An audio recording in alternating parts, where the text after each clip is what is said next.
Hey there, night crew. Tonight we're talking about crowns, thrones, and substances that definitely weren't prescribed by the royal physician, though sometimes they absolutely were, which makes it even wilder. You think addiction is a modern problem? Think tabloids and rehab clinics? Wrong. The British monarchy has been quietly nursing habits that would make your local pharmacist sweat for centuries. We're talking laudanum breakfasts, brandy diplomacy, morphine tea time, and enough tobacco to choke an empire. These weren't rock stars or Hollywood disasters. These were kings, queens, princes and princesses. People who literally had, by the grace of God in their job titles, getting absolutely wrecked behind palace walls while the world bowed and curtsied. So before we crack open this royal medicine cabinet, do me a favour. Smash that like button if you're ready for some seriously uncomfortable history, and drop a comment telling me where you're watching from and what time it is there right now. Are you in London at 3 a.m? Sydney at noon? I want to know who's brave enough to admit they're here for this mess. Now dim those lights, get comfortable, and let's talk about the dynasty that proved you can inherit a lot more than just a crown. Let's kick things off with a king who truly understood the art of self-medication, and I'm using the word "one" extremely loosely here. George IV, the Prince Regent turned monarch, was essentially what you'd get if you combined a luxury spa retreat, a pharmaceutical warehouse, and an anxiety disorder into one expensively dressed human being. This wasn't just a guy with a drinking problem or a casual opium habit. No, George approached substance dependency the way some people approach collecting stamps or building model trains, with dedication, enthusiasm, and an absolutely staggering budget. Now, before we dive into the pharmaceutical cocktail that defined this man's reign, let's set the scene. George IV ruled during what historians call the Regency era, which sounds elegant and refined until you realise it was basically named after the fact that George's father, George III, had gone completely around the bend mentally, leaving young George to run the show as Prince Regent starting in 1811. Picture this. You're handed the keys to an entire empire. You've got more money than sense, access to every luxury known to mankind, and absolutely no one who can tell you no with any real authority. What could possibly go wrong? Everything, as it turns out. Absolutely everything. Absolutely. George's relationship with substances started early and ambitiously. We're talking about a man who, by his mid-20s, had already established himself as Britain's premier connoisseur of excess. But unlike your typical party animal who might outgrow their wild phase, George doubled down. He tripled down. He went all in with the commitment of someone who'd found their true calling in life, which apparently was seeing how many different substances he could consume before breakfast. Laudanum was his constant companion, his security blanket, his emotional support medication, though naturally no one called it that at the time. For those fortunate enough to be unfamiliar, laudanum was essentially opium dissolved in alcohol, usually with some wine or brandy for flavour, because apparently straight opium in straight alcohol wasn't quite refined enough for Regency sensibilities. It was the Swiss Army knife of early 19th century medicine, prescribed for everything from headaches to heartbreak, from indigestion to insomnia, from anxiety to, well, existing. Feeling sad, laudanum. Feeling happy, laudanum to celebrate. Feeling nothing at all, laudanum to feel something, anything. The truly magnificent part, and I'm using magnificent in the same way you might describe a historical disaster as significant, was that laudanum was perfectly legal, socially acceptable, and available at every corner pharmacy. This wasn't back-alley drug dealing or secret handshakes with shady characters in dark alleys. This was walking into a respectable establishment, probably wearing a top hat, and asking the pharmacist for your usual bottle of opium alcohol mixture like you were picking up a prescription for blood pressure medication. Which, in a way, you were, except the medication happened to be highly addictive, and the blood pressure concern was probably related to all the other substances you were also consuming. George's daily routine, insofar as we can reconstruct it from historical records and the horrified observations of people who knew him, reads less like a royal schedule and more like a bartender's nightmare shift. He'd start the morning with a restorative dose of laudanum naturally, because waking up was apparently too challenging an experience to face sober. Then there'd be brandy with breakfast, not a splash in the coffee like some civilized Victorian gentleman, but actual glasses of brandy, the way other people drink orange juice. Port wine would make an appearance by midday, because variety is the spice of life, and also because George seemed determined to personally keep Britain's wine import industry thriving. The afternoon would bring more laudanum, probably some medicinal cherry brandy. Yes, that was a thing, and yes, people absolutely used the word medicinal with a straight face, and whatever other pharmaceutical innovations his doctors had recently prescribed. And his doctors, bless their enabling hearts, prescribed everything. Feeling anxious? Here's some laudanum. Liver starting to protest the abuse? Here's some mercury-based medicine that will absolutely not help but will give you exciting new symptoms to worry about. Can't sleep because you've consumed enough stimulants and depressants to tranquilize a horse. Here's more laudanum, obviously. The evening naturally demanded yet more substances. Dinner came with multiple bottles of wine, various spirits, and probably some additional laudanum as a digestive aid. Nightcaps weren't a single drink, but rather a production involving multiple beverages and enough opium tincture to ensure that the transition from awake to unconscious was as smooth as possible. This wasn't social drinking or recreational drug use in any modern sense. This was a systematic, around-the-clock maintenance program designed to ensure that George spent as little time as possible experiencing reality without a chemical buffer. Now, you might be thinking, quote, 8. And you'd be right, except the people who noticed were either on his payroll, dependent on his favour, or too polite to mention that His Royal Highness was basically running on a mixture of opium, alcohol, and sheer stubborn refusal to acknowledge that maybe, just maybe, this lifestyle wasn't sustainable. The Regency era was big on etiquette and small on intervention. You simply didn't tell a prince that his pharmaceutical breakfast routine was concerning. That would be rude. Besides, George had an excellent excuse for all of this, one that he deployed with the skill of someone who'd spent years perfecting the art of justification. He was anxious, you see, terribly anxious. The weight of potential kingship, the burden of representing an empire, the stress of having to make appearances and shake hands and pretend to care about things when he'd rather be doing literally anything else. It was all so overwhelming. Naturally, the solution wasn't therapy or breathing exercises or perhaps examining why a life of extraordinary privilege was causing such distress. The solution was laudanum. Always laudanum. Laudanum for breakfast, laudanum for lunch, laudanum for that awkward moment when you realized you'd been awake for 3 whole hours without any opium in your system. The anxiety excuse was particularly convenient because anxiety was, and remains, a genuine medical condition that causes real suffering. George almost certainly did experience anxiety. It's hard not to when you're simultaneously the most important person in the room and deeply aware that your father went mad, your marriage is a disaster, the newspapers mock you regularly, and you're gaining weight at a rate that makes your tailor weep. But here's the thing about treating anxiety with opium and alcohol. It doesn't actually treat anxiety. It postpones it. It buries it. It wraps it in a warm, fuzzy blanket of chemical numbness, and then hands you the bill later with interest. And the bill, in George's case, was substantial. We're talking about a man who started his adult life as reasonably athletic, known for being a decent horseman and dancer, and ended it as someone who needed mechanical assistance to stand up.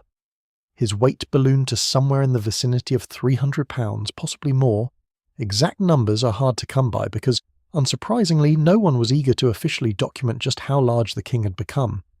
His legs swelled with edema, that delightful condition where your body retains so much fluid that your ankles basically cease to exist as an anatomical feature. He developed gout, which is essentially your body's way of saying, we need to talk about your lifestyle choices, by making your joints feel like they're being stabbed with tiny angry knives. His liver, that long-suffering organ tasked with processing this daily chemical warfare, eventually gave up any pretense of functioning normally. Contemporary accounts describe him as having a complexion that ranged from quote 10 to quote 11, which is definitely not the healthy glow you want in a monarch. He suffered from what doctors delicately termed quote 12, which is period-appropriate language for __quote _13 __. He couldn't breathe properly. He couldn't walk properly. He couldn't sleep without medication, and he couldn't wake up without more medication to counteract the sleeping medication. But here's where it gets truly fascinating from a psychological perspective. George was a narcissist in the clinical sense, not just self-absorbed or vain, but genuinely convinced of his own magnificence despite all evidence to the contrary. He would spend hours examining paintings of himself and suggesting improvements, which is a polite way of saying he'd order artists to make him look thinner, more handsome, more regal, more anything other than what he actually was. He commissioned flattering portraits the way some people commission home renovations, constantly trying to edit reality into something more aesthetically pleasing. He couldn't edit his liver, though. Couldn't Photoshop his way out of organ failure. Couldn't paint over the fact that his body was essentially a crime scene where the victim and the perpetrator were the same person. The man who obsessed over every detail of his public image, who spent fortunes on clothing and architecture and art, who wanted to be remembered as magnificent and regal and impressive. That man couldn't control the one thing that mattered most. He couldn't make his reflection in the mirror match the painting on the wall, so what did he do? He took more laudanum, obviously. Because if you can't fix the problem, you might as well numb yourself to it. If reality is disappointing, why not spend as much time as possible in a pleasant, opium-hazed version of reality, where you're still young and handsome, and the newspapers love you and your clothes still fit? This is the part where we need to talk about the Regency pharmacology lineup, because calling it a lineup makes it sound organised, when it was really more of a free-for-all. George's preferred substances weren't some exotic imports or rare compounds. They were the basic building blocks of upper-class British substance abuse: laudanum, brandy and port wine. Sometimes cherry brandy if he was feeling adventurous. Occasionally some other opium preparation if his doctor suggested variety was therapeutic. It was like a very limited, very dangerous cocktail menu that George ordered from every single day without fail. The laudanum came in various strengths and preparations, usually measured in drops but sometimes in spoonfuls or glasses depending on how bad the day was going. It tasted terrible, apparently, which is why mixing it with wine or brandy was standard practice. Can't have your opium tincture tasting too medicinal after all. That would be unpleasant. Better to mask it with alcohol so you can pretend you're having a sophisticated drink rather than engaging in what would, in any other century, be recognised as problematic substance abuse. The brandy was French, naturally, because even in the midst of fighting Napoleon, British aristocracy wasn't about to compromise on the quality of their alcohol. This wasn't rotgut or homemade hooch. This was expensive, imported, aged in oak barrels brandy that probably cost more per bottle than most British workers earned in a month.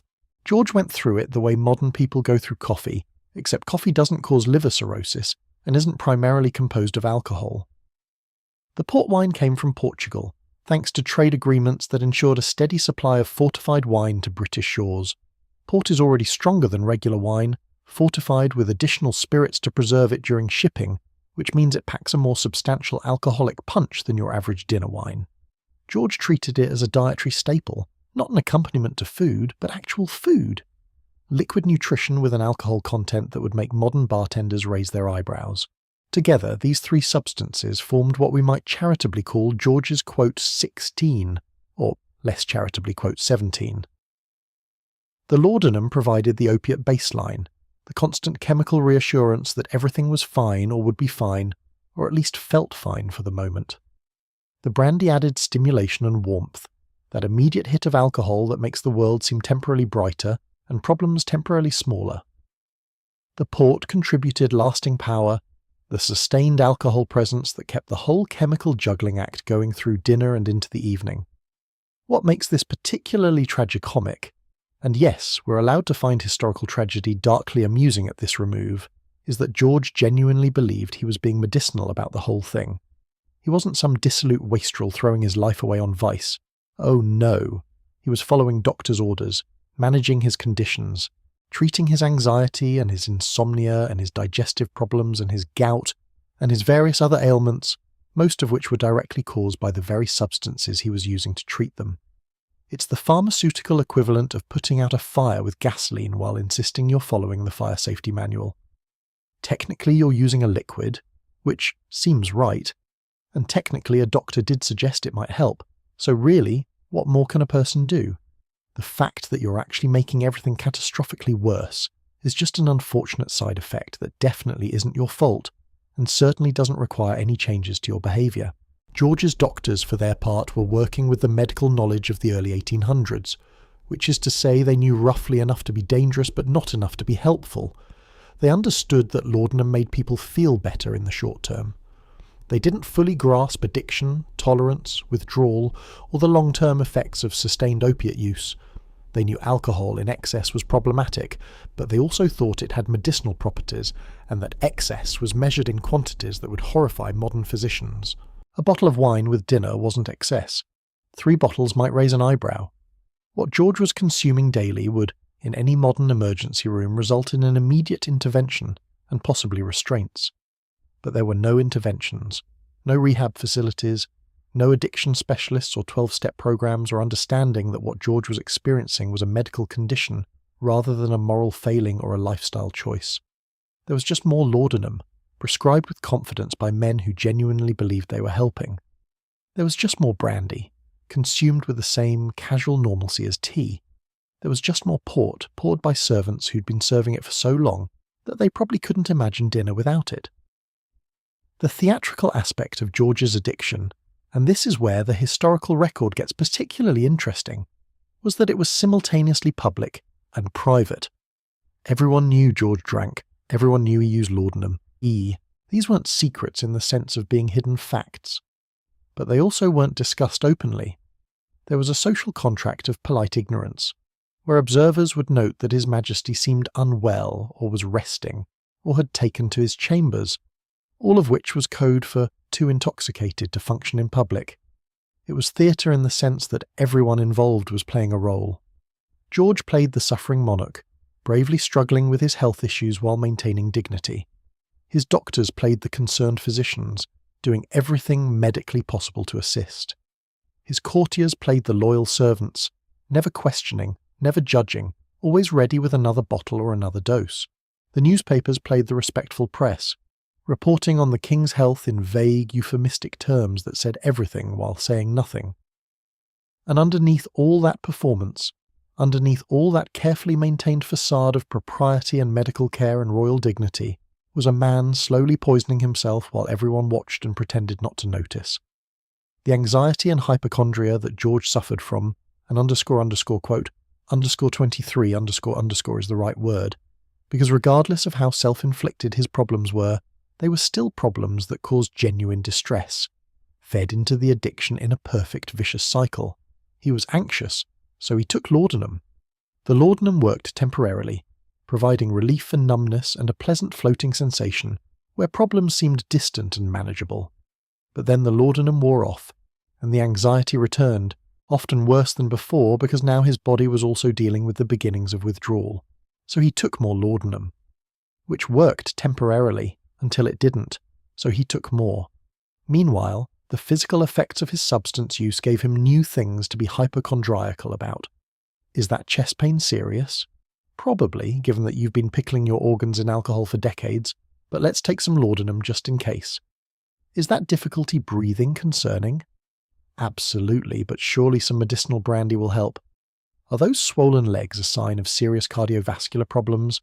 Almost certainly, but port wine has antioxidants or something, right? The medical establishment said red wine was healthy, and port is basically concentrated red wine, so really he was being health conscious. The hypochondria also served as a convenient justification for the addiction. If you're constantly worried about your health, constantly consulting doctors, constantly trying new treatments, then taking regular doses of laudanum and drinking substantial quantities of alcohol isn't substance abuse, it's medical care. You're not getting drunk, you're managing symptoms, you're not addicted to opium, you're treating chronic pain and anxiety. The reclassification of addiction as medication is a psychological trick that humans have been performing for as long as we've had access to mind-altering substances, and George was a master of the art. What's particularly striking when you read contemporary accounts of George's behaviour is how the addiction affected his personality and decision-making. The narcissism that was always present became more pronounced. The vanity intensified. The mood swings became more dramatic. He'd be charming and witty one moment, demanding and cruel the next, weeping and sentimental shortly after, then back to charming again. His judgment, never his strongest attribute, deteriorated to the point where his advisors learned to time their requests carefully, catch him in the right state of intoxication, and he'd agree to almost anything. Approach him at the wrong time and he'd fly into a rage over trivial matters. He became increasingly paranoid, convinced that people were plotting against him or mocking him behind his back, which to be fair they probably were because he was the king, and people always plot and mock. But the laudanum and alcohol amplified every slight, every perceived insult, every whispered comment into a full-blown conspiracy. He'd demand loyalty from his staff while treating them with contempt. He'd insist on being loved by the public while doing almost nothing to earn that love. He wanted all the benefits of monarchy, the power, the luxury, the deference, without any of the responsibilities or effort that traditionally came with the position. His relationship suffered accordingly. His marriage to Caroline of Brunswick was a disaster from the start, but substances didn't help. He was too intoxicated at their wedding to remember much of it, which should have been a warning sign but was instead just Tuesday. They had one daughter, Charlotte, and then George essentially exiled Caroline from court because he couldn't stand her and she couldn't stand him, and the whole situation was made worse by the fact that he was increasingly unreliable, unpredictable, and impaired. His relationship with his daughter Charlotte was complicated by his addiction. He loved her, in his way, but he was also frequently too impaired to be a consistent parent. When she died in childbirth in 1817, George was apparently devastated, and his substance use increased accordingly because grief plus addiction equals more addiction. The loss was genuine and painful, but instead of processing that grief in any healthy way, he simply added another layer to his pharmaceutical regimen. His friendships, or what passed for friendships among royalty, were strained by his erratic behaviour and increasing reclusiveness. The social butterfly of his youth became a monarch who avoided public appearances whenever possible, who cancelled events at the last minute, who retreated to his private apartments to drink and dose himself in peace. The few people who remained close were either enablers who participated in his substance use, or those who'd learned not to comment on it. The financial cost of George's lifestyle was staggering. We're not just talking about the cost of the substances themselves, though that was substantial. We're talking about the entire infrastructure of excess that surrounded his addiction. The custom-built furniture that could accommodate his increasing size, the modified carriages and chairs that could support his weight, the architectural projects he started and abandoned, the expensive whims he indulged, the constant redecorating and rebuilding that came from having unlimited money and impaired judgment. Brighton Pavilion, his famous seaside retreat, was essentially a monument to excess built during his most indulgent years. It's a beautiful building, admittedly, but it's also what happens when you give someone with unlimited funds and a laudanum habit-free reign to design whatever they want. The result is architectural opulence mixed with questionable taste, a physical manifestation of more is more and also let's add some more, that perfectly captures George's approach to everything in his life. The bills that piled up during his reign would make modern national debts look reasonable. Parliament kept having to bail him out, cover his expenses, absorb his debts into the national budget. And they did it, grudgingly, because he was the king, and there wasn't really an alternative. You couldn't exactly repossess the crown jewels or send the monarch to debtor's prison. So they paid, and grumbled, and paid some more, while George continued spending as if money were infinite and consequences were for common people. The physical decline in George's final years was brutal to witness by all accounts. The man who'd once been vain about his appearance became unable to look at himself in mirrors. The king who'd commissioned all those flattering portraits now avoided having his picture taken or painted. He spent increasing amounts of time in darkened rooms, curtains drawn, avoiding both daylight and witnesses to his deterioration. His legs, so swollen with fluid that they reportedly leaked through bandages, made walking nearly impossible. He used a wheelchair or required assistance to move even short distances. His breathing was laboured, rasping, the sound of lungs that had been poisoned by decades of substance abuse and were now giving up the fight. His skin took on that particular shade that indicates liver failure, a yellowish tinge mixed with broken blood vessels and puffiness that no amount of powder or cosmetics could hide. He suffered from what would now be recognised as alcohol-induced dementia, his memory failing, his grasp on reality becoming increasingly tenuous. He'd forget conversations minutes after having them. He'd mistake the present for the past, confusing current servants with people long dead.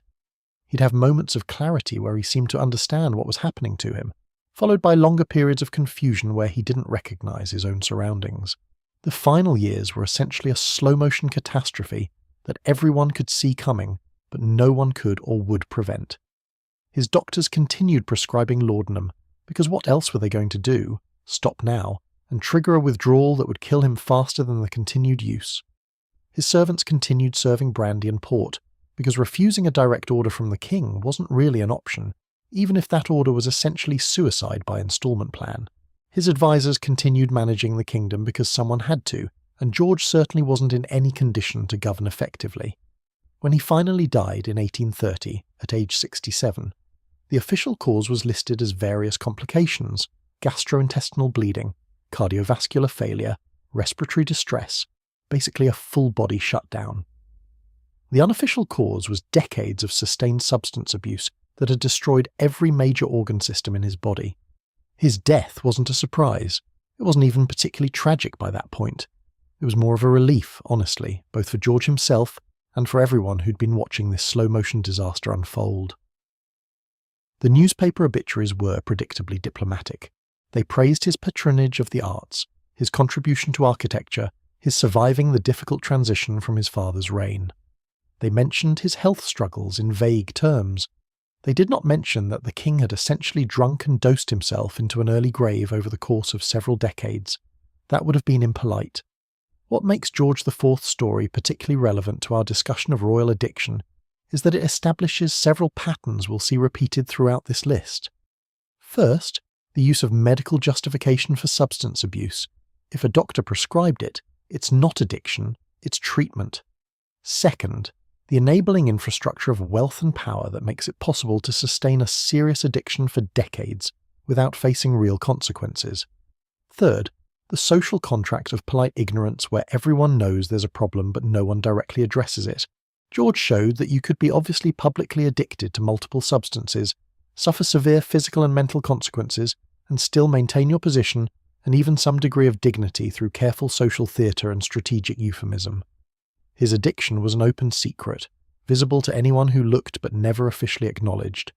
He was simultaneously a cautionary tale and a working example of how the aristocracy handled substance abuse, with discretion, medication, and a determined effort to pretend everything was perfectly normal, right up until the subject died of everything being decidedly not normal. The theatrical anesthesia of anxiety and hypochondria that defined George's approach to his substances set a template for royal addiction. It wasn't about having fun, or seeking thrills, or even intentionally self-destructing. It was about creating a chemical buffer between yourself and reality, between the person you were and the person you were supposed to be, between the anxiety of existence and the numbness of intoxication. It was about using substances not to enhance life, but to make life tolerable, or at least bearable, or at absolute minimum possible to survive from one day to the next. And here's the thing that makes this all particularly darkly amusing from a historical perspective. George had everything. Literally everything that money could buy, power could command, and privilege could provide. He lived in palaces. He ate the finest food, wore the finest clothes, had access to the finest everything. He could have anything he wanted, go anywhere he pleased, do practically whatever he desired. The world was his, in a very literal sense, and he was miserable. Desperately, chronically, pharmaceutically miserable. All that wealth and power and privilege couldn't fix whatever was broken inside him, couldn't fill whatever void he was trying to escape, so he tried to drown it in laudanum and brandy and port. He tried to edit it away like he edited his portraits. He tried to medicate it, justify it, rationalize it, anything but actually address it. In the end, George IV stands as a perfect example of addiction as theatre, the performance of coping, the elaborate production of seeming fine while falling apart, the careful maintenance of appearances while everything underneath crumbles. He was a king who couldn't edit his liver, a narcissist who couldn't control his reflection, an addict who had access to the best medical care of his era and still died from consequences that anyone could have predicted. His story is simultaneously sympathetic and frustrating, tragic and darkly comic, a warning and a historical curiosity. It's sympathetic because addiction is genuinely difficult, and anxiety is genuinely painful, and George did suffer, regardless of how much of that suffering was self-inflicted. It's frustrating because he had resources most people never dream of and used them to enable his destruction. It's tragic because he died slowly and miserably. It's darkly comic because the gap between the painted image and the reality, between the theatrical performance and the backstage truth, was so vast as to be almost absurd, and it sets the stage perfectly for the rest of our journey through royal substance abuse. Because if there's one thing we'll see repeatedly, it's this: a crown doesn't protect you from addiction, money doesn't cure it, Power doesn't prevent it. Royal blood doesn't make you immune to chemical dependency. If anything, all those advantages might make it easier to sustain an addiction for longer, to avoid consequences, to surround yourself with people who won't say no, to build an entire support system dedicated to helping you slowly destroy yourself with the best substances money can buy. George IV proved that you could inherit a kingdom, but also inherit the patterns, the anxieties, the pressures that make substance abuse seem like a reasonable solution. He showed that addiction doesn't care about your title, your bank account, or your place in history. It only cares that you keep using, keep dosing, keep drinking, until eventually there's nothing left to give and your body finally mercifully shuts down. Welcome to the beginning of our tour through the worst royal junkies you never knew about. George IV was just the opening act, and trust me, it gets worse from here. Much worse. Because if there's one thing the British monarchy has excelled at besides colonialism and awkward family dinners, it's finding increasingly creative ways to develop and maintain substance dependencies while maintaining the appearance of regal dignity. But that liver he couldn't edit. That's the part that stays with you. The reminder that underneath all the theatre, all the performance, all the careful social contracts and medical euphemisms, there was just a human body trying desperately to survive the chemical warfare being waged against it. A body that eventually waved the white flag, surrendered unconditionally, and left behind a historical legacy that's equal parts cautionary tale and tragicomic masterpiece.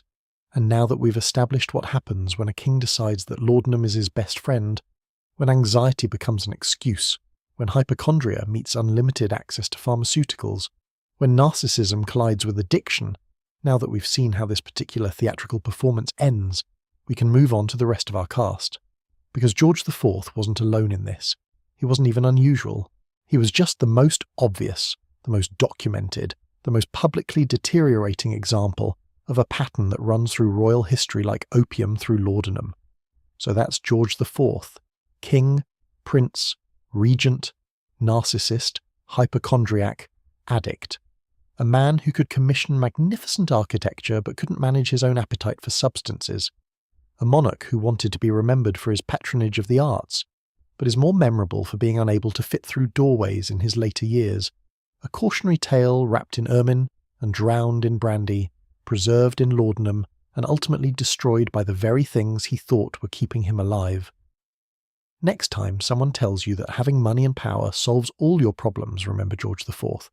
Remember the king who had literally everything, except the ability to stop pouring poison into his body.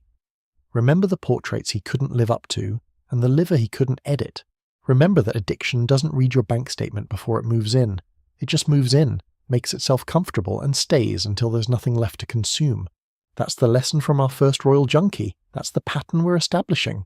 That's the foundation we're building on as we continue through this list of 30 absolutely magnificent disasters in crown form.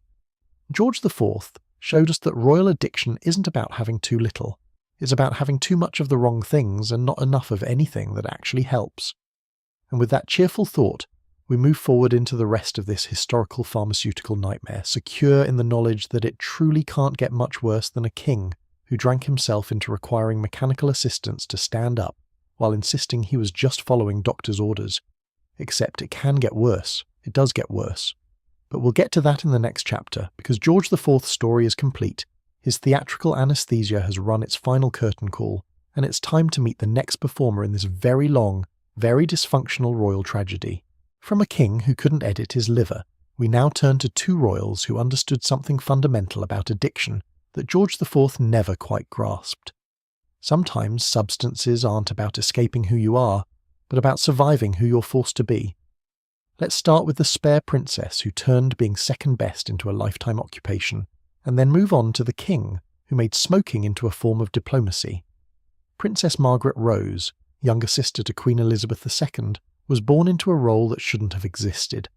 She was supposed to be insurance, a backup, the spare tyre in the trunk that you hope you never need to use. Except in Margaret's case, the tyre never got used, never got its moment, and spent its entire life sitting in the trunk watching the other tyre have all the adventures. That's not a metaphor that works perfectly, but then again, neither did Margaret's life, so we're maintaining thematic consistency here. Margaret was born in 1930, 4 years after her sister Elizabeth, and those 4 years made all the difference in the world. Elizabeth was the heir, the future queen, the one who mattered. Margaret was the spare, the supporting character, the one who existed primarily to make Elizabeth look good by comparison, and to provide a backup option in case anything happened to her older sister. It's not exactly the kind of childhood that sets you up for healthy emotional development or a strong sense of self-worth. More the kind that makes you think maybe vodka has some valid points to make about existence. The thing about being a spare princess is that you get all the restrictions of royalty with none of the purpose. You can't have a normal job, that would be undignified. You can't marry whoever you want, that would be inappropriate. You can't speak your mind publicly, that would be scandalous. You can't do much of anything except show up to events, smile politely, wear appropriate hats, and watch your older sister live the life that has actual meaning and direction. It's like being an understudy in a play where the lead actress is contractually obligated to never miss a performance, and also happens to be in perfect health.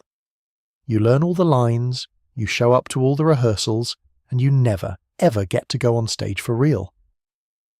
Margaret handled this situation the way many people would if they had unlimited access to alcohol, prescription medications, and private Caribbean islands. She created her own private club where the rules were different, where she could be the star, where being second didn't matter because she'd curated an audience that would treat her like she was first. Unfortunately, that club's primary membership benefit was a steady supply of vodka, Valium, and cigarettes, which is less of a recreational social club and more of a pharmaceutical support group with better furniture. The vodka came first, chronologically speaking. Margaret discovered alcohol at an age when most young women were still figuring out which shade of lipstick suited them best. She discovered that a good stiff drink could take the edge off being constantly compared to her perfect older sister, that it could make boring state dinners tolerable, that it could transform mandatory public appearances from exercises in tedium into something almost bearable, that it could, most importantly, make her feel like she mattered, at least for a few hours before the alcohol wore off, and she remembered that she was still the spare, still the backup, still the princess whose primary job description was "don't outshine Elizabeth." The drinking wasn't subtle. Margaret wasn't one of those discreet alcoholics who hides bottles and pretends everything is fine while slowly deteriorating in private. She drank publicly, socially, enthusiastically, and often. She had a particular fondness for vodka, which is the drink of choice for people who want to get intoxicated efficiently, without too much fuss about flavour profiles or pretentious tasting notes. Vodka gets the job done. It's the practical choice for someone who's drinking not for the experience but for the effect. Her daily routine, and routine is being generous to something that was more like a sustained campaign of chemical self-management, typically started with a morning coffee that may or may not have been Irish, depending on how the previous night had gone. Lunch came with wine, naturally, because this was the British aristocracy, and having wine with lunch wasn't alcoholism, it was civilization.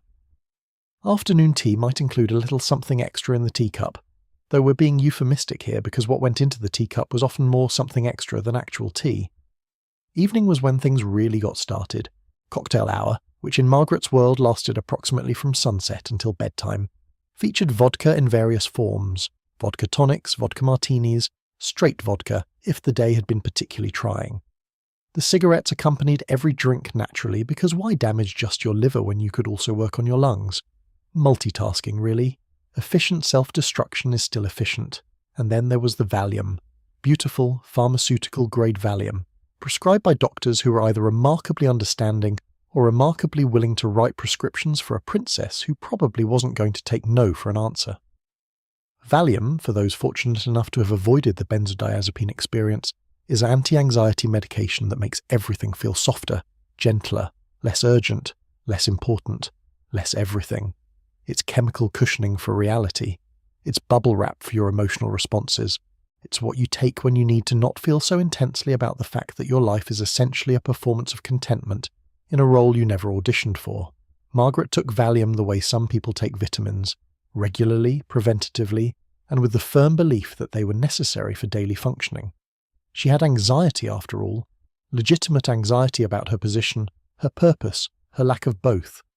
She had trouble sleeping, probably because it's hard to sleep when you're constantly aware that you're living someone else's leftover life.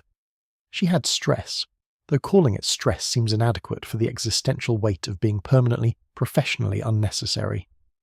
The combination of vodka, Valium and cigarettes created what we might call Margaret's personal, pharmaceutical trinity. Each substance addressed a different aspect of her discontent. The vodka provided immediate relief, that quick hit of artificial confidence and reduced inhibition that made social situations tolerable. The Valium offered sustained numbness, a chemical baseline that kept panic and despair at arm's length. The cigarettes gave her something to do with her hands, a socially acceptable excuse to step away from conversations, and that satisfying little hit of nicotine that briefly makes the brain think everything might be okay. Together they formed her routine, her coping mechanism, her way of surviving being Princess Margaret. Not the Queen, not the heir, not the important one. Just Margaret, the spare, the backup, the one whose primary accomplishment was not dying before her sister, thus ensuring the line of succession remained unproblematic. The Mustique myth deserves special attention here, because it's often romanticized in popular culture as Margaret's escape, her paradise, her private retreat where she could be herself. Mustique is a small Caribbean island that Margaret fell in love with in the 1960s. She was given land there as a wedding present, and she built a villa called Les Joliot, which is French for quote 28 quote, and also for quote 29 quote. The popular narrative is that Mustique was Margaret's freedom, her release from the constraints of royal life, her chance to relax and be normal. The reality was somewhat less picturesque. Mustique was where Margaret went to drink more efficiently, away from the judgmental eyes of the British press and public. It was where she could maintain her vodka Valium cigarette routine without having to worry quite so much about maintaining appearances. It was less a paradise, and more an enabling environment with better weather. She'd invite friends, celebrities, artists, people who found her interesting, or who were willing to pretend they found her interesting in exchange for free Caribbean vacations. She'd host parties that lasted for days, fueled by alcohol and whatever else was available. She'd swim, she'd sunbathe, she'd drink, she'd smoke, she'd take her pills, and she'd pretend that this was living, that this was freedom, that this was better than being in London, performing the role of gracious royal spare at yet another tedious event where everyone's attention was on her sister. But here's the thing about geographic solutions to internal problems. They don't work. You can change the scenery, but you take yourself with you. Margaret could go to Mustique, but she couldn't escape being Margaret. She couldn't escape being the spare. She couldn't escape the fundamental purposelessness of her position. So the vodka went with her. The Valium went with her. The cigarettes definitely went with her. She smoked like other people breathe, constantly and without thinking about it. The Mustique years were characterized by increasingly erratic behavior, weight fluctuations, health problems, and a growing reputation as difficult, demanding, and somewhat tragic. She'd always been known for having a temper and a sharp tongue, but the substances amplified everything. The wit became cruelty. The confidence became arrogance. The need for attention became desperate, grasping, sad. She had affairs, of course, because if you're self-medicating your way through a fundamentally unsatisfying life, you might as well add some romantic drama to the mix. Most famously, there was Roddy Llewellyn, a landscape gardener nearly 2 decades her junior, who accompanied her to Mustique and appeared in photographs that scandalised the British public. Not because he was unsuitable, though he was, but because Margaret was still technically married to Lord Snowdon at the time, though the marriage had been dead in all but name for years. The Snowdon marriage itself deserves a mention as another layer in Margaret's tragedy. She'd wanted to marry Peter Townsend, a divorced royal equerry, but the church and the establishment said no because divorce was scandalous and Margaret was Elizabeth's sister, and we couldn't have that. So Margaret waited and hoped, and eventually gave up and married Anthony Armstrong Jones instead, a photographer who became Lord Snowdon. It was not a love match so much as a, well, I suppose this is the best I'm going to get match. The marriage produced 2 children and years of mutual misery. Both Margaret and Snowdon had affairs. Both were cruel to each other, in the particular way that people who feel trapped together can be cruel. Both drank too much, though Snowdon never quite reached Margaret's level of dedicated self-medication. They divorced in 1978, making Margaret the first senior royal to divorce since Henry VIII, which is the kind of historical distinction nobody actually wants. Post-divorce, Margaret's substance use intensified. The vodka consumption increased. The Valium dependence deepened. The cigarette habit, already impressive, became absolutely remarkable. She was reportedly smoking 60 cigarettes a day at her peak, which is roughly 3 packs. That's lighting a new cigarette approximately every 16 minutes during waking hours, assuming she slept at all, which given the Valium and vodka was probably intermittent at best.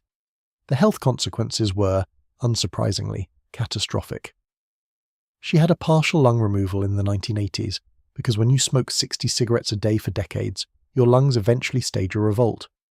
She had a stroke in 1998 that left her partially paralysed and with vision problems. She had another stroke in 2001. She was in a wheelchair by the end, burned from a scalding bath because her reduced mobility and sensory problems meant she couldn't get out in time, a final indignity for someone who'd spent her entire life concerned with maintaining dignity. She died in 2002 at age 71, which is younger than most royals but honestly impressive given the sustained chemical assault her body had endured. The official cause was cardiac problems following her strokes.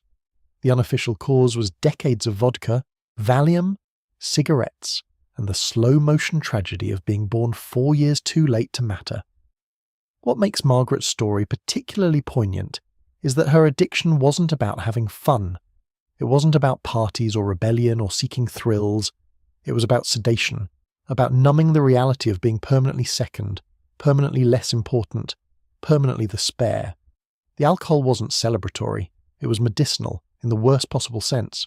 The Valium wasn't recreational. It was survival. The cigarettes weren't a choice. They were a compulsion, something to do with her hands and mouth while she waited for her life to have meaning. Margaret's Cabaret of Loneliness was a one-woman show performed for an audience that was never quite paying full attention. She was always in her sister's shadow, always being compared, always being found wanting or excessive or inappropriate. She couldn't win. If she was quiet and dutiful, she was boring. If she was lively and social, she was scandalous. If she showed any personality at all, she was being difficult. The substances were her way of not caring quite so much about the impossibility of her position. The truly dark comedy of Margaret's situation is that she had wealth, privilege, access, opportunity, everything except the one thing that might have made her happy, which was purpose, a reason to exist beyond __quote_31 __a role that was actually hers rather than being defined by what she wasn't and who she'd never be.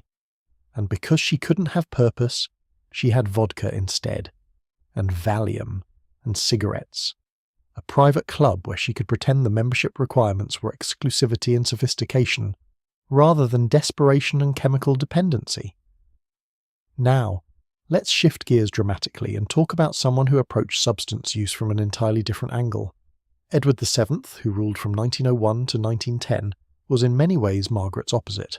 Where she was the spare who never got to be first, he was the heir who had to wait an excruciatingly long time to actually inherit. Where she used substances to numb herself, he used them as performance, as social currency, as a form of public display. Where her addiction was private tragedy, his was public theatre. Edward, known as Bertie in the family, was the son of Queen Victoria and Prince Albert. He was born to be king, groomed to be king, expected to be king. The only problem was that his mother, Queen Victoria, lived to be 81 years old and was in absolutely no hurry to die or abdicate. She reigned for 63 years, which meant Edward spent decades as the Prince of Wales, the king-in-waiting, the heir who couldn't inherit, watching his life tick by while his mother refused to do him the favour of dying already. This would be frustrating for anyone, but it was particularly frustrating for Edward, because he wasn't exactly suited to patient waiting. He was a man of appetites, for food, for women, for entertainment, for life in general. He was sociable where his parents were reserved. He was pleasure-seeking where they were dutiful. He was everything they didn't want him to be, and since he couldn't be king yet, he decided to be the Prince of Wales in the most enthusiastic way possible, and that meant smoking. So much smoking. An absolutely staggering amount of smoking. Cigars and cigarettes from morning until night, a constant tobacco rhythm that accompanied every meal, every meeting, every social interaction, every moment of his waking life. Edward didn't just smoke, he performed smoking. He made it an art form, a statement, an integral part of his public persona. His daily routine, and Edward was surprisingly disciplined about his routines for someone so dedicated to pleasure, included cigars with breakfast, cigarettes throughout the morning, cigars with lunch, more cigarettes in the afternoon, cigars with dinner, and cigarettes, or cigars, depending on the social situation, Throughout the evening until bedtime, we're talking about somewhere in the range of 20 to 40 tobacco products per day, every day, for decades. The cigar was Edward's signature accessory, as much a part of his image as his carefully trimmed beard and expensive suits. He favoured large, expensive cigars, Cuban naturally because Edward didn't do anything by halves. He had special cigar cases, special cigar cutters, special cigar rooms in his various residences. He had opinions about cigar etiquette, about when to smoke which type, about proper lighting technique and ash management. He was, in every sense, a connoisseur. But this wasn't just about enjoying tobacco. This was about performance, about creating an image, about establishing himself as a particular type of man. The cigar signalled sophistication, worldliness, masculinity, success. It said __quote _32 __. It was a prop in Edward's constant theatrical performance of being the bon vivant prince, the pleasure-loving heir, the man who knew how to live well. Cigarettes served a different function. Where cigars were for relaxation and contemplation, cigarettes were for social situations, for quick breaks, for filling awkward pauses in conversation. Edward was one of the first British royals to make cigarette smoking fashionable among the upper classes. Before him, cigarettes were considered somewhat common, something working-class men smoked because they couldn't afford cigars. Edward elevated them, made them acceptable, made them chic. He'd offer cigarettes to guests like other hosts offer drinks. He'd smoke while conducting business, while entertaining, while eating between courses at dinner. The cigarette became part of his social choreography, a way of punctuating conversations and managing interactions. Light a cigarette to signal a change in topic. Offer a cigarette to indicate favour or inclusion. Smoke together to establish camaraderie. The table was Edward's stage, and tobacco was one of his primary props. His dinner parties were legendary. Multiple courses, fine wines, hours of eating and drinking and smoking that would last long into the night. He'd sit at the head of the table, cigar in hand, holding court like a king already, entertaining his guests with stories and wit and charm, all while working his way through several cigars over the course of the evening. This was political theatre of the highest order. Edward used these social occasions to build alliances, gather intelligence, influence opinions, and generally do the kind of diplomatic work that his mother wouldn't let him do officially. Since Victoria kept him away from actual government business, she didn't trust his judgment and frankly thought he was too frivolous for serious work. Edward created his own sphere of influence through social connections, and tobacco was the currency of those connections. The public etiquette of smoking became increasingly elaborate during Edward's time as Prince of Wales. There were rules about when it was appropriate to smoke, what to smoke, how to hold your cigar or cigarette, how to light it properly, how long to let it burn before drawing. Edward knew all these rules, and more importantly, knew when and how to break them in ways that seemed charming rather than crude. He made smoking after dinner an acceptable practice in mixed company, which was actually somewhat revolutionary. Before Edward, women typically left the room while men smoked. Edward changed this, arguing that women should be allowed to remain if they chose, and some women even began smoking themselves, cigarettes usually, since cigars remained mostly masculine. This was scandalous to the older generation but exciting to the younger one, which was exactly the kind of minor social revolution Edward enjoyed instigating. The political theatricalization of pleasure that Edward pioneered was really about power. He couldn't have official power yet. His mother had that locked down until her death. But he could have social power. He could set trends. He could determine what was fashionable and acceptable. He could create a version of royalty that was accessible and relatable and fun, in contrast to his mother's dour, withdrawn, perpetually mourning style. Victoria had been in mourning for Prince Albert since his death in 1861, spending decades dressed in black, avoiding public appearances, turning Buckingham Palace into basically a shrine to her dead husband. The British public was, understandably, getting a bit tired of the widow queen who never seemed to enjoy anything. Edward represented the opposite, a prince who visibly enthusiastically enjoyed everything, especially the finer things in life like tobacco and food and female company. The tobacco habit was part of a larger package of appetites that Edward cultivated. He was overweight, not George IV levels of obesity, but definitely carrying more weight than was healthy or comfortable. He ate enormous meals, multiple courses, rich foods, everything prepared with butter and cream and all the culinary excess that Victorian and Edwardian cooking could provide. He had numerous affairs, barely bothering to hide them, conducting relationships with actresses and society women with the confidence of someone who knew he was too important to be seriously called to account. But the smoking was constant, the one vice that was always present, always visible, always part of his public image. While his eating and womanizing happened mostly in private or semi-private settings, the smoking was there for everyone to see. It was part of his brand, his presentation, his carefully crafted image as the prince who lived life to the fullest. The health effects were inevitable, though they took decades to fully manifest. Edward developed chronic bronchitis, that persistent cough that smokers get when their lungs are trying desperately to clear out the accumulated tar and chemicals. He had breathing problems, especially later in life, that wheezing sound that indicates damaged airways and reduced lung capacity. He had circulation issues, probably exacerbated by the smoking combined with his weight and diet. When he finally became king in 1901, at age 59, he'd been smoking heavily for over 40 years. He'd been waiting to be king for his entire adult life, and now that he finally had the throne, his health was already compromised. He reigned for only 9 years, dying in 1910 at age 68 following a series of heart attacks. The smoking certainly didn't help, though to be fair, neither did the obesity or the stress or the general wear and tear of decades of excess. But here's what's fascinating about Edward's addiction compared to the others we're discussing. It was celebrated. It was admired. It was copied. Young men across Britain and the Empire took up smoking because the king smoked.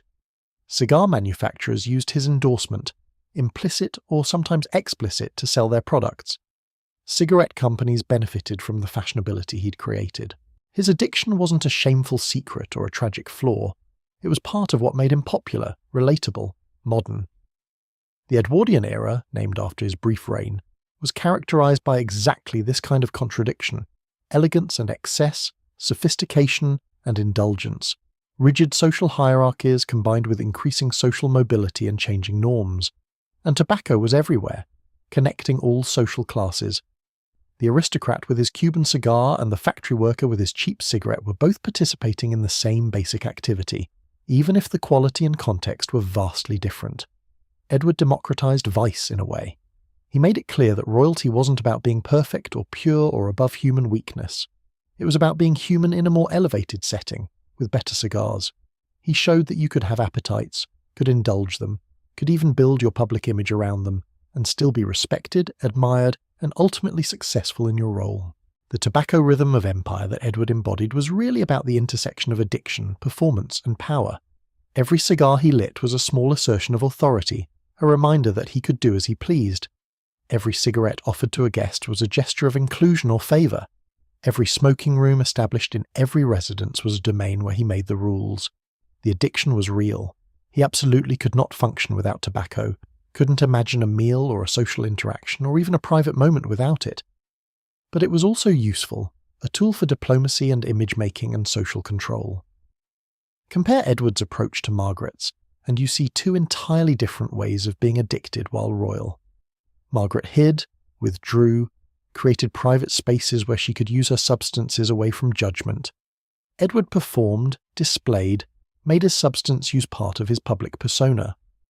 Margaret's addiction was about coping with being unnecessary. Edward's was about asserting that he was necessary, important, influential, worthy of attention and respect despite his mother's best efforts to keep him sidelined. Both used substances to manage the impossible expectations and limitations of royal life, but in opposite directions. Margaret numbed herself to survive being spare. Edward amplified himself to survive being delayed. Both ended up with bodies damaged by decades of chemical use. Both died younger than they might have otherwise. Both left behind legacies that are inextricably tied to their substance dependencies. The contrast between these two also highlights something important about how royal addiction was perceived differently based on gender and historical period. Edward's smoking was masculine, social, acceptable, even admirable. Margaret's drinking and pill use was seen as tragic, shameful, a sign of weakness or moral failing. Edward was indulging, Margaret was self-destructing. The substances and their effects were different, certainly, but so was the social interpretation of similar behaviour. Edward could smoke himself into chronic bronchitis and be remembered as a jolly, pleasure-loving king who modernised the monarchy. Margaret could drink herself into strokes and be remembered as a tragic, difficult princess who never lived up to her potential. The double standard was built into the social fabric of their respective eras, and both of them operated within those constraints while also being destroyed by them. What unites them, despite their different approaches, is that fundamental reality of royal addiction. Substances become the solution to problems that substances can't actually solve. Margaret couldn't drink away being the spare. Edward couldn't smoke away the decades of waiting for his mother to die. Both tried anyway, because what else were they supposed to do? Address the actual problems? Change the system that created those problems? Seek therapy or support or healthy coping mechanisms? Please, this is royalty we're talking about. You don't change the system. You medicate yourself into being able to tolerate it. You don't address problems directly. You build elaborate coping mechanisms that slowly destroy you while maintaining the appearance of functionality. You don't seek help. You find doctors willing to prescribe whatever you need, and friends willing to pretend they don't notice how much you're using. Margaret's cabaret of loneliness and Edward's tobacco theatre were both performances, ultimately. One performed solitary suffering for an audience of enablers and concerned family members who couldn't or wouldn't intervene effectively. The other performed gregarious pleasure for an audience of admirers and imitators who saw the charm without recognising the dependency. Both performances ended the same way, with bodies worn out prematurely, with health consequences that could have been predicted by anyone paying attention, with legacies complicated by the substances that defined their daily lives. The lesson here, if there is one beyond the obvious quote 33, is that addiction doesn't care about your reasons. It doesn't matter if you're self-medicating because you're the spare princess or because you're the delayed heir. It doesn't matter if you're using substances to cope with lack of purpose or to enhance your political performance. It doesn't matter if you hide it or display it, if you're ashamed of it or proud of it, if it's socially acceptable or scandalous. The substances still damage your body. The dependency still controls your behaviour. The addiction still progresses from choice to habit, to compulsion, to necessity. Margaret couldn't stop drinking and popping pills even when her health was obviously failing. Edward couldn't stop smoking even when his lungs were clearly protesting. Neither of them could stop because stopping would have meant confronting the underlying issues that made the substances necessary in the first place. And those underlying issues, being trapped in roles that were simultaneously too restrictive and too undefined, having enormous privilege but little real freedom, being public figures with no privacy and private individuals with no authentic public outlet. Those weren't things that could be fixed with individual action. They were structural problems with the institution of monarchy itself, with how it treated its members, with what it demanded and what it prohibited. But you can't exactly overthrow the monarchy when you are the monarchy. So you adapt, you cope, you find your own private solutions to public problems, you create your own rituals and routines and support systems, even if those systems are really just elaborate frameworks for substance abuse. You perform normalcy while slowly falling apart, because falling apart publicly isn't an option, and falling apart privately while maintaining the public performance is the only choice available. Margaret and Edward, different as they were, both chose, or had chosen for them by circumstance and chemistry, to use substances as the bridge between who they were supposed to be and who they actually were. The gap was too wide to cross sober, apparently, required chemical assistance, required daily, hourly, constant chemical assistance that eventually extracted its price in strokes and bronchitis, and shortened lifespans and complicated legacies. And now we've seen three approaches to royal addiction. George IV, who used substances as theatrical anaesthesia for anxiety and hypochondria, basically medicating himself into oblivion over decades. Margaret, who used them as sedation for the reality of being perpetually second, creating a private club where the only membership requirement was sharing her pharmaceutical routine. Edward, who used them as public performance and political theatre, making his addiction into an aspect of his image and influence. 3 different motivations, 3 different presentations, 3 different historical contexts. But the same fundamental pattern: royals using substances to manage the impossible contradictions of their positions, and substances ultimately managing them right into compromised health and premature death. The specifics vary, the details change, but the trajectory remains depressingly consistent. We're only 3 entries into this list of 30, And we've already established that being royal doesn't protect you from addiction, wealth doesn't cure it, and social acceptance of your substance use doesn't make it any less destructive to your health. Good news, we have 27 more examples to prove this point repeatedly with variations. Bad news, we have 27 more examples to prove this point repeatedly with variations. But at least we're learning something here, even if it's just confirmation that humans will find ways to cope with difficult circumstances using whatever tools are available. And if those tools happen to be addictive substances, well, that's just going to end poorly regardless of whether you're wearing a crown while doing it.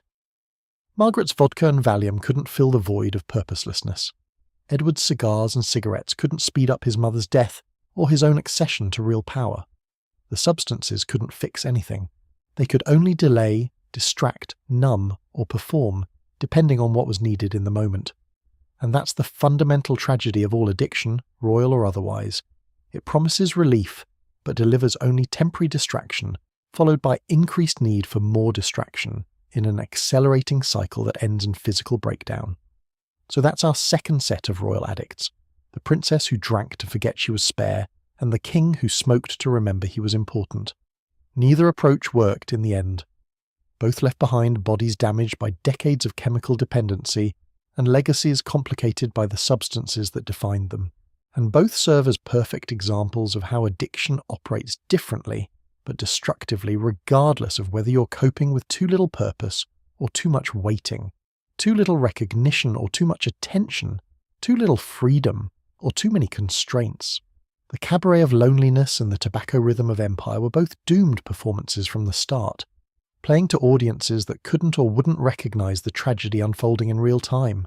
And now that we've documented them, we move forward to the next acts in this very long, very sad, occasionally darkly amusing historical show about what happens when you give people who are already dealing with impossible circumstances unlimited access to addictive substances. Spoiler alert, it continues to end poorly. But we'll get into the specific details of that continued poor ending in the next chapter, because Margaret and Edward have had their moment in our documentary spotlight, and it's time to move on to other royals who found their own creative ways to develop and maintain substance dependencies while wearing expensive crowns and pretending everything was absolutely fine. From the theatrical excess of Edward VII, we now move to his son and grandson, to George, who took very different approaches to the family tradition of substance dependency. Where Edward made his vices into entertainment, George V made his into discipline, and George VI made his into survival. Let's talk about how addiction evolved from performance art into respectable medical necessity, and then into wartime coping mechanism, because apparently the 20th century demanded new and improved ways to slowly poison yourself while maintaining royal dignity. George V, who ruled from 1910 to 1936, was Edward VII's second son. He wasn't supposed to be king any more than his grandmother Victoria was supposed to reign for 6 decades. His older brother, Albert Victor, was the heir, the one being groomed for kingship, the one who theoretically mattered. But Albert Victor died in 1892 of pneumonia, probably, though there were enough rumours about his lifestyle and health to fill several scandalous biographies. Suddenly, George, the spare who'd been planning on a nice quiet naval career, was thrust into the position of heir and eventually king. This pattern should be familiar by now. Being the unexpected heir is apparently a risk factor for developing interesting relationships with substances. It's like the royal family kept accidentally creating the exact circumstances most likely to produce addiction. Tell someone they're not important, let them get comfortable with that identity, then suddenly inform them actually they're going to be king now, and they need to completely restructure their entire life and personality to accommodate that. What could possibly go wrong? Everything, but quietly and with proper etiquette this time. George V was, by all accounts, a deeply conservative, duty-focused, somewhat humourless man who took his responsibilities extremely seriously. He was the opposite of his father in almost every way except for the substance dependencies, which he inherited along with the throne. But where Edward had been flamboyant about his vices, George was discreet. Where Edward performed pleasure, George performed duty. Where Edward made smoking into theatre, George made it into a private necessity that happened to occur constantly throughout the day. The tobacco came first, naturally, because George was Edward's son, and smoking was essentially the family business at this point. But George's approach was different. He didn't smoke cigars as social performance pieces, he smoked cigarettes, constantly, methodically, the way a person might take medication on a strict schedule. Light a cigarette, smoke it, immediately light another one. Repeat continuously from waking until sleeping. No ceremony, no performance, just steady, disciplined nicotine consumption that created a perpetual fog around him. Contemporary accounts describe George as being literally surrounded by cigarette smoke at all times. He'd smoke while working at his desk, while meeting with ministers, while reviewing documents, while eating meals, while conducting official business. The cigarette was less an accessory and more an appendage, something that was simply always present, always burning, always requiring replacement. He went through cigarettes the way normal people go through breathing, automatically, necessarily without conscious thought. The smoking served multiple functions in George's carefully ordered life. It was stress relief, obviously, because being king during the early 20th century was stressful in ways his predecessors couldn't have imagined. World War I happened during his reign, fundamentally changing Britain and the world. The Russian Revolution happened, resulting in the murder of his cousin Tsar Nicholas II and family, which was both personally tragic and professionally alarming, because it demonstrated that monarchies could actually be violently overthrown by their own people. The Irish independence movement happened, the general strike happened, the beginning of the end of the British Empire happened, everything was changing, and George's response was to smoke more cigarettes while maintaining rigid adherence to duty and protocol. But the smoking wasn't just about stress. It was also about fatigue management, about staying alert and focused during long days of royal obligations. And this is where things get interesting, because George didn't just rely on nicotine. He also had access to what were euphemistically called tonics, prescribed by his physicians, tonics that contained morphine and cocaine in various combinations, because early 20th century medicine was still remarkably casual about addictive substances. These weren't recreational drugs in George's mind or in the minds of his doctors. These were medications prescribed for legitimate medical purposes. The morphine was for pain, for the various aches and ailments that accumulated over years of official duties and military service. The cocaine was for energy, for mental clarity, for maintaining focus and alertness during the demanding schedule of a working monarch. That these substances were highly addictive and potentially dangerous was sort of acknowledged but mostly dismissed as irrelevant compared to their therapeutic benefits. The brilliant thing about medical tonics, and brilliant here means tragically convenient for enabling addiction, is that they came with built-in justification. George wasn't using morphine recreationally. He was managing chronic pain. He wasn't taking cocaine to get high. He was treating fatigue and maintaining the energy necessary for his duties. The substances were reframed as tools for doing his job better, which made them not only acceptable but practically mandatory. How could a king refuse treatment that would allow him to serve his country more effectively? That would be shirking his duty, and George absolutely would not shirk his duty. The result was a form of dependency that was quiet, disciplined, and almost militaristic in its organisation. George had a schedule. He took his tonics at specific times. He smoked his cigarettes on a predictable rotation. He maintained his official duties without obvious impairment. He was, by all external appearances, a model of royal propriety and dedication.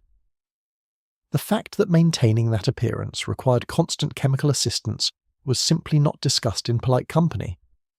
This is what we might call respectable anesthesia, addiction that's been so thoroughly medicalized and rationalized that it stops being addiction and becomes treatment. It's the pharmaceutical equivalent of wearing medals while slowly poisoning yourself. It's substance dependency dressed up in the language of duty and necessity and proper medical care. George wasn't an addict. He was a dedicated monarch doing whatever was necessary to fulfill his obligations, and if that happened to include regular doses of morphine and cocaine alongside constant nicotine consumption, well, that was just what being king required in the modern age. The medicalization of George's substance use allowed everyone involved to maintain plausible deniability. His doctors could prescribe with confidence because they were treating legitimate medical conditions. His staff could observe his constant pharmaceutical routine without alarm because it was all under medical supervision.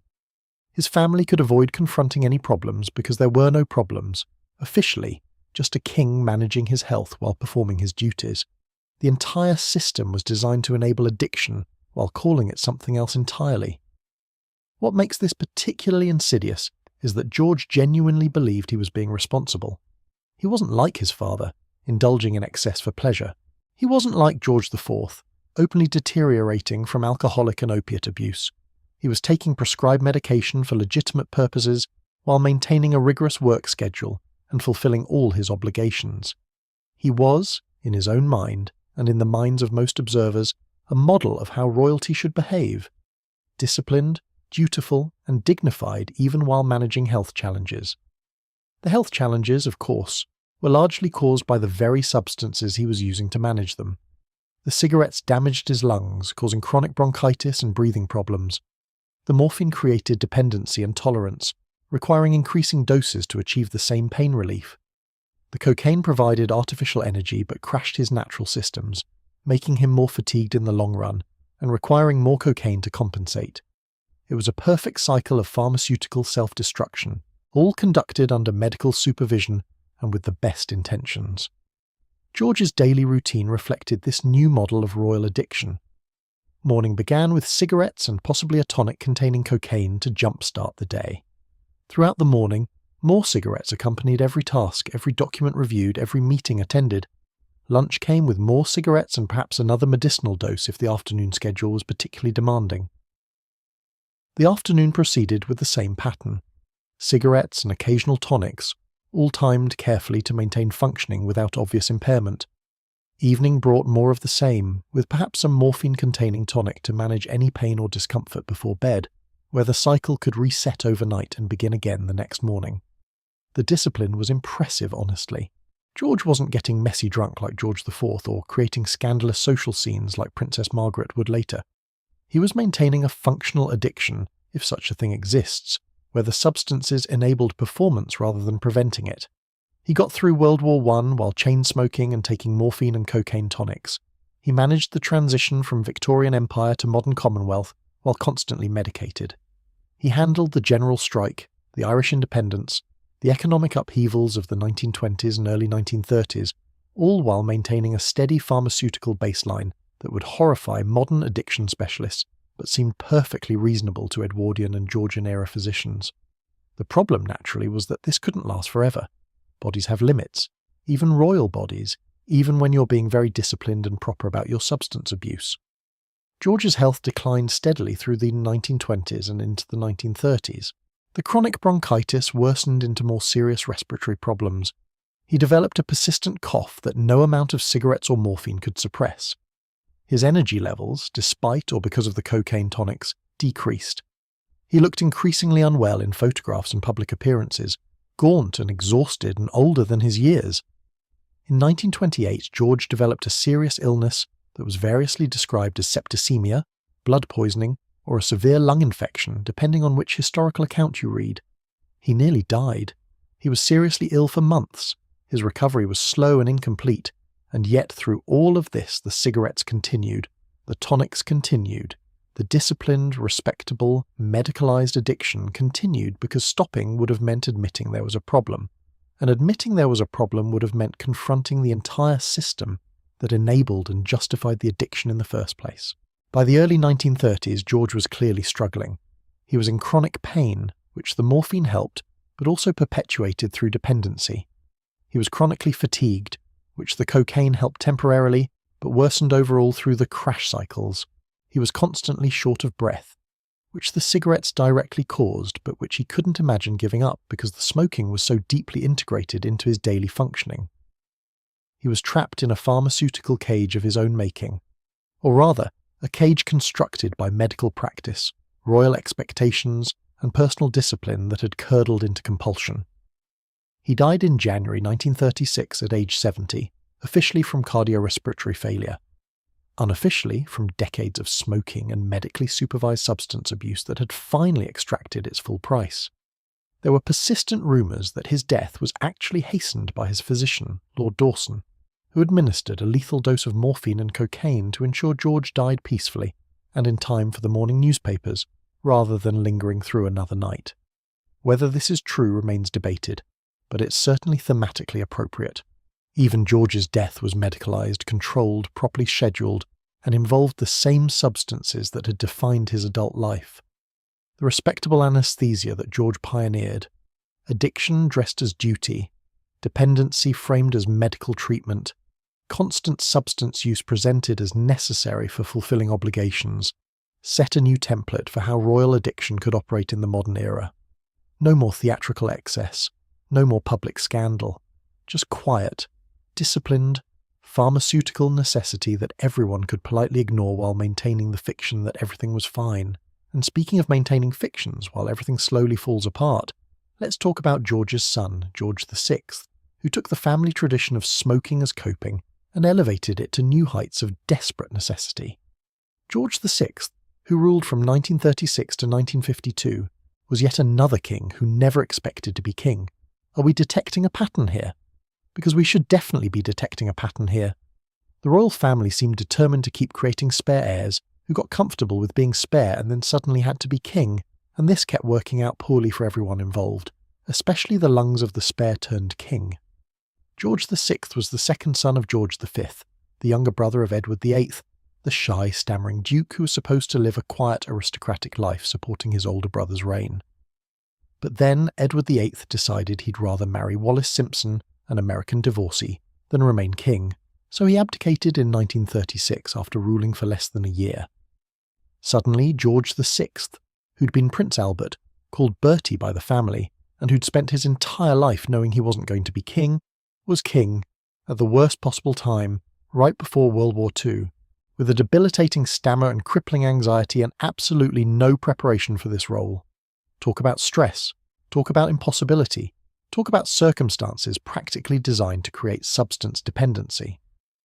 George VI was handed the throne during a constitutional crisis, with war approaching, with a speech impediment that made public speaking torture, with anxiety that made every official duty an ordeal, and with the entire nation watching to see if he could possibly measure up to the job his brother had abandoned. His solution was cigarettes. So many cigarettes. An absolutely heroic quantity of cigarettes. If his father George V had smoked constantly, George VI smoked frantically, desperately, the way a drowning person gasps for air. The cigarette became his shield, his comfort, his coping mechanism, his voice prosthetic, his courage supplement, his anxiety medication, his everything. The speech impediment, a severe stammer that he'd struggled with since childhood, made smoking particularly appealing because it gave him something to do during the painful pauses in his speech. Light a cigarette while struggling to get a word out. Take a drag while his mouth refuses to cooperate. Use the physical act of smoking to buy time, to fill space, to make the stammer seem like a dramatic pause rather than a disability. The cigarette became part of his communication strategy, a prop that helped him get through speeches and conversations and official duties that would otherwise be unbearable. The anxiety that accompanied the stammer made smoking even more necessary. George VI was, by all accounts, a nervous wreck who forced himself through sheer willpower to perform duties that terrified him. Every public appearance was agony. Every speech was torture. Every official function required immense emotional energy to appear calm and confident when internally he was panicking. The cigarettes provided a chemical baseline of nicotine that took the edge off, that made the impossible merely extremely difficult, that gave him just enough artificial calm to get through another day of being king when he desperately didn't want to be king. And then World War II started and everything got exponentially worse. Now, George wasn't just playing king during peacetime protocol and ceremonial duties. He was playing king during an existential crisis, during the Blitz, during the very real possibility that Britain might lose the war and the monarchy might end either through defeat or revolution. The pressure was unimaginable. The stakes were impossibly high. The constant state of emergency lasted for years. George's cigarette consumption increased accordingly. He was smoking somewhere between 25 and 40 cigarettes per day during the war years, possibly more depending on how stressful the day was. The cigarette was always in his hand or mouth during wartime meetings, during inspections of bomb damage, during speeches rallying the nation, during private moments of fear and doubt. It was his emotional support cigarette, his security blanket cigarette, his "this is the only thing keeping me from completely falling apart" cigarette. The famous wartime speeches that George VI delivered, the ones that helped maintain British morale during the darkest days of the war, were delivered by a man who was chain-smoking before, during, when possible, and after each broadcast. The calm, steady voice that the nation heard on the radio was achieved through immense personal effort, speech therapy, careful pacing, and a pharmaceutical support system consisting primarily of nicotine. The cigarettes weren't enhancing his performance, they were making performance possible at all. This is what the thesis meant by quote 37. George was using smoking as a literal defense mechanism against his own anxiety, his own inadequacy, perceived or real, his own terror at the situation he'd been thrust into.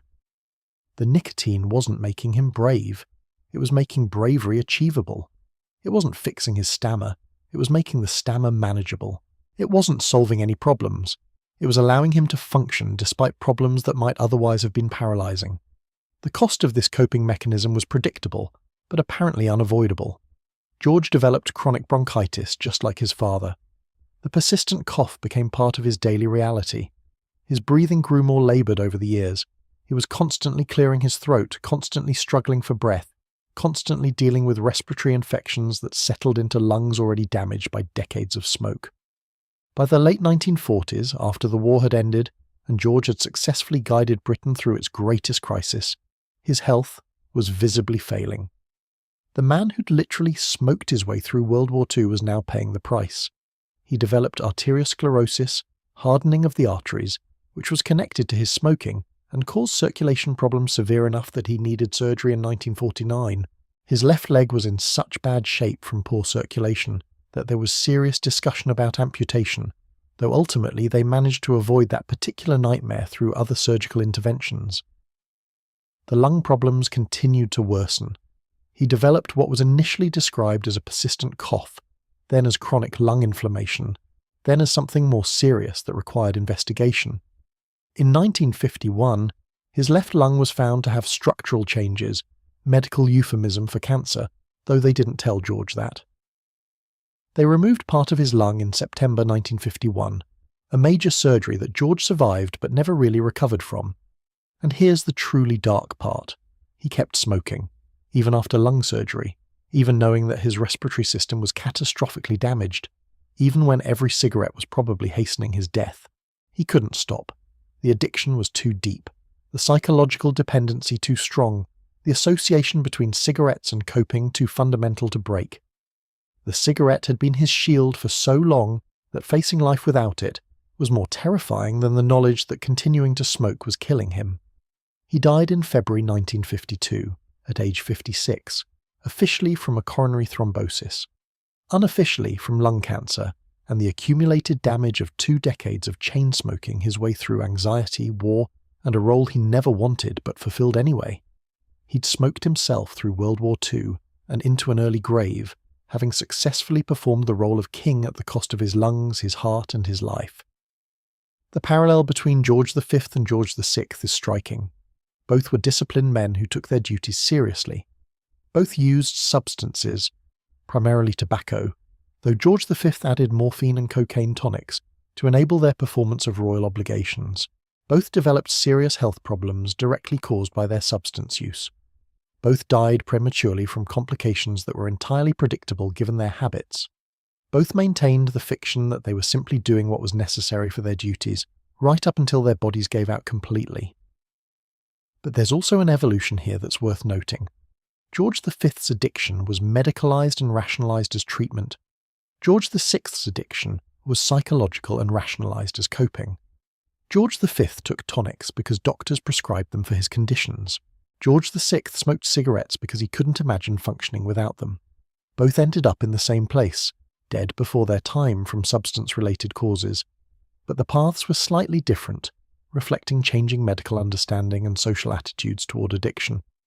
George V represented the old model: substances as medicine, addiction as treatment, dependency as proper health management under physician supervision. George VI represented a newer model: substances as psychological crutch, addiction as coping mechanism, dependency as the price of surviving impossible stress. Neither model was particularly healthy, but they reflect how understanding of addiction was slowly, incompletely evolving through the early 20th century. What unites both George is that quality of respectable addiction, dependency that's justified by duty, that's disciplined rather than chaotic, that maintains external functionality even as it destroys internal health. This is addiction with medals, addiction in uniform, addiction that shows up for work every day and does its job even as it slowly kills the person performing it.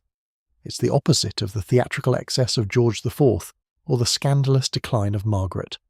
It's quiet, proper, dignified self-destruction that everyone can pretend not to notice because it's dressed in the language of duty and necessity. The cigarette as shield metaphor works on multiple levels for George VI. It was a physical shield, something to hold and manipulate during difficult moments.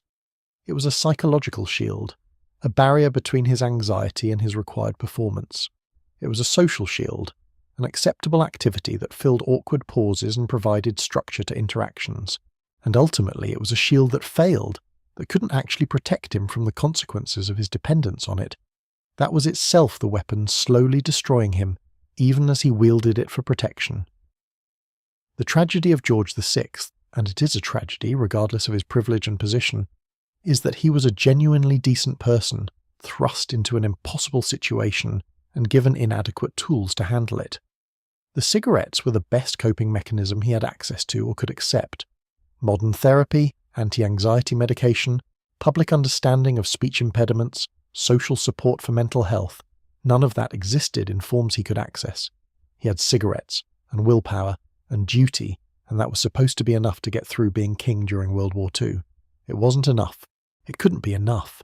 But he did it anyway, and the cigarettes helped him do it, and the cigarettes killed him for it, and that's the fundamental bargain of addiction, short-term functionality in exchange for long-term destruction. George VI made that bargain consciously or unconsciously every time he lit another cigarette, every time he reached for nicotine to get through another speech or meeting or day of impossible stress. The respectable anesthesia of George V and the protective shield of George VI represent a particular form of royal addiction that's less dramatic than George IV's pharmaceutical theatre or Margaret's vodka-soaked isolation, but no less destructive. It's the addiction of duty, of people who are using substances specifically to enable them to fulfill obligations they find overwhelming. It's not pleasure-seeking or pain avoidance in the simple sense. It's function-enabling, performance-supporting, role-surviving addiction. This matters because it shows how addiction can look like dedication, how dependency can masquerade as duty, how slowly killing yourself can be framed as noble sacrifice for the greater good. Both Georges were genuinely dedicated to their roles. Both worked incredibly hard. Both fulfilled their obligations despite personal challenges, and both died prematurely from substances they were using specifically to enable that dedication and duty. The addiction wasn't separate from their service. It was integrated into it, enabling it, and ultimately terminating it. From a modern perspective, it's heartbreaking. George VI especially, stammering, anxious, thrust into kingship during the worst possible time, using cigarettes as his only accessible coping mechanism, eventually dying from that very mechanism, deserved better options. He deserved therapy for his anxiety and speech impediment. He deserved medication that actually helped without destroying his lungs. He deserved support systems that could have helped him manage stress without chemical dependency. But those options weren't really available to him, or weren't acceptable within the constraints of royalty and masculinity and duty in the 1930s and 1940s. So he had cigarettes, and cigarettes were enough to get him through the war, but not enough to get him through the aftermath. The shield that protected him during battle became the weapon that killed him in peace. That's not irony, that's just the brutal mathematics of addiction, where the substance that helps in the short term destroys in the long term, but the short term is all you can think about when you're drowning in stress and fear and obligation. What we're seeing with these two Georges is the emergence of modern addiction patterns in royal contexts. The medicalization, the rationalization through duty, the maintenance of external functionality, the private struggle, the eventual physical breakdown. This is the template for 20th century substance dependency. It's less colourful than the historical excesses of earlier royals, but it's no less destructive and perhaps more insidious because it's so much easier to justify and ignore. The medals that George V wore while slowly poisoning himself with morphine, cocaine and tobacco represented duty, service, dedication. The speeches that George VI delivered while chain-smoking represented courage, leadership, national unity. Both men were celebrated for their service even as the substances enabling that service were destroying them. The addiction was invisible or ignored precisely because it was framed as necessary for duty rather than contrary to it. This is perhaps the most dangerous form of royal addiction we've encountered so far, not the obvious excess that everyone can see and criticize, but the disciplined, justified, duty-oriented dependency that everyone can admire while ignoring. When addiction looks like dedication, when dependency is framed as sacrifice, when slowly dying from substance use is presented as noble service, then intervention becomes nearly impossible because you'd be criticizing someone for being too devoted to their duty. George V couldn't stop his morphine and cocaine tonics because they were prescribed medications for legitimate conditions, and a king must be healthy enough to serve. George VI couldn't stop smoking because the cigarettes were what enabled him to speak, to function, to be king during wartime, and a king must do his duty regardless of personal cost. Both died for their duty, in a very literal sense. The substances that enabled them to perform their duties killed them. But because the substances were integrated into the duty rather than separate from it, stopping would have meant failing in their obligations, which was unthinkable. So they continued. They smoked and took their tonics and fulfilled their duties and died prematurely, and were celebrated as dedicated monarchs who served their country well. Which they did. They absolutely did serve well. But they also served themselves to death slowly, quietly, respectably, with proper medical supervision, an excellent justification and dignified suffering that maintained appearances until the very end. The respectable anesthesia and protective shield weren't alternatives to addiction. They were addiction in different clothes, addiction with better PR, addiction that could be ignored or celebrated depending on how you framed it.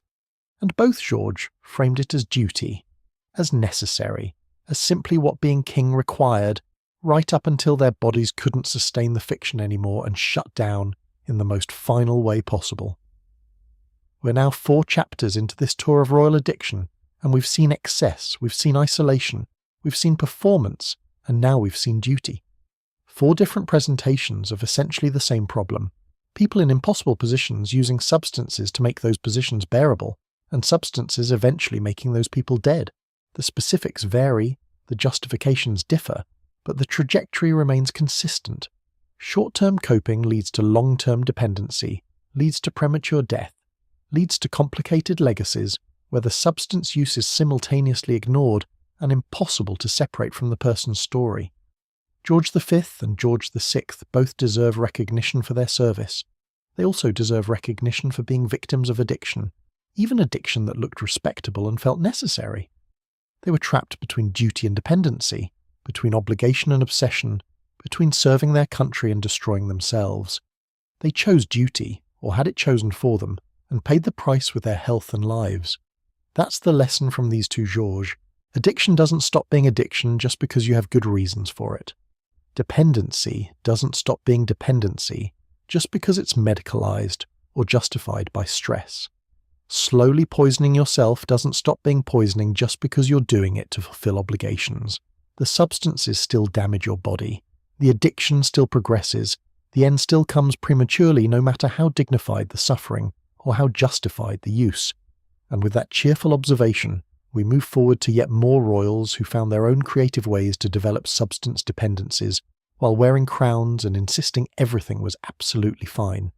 Because if there's one thing we've learnt so far, it's that the British monarchy had more ways to slowly poison itself than George V had morphine tonics, or George VI had cigarettes. The creativity is impressive. The outcomes are consistently tragic, but we're only partway through this list, so buckle in for more examples of how privilege and power and royal duty combined with addictive substances to produce predictably disastrous results, just with different specific details each time.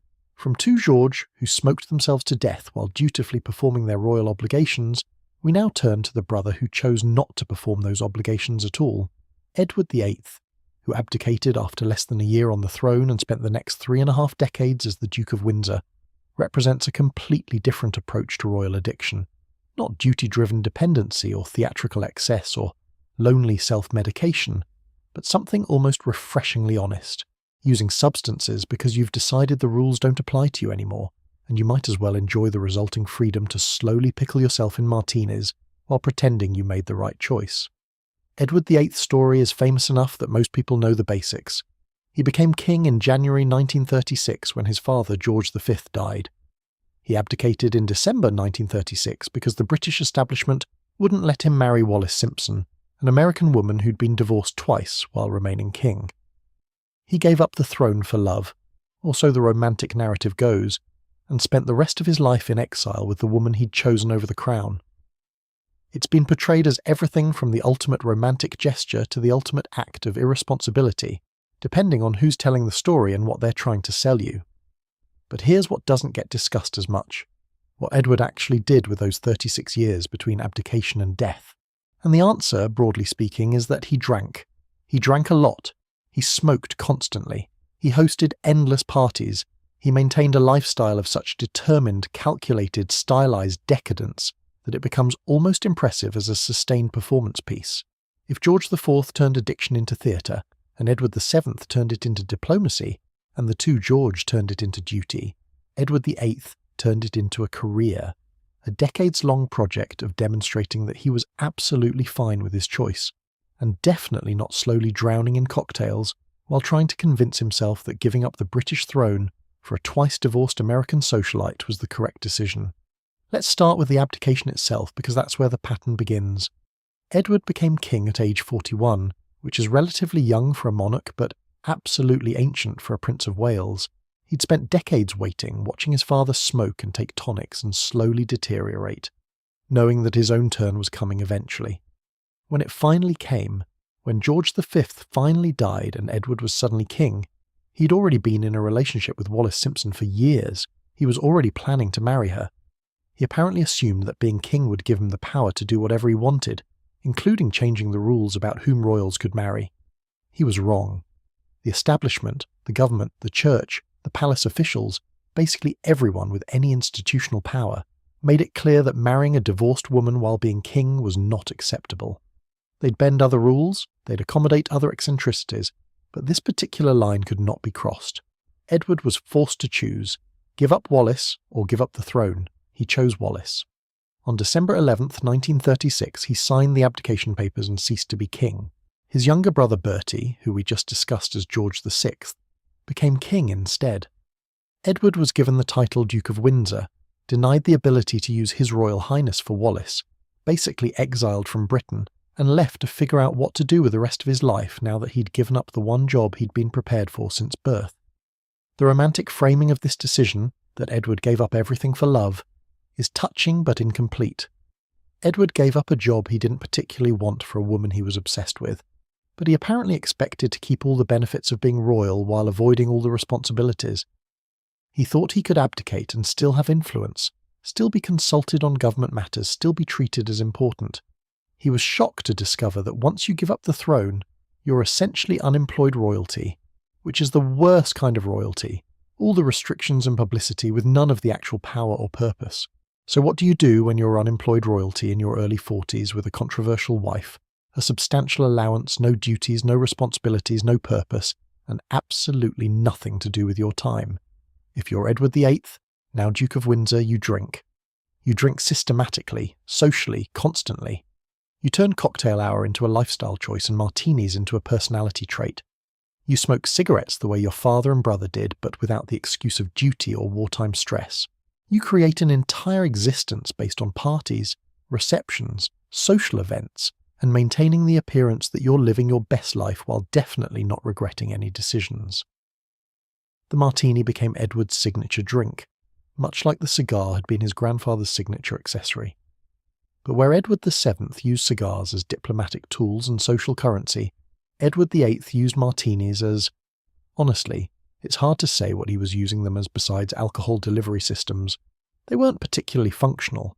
They weren't enabling any specific duties or performances. They were just there, constantly, part of the daily routine of being the Duke of Windsor, which apparently consisted primarily of drinking expensive cocktails in expensive locations, while wearing expensive clothes, and pretending this was a fulfilling way to spend multiple decades. The routine that Edward and Wallis established in their exile was remarkably consistent and remarkably empty.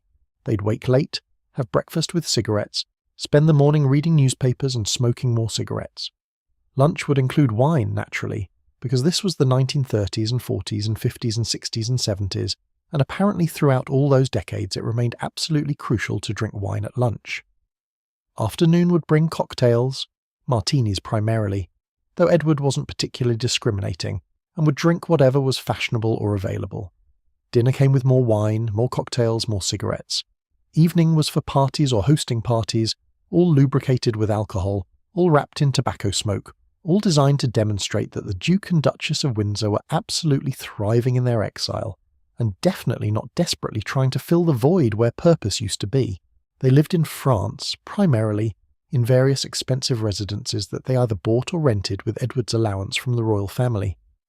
They socialised with café society, wealthy, fashionable, often superficial people who had nothing better to do than attend parties and gossip and maintain the appearance of glamorous lives.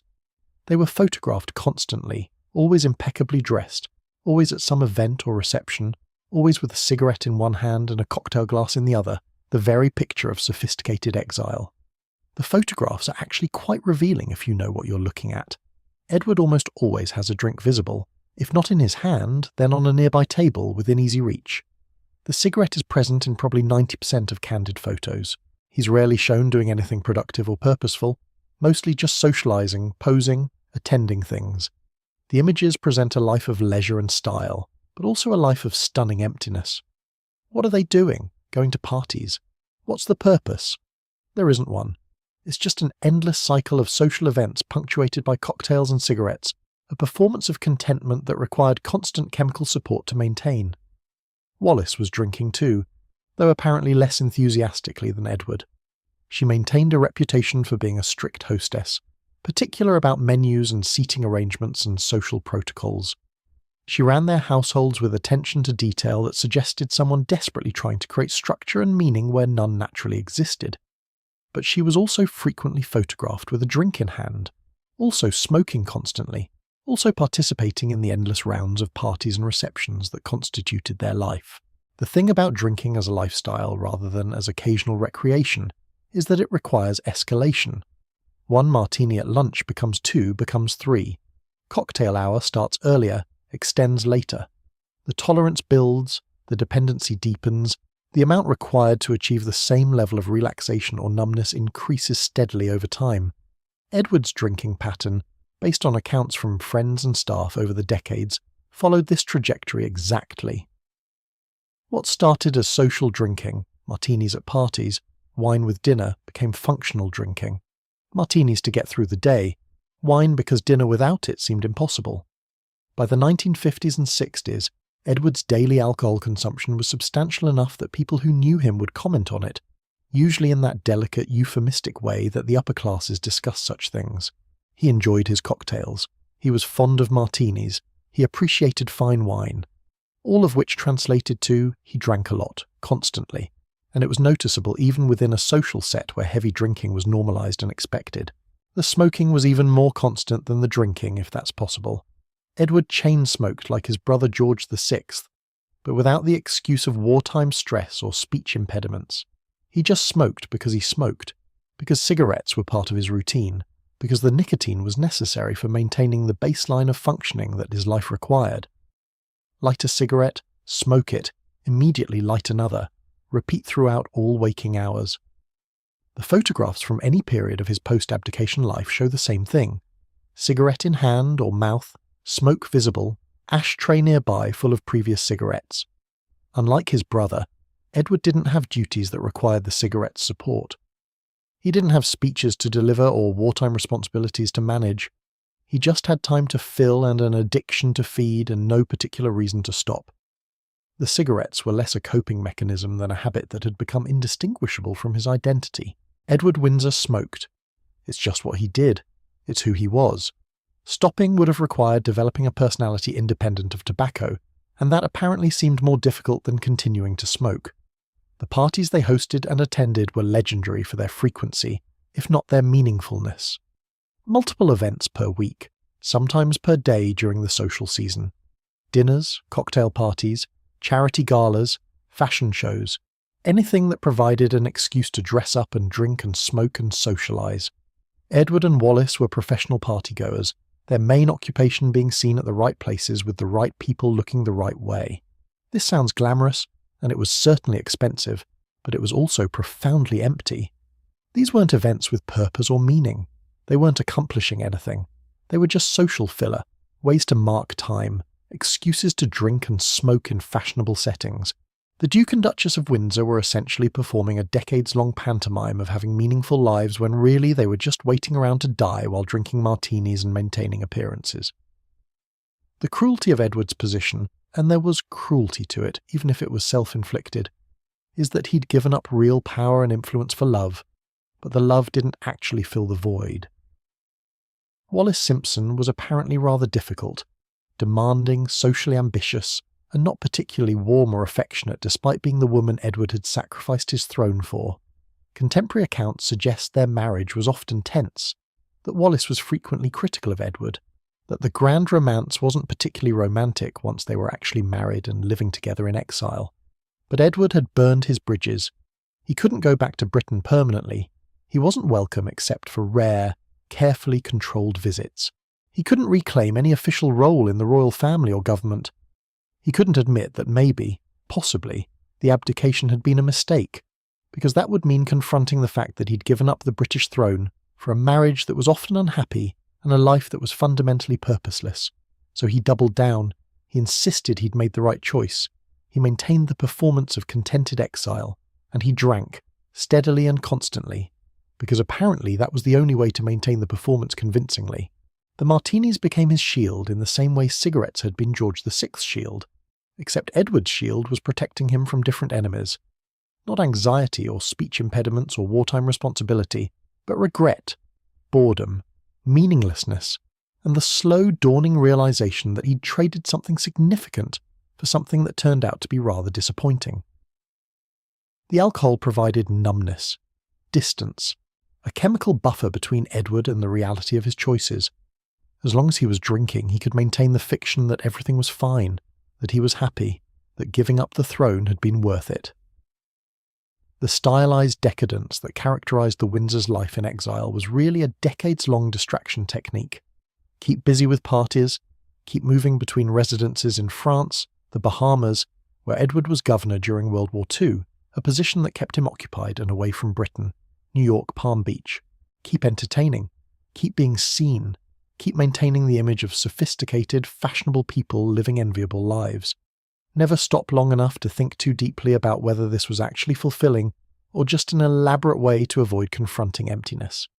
The Bahamas governorship during World War II is particularly interesting because it was supposedly Edward doing official duty again, serving his country during wartime. In reality, it was a way to keep him occupied and away from Britain, where his presence would be awkward and potentially problematic. The position gave him something resembling purpose for a few years, but even then, accounts suggest he spent much of his time hosting parties at Government House, drinking, smoking, and generally treating the role as more of a social position than a serious administrative one. After the war, it was back to permanent exile and the party circuit. The 1950s and 60s blurred together in a haze of social events, travel, drinking, and smoking. Edward aged, developing the health problems you'd expect from decades of heavy alcohol and tobacco use. He had no children. Wallis apparently couldn't or chose not to have them, which meant no family life to provide structure or meaning. He had no career, no hobbies that amounted to anything substantial, no real purpose beyond maintaining his and Wallis's social position within café society. The dependency on alcohol and tobacco was complete by this point, not even hidden or euphemized particularly. Edward needed to drink.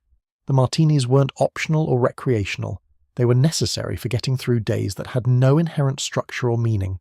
The cigarettes were automatic, chain-smoked without thought, a constant that persisted regardless of what else was happening. This wasn't addiction that enabled performance or coping with extraordinary stress. This was addiction as a substitute for purpose, substances filling the void where meaning should have been. By the 1960s, Edward's health was noticeably declining. He developed throat problems, unsurprising given the decades of smoking, that were eventually diagnosed as throat cancer. The diagnosis came in the early 1970s, and Edward underwent radiation treatment that was apparently quite brutal. His voice was affected, his appearance deteriorated. The man who'd been so concerned with image and style for decades was now visibly dying, in ways that no amount of careful grooming could hide. He kept smoking anyway, even with throat cancer, Even knowing that tobacco had caused it and continued tobacco use was making it worse. The addiction was too deep, or the habit too ingrained, or maybe he just didn't see the point in stopping when he was already dying and had nothing else to do with his mouth besides smoke cigarettes and drink martinis. Why stop now? He'd spent 36 years in exile steadily consuming both. Might as well continue until the body finally gave up entirely. He died in May 1972 at age 77, which is actually fairly old considering the lifestyle, but probably younger than he would have lived without the smoking and drinking. Wallace outlived him by 14 years, dying in 1986, though by most accounts she was diminished and somewhat senile by the end. The woman who'd caused a constitutional crisis reduced to a confused elderly person in a Paris apartment maintained by the royal family out of obligation rather than affection. The thesis here, addiction as a right to impunity, not collapse but sustained dulling, is really about entitlement and avoidance. Edward felt entitled to do whatever he wanted because he'd given up the throne, because he'd made this huge sacrifice, because surely that earned him the right to live however he pleased without judgment or consequences. The addiction wasn't about losing control or hitting bottom. It was about maintaining a carefully calibrated level of intoxication that made his empty life tolerable, while never quite crossing the line into obvious, undeniable alcoholism that would shatter the image he was maintaining. This is addiction as lifestyle choice, addiction as long-term project, addiction as the solution to a problem that Edward created and then couldn't figure out how to solve except by drinking through it. He wasn't seeking help because he didn't see himself as having a problem. He was just living his life the way he wanted to live it, which happened to include constant alcohol and tobacco consumption. If anyone suggested this might be unhealthy or problematic, well, he was the man who'd given up the British throne for love. Surely he'd earned the right to drink martinis in peace without people criticising his choices. The sustained dulling that characterised Edward's post-abdication existence is perhaps the saddest form of royal addiction we've encountered so far. At least George IV's theatrical excess had energy. Princess Margaret's lonely drinking had poignancy. The two Georges' duty-driven dependencies had purpose, however misguided. Edward's exile in a martini glass had none of these qualities, just a relentless, decades-long maintenance of numbness, a life lived at a perpetual distance from itself, cushioned by alcohol and tobacco from any reflection that might lead to regret or recognition that perhaps the grand romantic gesture hadn't been worth it after all. The parties, the receptions, the endless social calendar, all of it was filler, distraction, ways to avoid sitting alone with his thoughts and a glass and having to confront what he'd done, and what it had cost and what he'd gained in return. Better to always be moving, always be socialising, always have a drink in hand and a cigarette in mouth, always be performing the role of contented exile. As long as the performance continued, as long as the martinis kept flowing and the cigarettes kept burning, Edward didn't have to face the possibility that he'd made a terrible mistake. Compare this to his brother George VI, who we discussed in the previous chapter. George VI didn't want to be king, was terrified of being king, found the role almost unbearable. But he did it anyway, smoked his way through it, fulfilled his duties despite his terror and stammer and anxiety. He died young from the smoking, but he died having done the job, having guided Britain through World War II, having been a genuinely good king despite never wanting to be king at all.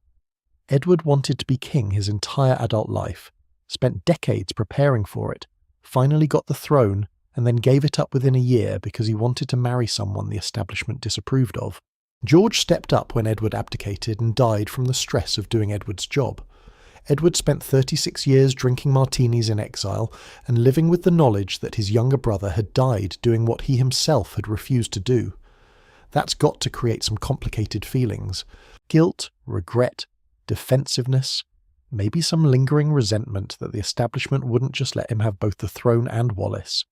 The martinis probably helped with those feelings. The cigarettes certainly distracted from them.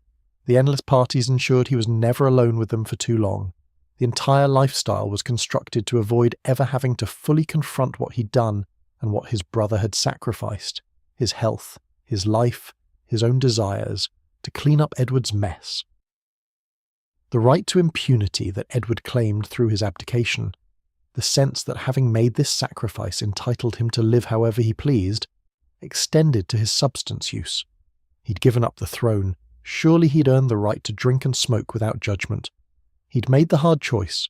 Surely he deserved to cope with the aftermath however he saw fit. The substances weren't a problem. They were a earned privilege, a reasonable accommodation for a man living in permanent exile from the only life he'd been prepared for. This framing conveniently ignored that the exile was self-imposed, that the hard choice was his own doing, that the need for coping was created by his own decisions. But that's addiction's favourite trick, reframing dependency as reasonable under the circumstances, while ignoring that you often created the circumstances specifically to justify the dependency. Edward needed to drink because exile was difficult. Exile was difficult because he'd chosen it over kingship. He'd chosen it over kingship because he wanted to marry Wallis. Therefore, martinis. The logic only works if you don't examine it too closely, which is why the martinis were necessary, to ensure you never did examine it too closely. The stylized aspect of the Windsor's decadence is important too. This wasn't sloppy drinking or desperate substance abuse. Everything was curated, photographed, presented as aspirational. The parties were elegant. The clothes were impeccable. The drinks were served in proper glassware with proper garnishes by proper staff in proper settings. Even the addiction was stylized, made glamorous, turned into something that looked like sophisticated living rather than prolonged avoidance of uncomfortable realities. This is addiction as aesthetic choice, where the substances are integrated so thoroughly into a lifestyle brand that they stop being recognizable as addiction and become simply part of the image. Edward wasn't an alcoholic drinking to cope with regret and purposelessness. He was a sophisticated duke who enjoyed fine cocktails and appreciated good tobacco. The reframing was complete, the justification perfect, the denial so well constructed that it masqueraded as self-awareness. For 36 years this worked. Edward maintained the performance, kept drinking and smoking, never quite acknowledged that perhaps there was a problem beyond the one he'd created through abdication. He died having never publicly expressed regret, never admitted that maybe giving up the throne had been a mistake, never confronted the reality that his grand romantic gesture had resulted in a rather mundane marriage and a profoundly empty life, sustained primarily by alcohol, tobacco, and determined avoidance of introspection. The exile in a martini glass was really an exile from himself, from honest self-assessment, from any reckoning with his choices and their consequences. The martinis ensured that reckoning never had to happen. The cigarettes provided constant distraction. The parties offered perpetual escape. And Edward died in exile, having spent more than 3 decades drinking his way through the aftermath of giving up the only job that might have given his life meaning. For a woman and a marriage that apparently didn't provide sufficient meaning to fill the void. This is the darkest form of royal addiction we've seen yet in some ways. Not the most dramatic or the most physically destructive in the short term, but the most existentially bleak. At least the other royals we've discussed had something they were coping with or enabling. Edward was coping with nothing except the consequences of his own choices, enabling nothing except his ability to avoid confronting those consequences. His addiction served no purpose except to maintain numbness, to keep reality at a comfortable distance, to ensure he never had to fully face what he'd done and whether it had been worth it.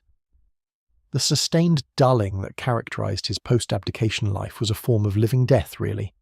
Present but not fully engaged, existing but not quite living, filling decades with activity that added up to nothing. The parties he attended, the drinks he consumed, the cigarettes he smoked, none of it meant anything beyond itself. It was pure distraction, pure avoidance, pure chemical-assisted denial that lasted until his body finally gave out from decades of abuse. And the cruelest part is that Edward probably could have done something meaningful with those 36 years. He could have written, contributed to charity in substantial ways, developed actual hobbies or interests beyond social climbing and party attendance. He had resources, intelligence, opportunity. He chose instead to drink martinis and smoke cigarettes, and pretend that living in stylish exile while avoiding all useful occupation was somehow fulfilling. The substances made that choice possible by numbing any discontent or restlessness that might have pushed him towards something more meaningful. In the end, Edward VIII represents addiction as wasted potential, substance use as a way of avoiding not just pain but also possibility. The martinis didn't just dull regret, they dulled everything, flattening life into a series of indistinguishable social events lubricated by alcohol and wrapped in tobacco smoke. He gave up the throne and then gave up any chance of making that sacrifice meaningful, choosing instead to spend decades in a pharmaceutical haze, pretending he was happy with his choices. That's the lesson from Edward Windsor. Sometimes addiction isn't about coping with impossible circumstances or enabling performance of difficult duties. Sometimes it's about avoiding responsibility for your own choices, about maintaining numbness in the face of consequences you created, about drinking yourself into a state where regret and recognition are impossible because you're too consistently intoxicated to think clearly about anything. The exile wasn't just geographic, it was psychological, chemical, sustained for 36 years through daily consumption of enough alcohol and tobacco to ensure that Edward never had to fully inhabit his own life or confront his own decisions. He lived at a distance from himself, mediated by substances, performing contentment for photographers and society columnists, while privately drinking away any possibility of genuine reflection or growth. And now we've seen 5 different approaches to royal addiction: excess, isolation, performance, duty, and avoidance. 5 ways of using substances to manage the contradictions and impossibilities of royal life, or in Edward's case, royal non-life. The specific chemicals vary, the justifications differ, but the pattern persists. Royals using substances to bridge the gap between who they are and who they're expected to be, and substances eventually consuming them in one way or another. Edward's consumption took 36 years, which is a long time to sustain an addiction that looks like sophistication, a long time to drink and smoke your way through a life you've hollowed out by your own choices. But sustain it he did, right up until throat cancer and physical deterioration made the performance impossible to maintain. And then he died, having proved that you can give up a throne but you can't give up addiction once it's become your primary relationship, your main occupation, your most consistent companion through decades of empty glamour. So that's Edward VIII, the king who wasn't, the duke who drank, the exile who turned avoidance into a lifestyle, and martinis into a decades-long project. He proved that addiction doesn't need trauma or duty or impossible circumstances. Sometimes it just needs a person who's made choices they can't face sober, who's created a void they can't fill with anything except substances, who's committed to maintaining a performance that requires constant chemical support to sustain. The right to impunity he claimed through abdication extended to his addiction, making it both possible and impossible to address. Possible because no one could tell him what to do anymore. He'd given up the position that came with expectations and requirements. Impossible because that same freedom meant no structure, no accountability, no reason to ever stop or change. He could drink himself into oblivion stylishly and slowly, and no one could or would intervene because he was living his own life on his own terms. And if those terms included enough martinis to float a yacht and enough cigarettes to start a tobacco plantation, well, that was his right as a man who'd sacrificed everything for love. Except he hadn't sacrificed everything. He'd sacrificed one thing, the throne, and gained in return a life of such emptiness that it required constant chemical management to endure. The martinis were the price of his choice, and the means of avoiding confronting whether the price had been worth paying. And for 36 years he paid that price gladly, or at least habitually mixing drinks and lighting cigarettes and maintaining the fiction that exile in a martini glass was somehow preferable to kingship. It wasn't, obviously. But admitting that would have required sobriety, both literal and psychological, and Edward was committed to neither. So he drank and smoked and died, having proved that sometimes the most destructive addiction isn't the most dramatic one, but the one that looks like living well while actually being slow-motion suicide dressed in expensive clothing and served in crystal glassware. That's our 5th royal addict, and we're starting to see patterns that will persist through the rest of this list. Addiction as solution to problems that addiction can't solve. Substances as substitute for meaning. Dependency dressed up as choice or lifestyle or necessary coping. And always, eventually, the body's surrender to decades of chemical assault, the premature death, the complicated legacy where the substance use can't be separated from the Purton story. Edward VIII chose his addiction consciously, in ways some of our other subjects didn't. Chose exile, chose emptiness, chose to fill that emptiness with martinis rather than meaning. That makes his story less sympathetic, but perhaps more instructive. You don't need impossible circumstances or traumatic events to develop a destructive relationship with substances. Sometimes you just need to make choices you can't face sober, and then spend decades ensuring you never have to face them at all. From Edward VIII spending 36 years drinking martinis to avoid confronting his choices, we now leap forward several generations to someone who represents a completely different approach to royal substance use and trauma. Prince Harry, Duke of Sussex, grandson of Queen Elizabeth II, did something that would have been absolutely unthinkable to every royal we've discussed so far. He talked about it. Publicly, in detail, in a memoir, on television, in therapy sessions that he then discussed in interviews. He took the entire centuries-old tradition of royal substance abuse happening behind closed doors with polite euphemisms and quiet enabling, and he said, basically, actually, let's discuss this openly and maybe try to break the cycle, instead of just adding another link to it. This is revolutionary in the context of royal behaviour. Remember, we've spent 5 chapters discussing royals who went to extraordinary lengths to hide, justify, medicalise or stylise their addictions, anything to avoid directly acknowledging that there was a problem. George IV couldn't edit his liver, but would never admit he was an alcoholic. Princess Margaret drank vodka for decades, and everyone politely pretended not to notice. The two Georges smoked themselves to death while framing it as duty.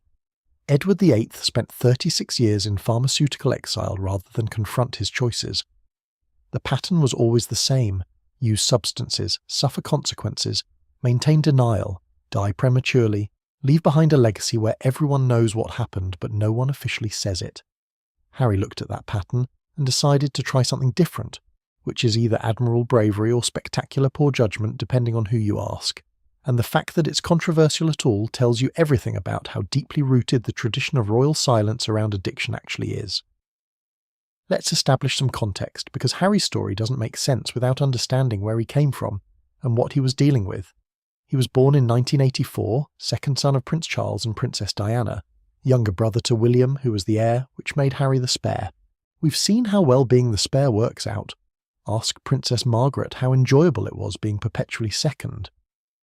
But Harry had additional complications that Margaret didn't, starting with the fact that his parents' marriage was a spectacular disaster that played out in public view with all the subtlety of a car crash in slow motion.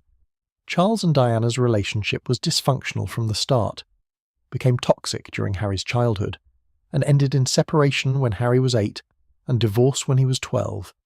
The dysfunction wasn't hidden. It was tabloid fodder, public scandal, international news. Harry grew up watching his parents destroy each other publicly, while trying to maintain the facade of royal propriety, which is exactly the kind of childhood that therapists later charge a lot of money to help people process. Then, when Harry was 12 years old, his mother died in a car crash in Paris while being chased by paparazzi. This is the kind of trauma that would be difficult under any circumstances, but Harry had to experience it publicly, had to walk behind his mother's coffin in a televised funeral watched by millions, had to grieve under scrutiny while maintaining royal dignity and not showing too much emotion because that would be inappropriate. He was 12, his mother had just died violently and publicly, and he had to perform composure for the cameras. This is relevant to our discussion because trauma is one of the most reliable predictors of substance abuse. It's not inevitable. Plenty of people experience trauma without developing addictions, but it absolutely increases risk, especially when the trauma is unprocessed and the person has no healthy outlet for their pain. Harry was a traumatized child in an institution that doesn't really do emotional processing, that values stoicism and duty over therapy and healing, that had centuries of practice in suppressing difficult feelings rather than addressing them. So what happened? Well, Harry did what a lot of traumatized teenagers with access and opportunity do. He experimented with substances. Not immediately. He was apparently fairly well behaved as a young teenager, or at least not publicly problematic. But by his late teens and early 20s, he was using drugs and alcohol with enough frequency and visibility that it became a scandal. The British tabloids loved this story. Quote, 44, quote 45, quote 46. The media had decided on their narrative and Harry seemed determined to fulfill it. He was photographed drunk at clubs. He was caught on video doing things that royal princes definitely shouldn't be doing. He wore a Nazi uniform to a costume party. Sober, presumably, which almost makes it worse because at least intoxication would have been an excuse for spectacularly bad judgment. The official response was damage control and rehabilitation theatre. Harry was sent to talk to recovering drug addicts to learn about the consequences of substance abuse, which is the kind of intervention that looks good in press releases but doesn't actually address underlying trauma or provide real support. It was the royal family doing what they'd always done, managing appearances, controlling the narrative, treating the symptom, public scandal, rather than the disease, unprocessed grief and institutional dysfunction. But here's where Harry's story diverges from the historical pattern. Instead of continuing the cycle, using substances privately while maintaining public propriety, slowly deteriorating while everyone pretends not to notice, dying prematurely with euphemistic obituaries, Harry eventually chose a different path. Not immediately, not smoothly, not without a lot of additional mistakes and public scandals, but eventually he started actually addressing his trauma rather than just medicating it or hiding it. This process apparently involved therapy, which is almost comically obvious as a solution but was revolutionary for royals. The British royal family doesn't do therapy, historically. They do stiff upper lip. They do carrying on. They do maintaining dignity despite personal suffering. They absolutely do not do sitting in an office talking about their feelings with a licensed professional who might suggest that maybe, just maybe, some of their institution's practices are psychologically harmful. Harry did therapy. Multiple types, apparently, traditional talk therapy, EMDR for trauma processing, other modalities aimed at addressing the underlying issues rather than just managing symptoms. And in the process of doing therapy, he started recognizing patterns, started seeing how his substance use was connected to his trauma, how the drinking and drugs were attempts to numb pain rather than recreational fun, how he was following in well-worn family footsteps of using chemicals to cope with impossible circumstances. The cannabis use that got him in trouble as a teenager wasn't, in retrospect, particularly unusual or concerning compared to normal teenage experimentation. Lots of people try marijuana in their late teens without it becoming a problem. What was different was the context. He was royal, so it became a scandal, and the underlying motivation. Harry wasn't using cannabis because he thought it was cool or wanted to fit in with peers. He was using it because he was in pain and didn't have better tools for managing that pain. The cocaine use, which he disclosed in his memoir, quote, 48, published in 2023, was more concerning. Cocaine isn't typically a drug of grief and trauma. It's more associated with partying and ego and enhanced sociability. But Harry described using it not for the high, but to feel different, to escape himself, to create temporary distance from his own mind and feelings. That's using cocaine as an emotional anesthetic, which is both expensive and ineffective, but apparently seemed reasonable at the time when you're a traumatized young man with access to substances and no idea how to process grief in healthy ways. The psychedelics, magic mushrooms, ayahuasca, came later, in his 30s, and were apparently part of his therapeutic journey rather than recreational use. This is a fascinating evolution because it shows Harry trying to use substances not to escape trauma, but to confront it, to process it, to work through it. Psychedelics in therapeutic contexts can be helpful for trauma processing, though the research is still developing and the practice is controversial. Harry credits these experiences with helping him access and process emotions that he'd been suppressing for decades. Whether you think psychedelic-assisted therapy is legitimate treatment or just getting high, with extra steps, depends largely on your perspective on drug policy and mental health treatment.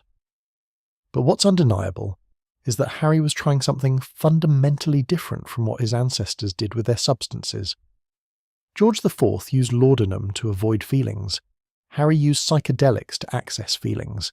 The substances were different, but more importantly, the intention was opposite: numbing versus confronting, escaping versus processing. The public disclosure of all this came primarily through Harry's memoir, Spare, which was published in early 2023 and immediately became controversial. Harry detailed his drug use, his drinking, his mental health struggles, his therapy experiences, his complicated feelings about his family and his role in the institution. He broke basically every rule of royal discretion and privacy, airing family conflicts and personal struggles in ways that made previous royal scandals look tame by comparison. The British establishment and many media outlets were horrified. This simply wasn't done. Royals don't write tell-all memoirs. They don't discuss substance use openly.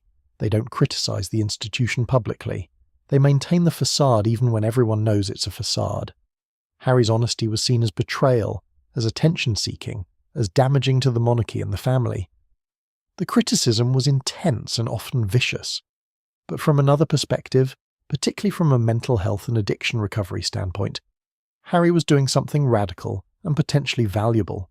He was breaking the cycle of secrecy and shame that had characterized royal substance abuse for centuries. He was saying, essentially, I was in pain. I used substances to cope with that pain. I recognized it was a problem. I got help. And I'm telling you about it because maybe it will help other people recognize their own patterns and get help too. This is the thesis we're working with. Honesty instead of whispers. Public therapy instead of private deterioration. Attempting to break cycles instead of perpetuating them. Harry looked at the family history we've been documenting in this video. Generations of royals using substances to cope with impossible circumstances and institutional dysfunction, and decided to try something different. Not perfectly, not without mistakes or contradictions, but differently. The contradiction in Harry's approach is that he's simultaneously criticizing the institution for its dysfunction, while also using his platform within that institution to promote his message. He's leveraging his royal status to talk about the problems with royal status. He's benefiting from the family he's publicly criticizing. This makes people uncomfortable because it seems to want it both ways, wanting royal privilege without royal responsibility, wanting the platform without the constraints. But substance abuse and trauma recovery are often messy and contradictory. People in recovery frequently have complicated relationships with their past, with institutions that harmed them, with families that enabled them. Harry's contradictions don't necessarily invalidate his message. They might actually make it more authentic, more human, more relatable than if he presented some perfectly coherent narrative of trauma and healing. The cannabis use that started as teenage coping evolved into something Harry describes as occasionally helpful for anxiety management as an adult. This is interesting because it's the kind of nuanced relationship with substances that doesn't fit neatly into quote_51, quote_ or quote_52, quote_ categories. He's not claiming he was addicted to cannabis, or that he's now completely abstinent. He's describing a more complicated relationship where substances were sometimes harmful, sometimes helpful, and required conscious management to ensure they remained tools rather than becoming problems. This reflects modern understanding of substance use disorders as existing on a spectrum, rather than being simple binary categories of addict or not addict.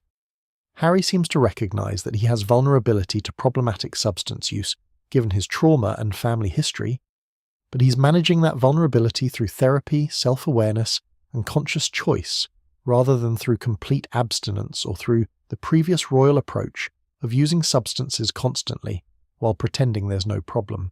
The cocaine phase, by Harry's account, was more clearly problematic. Using a stimulant to escape feelings is generally not a sustainable or healthy pattern.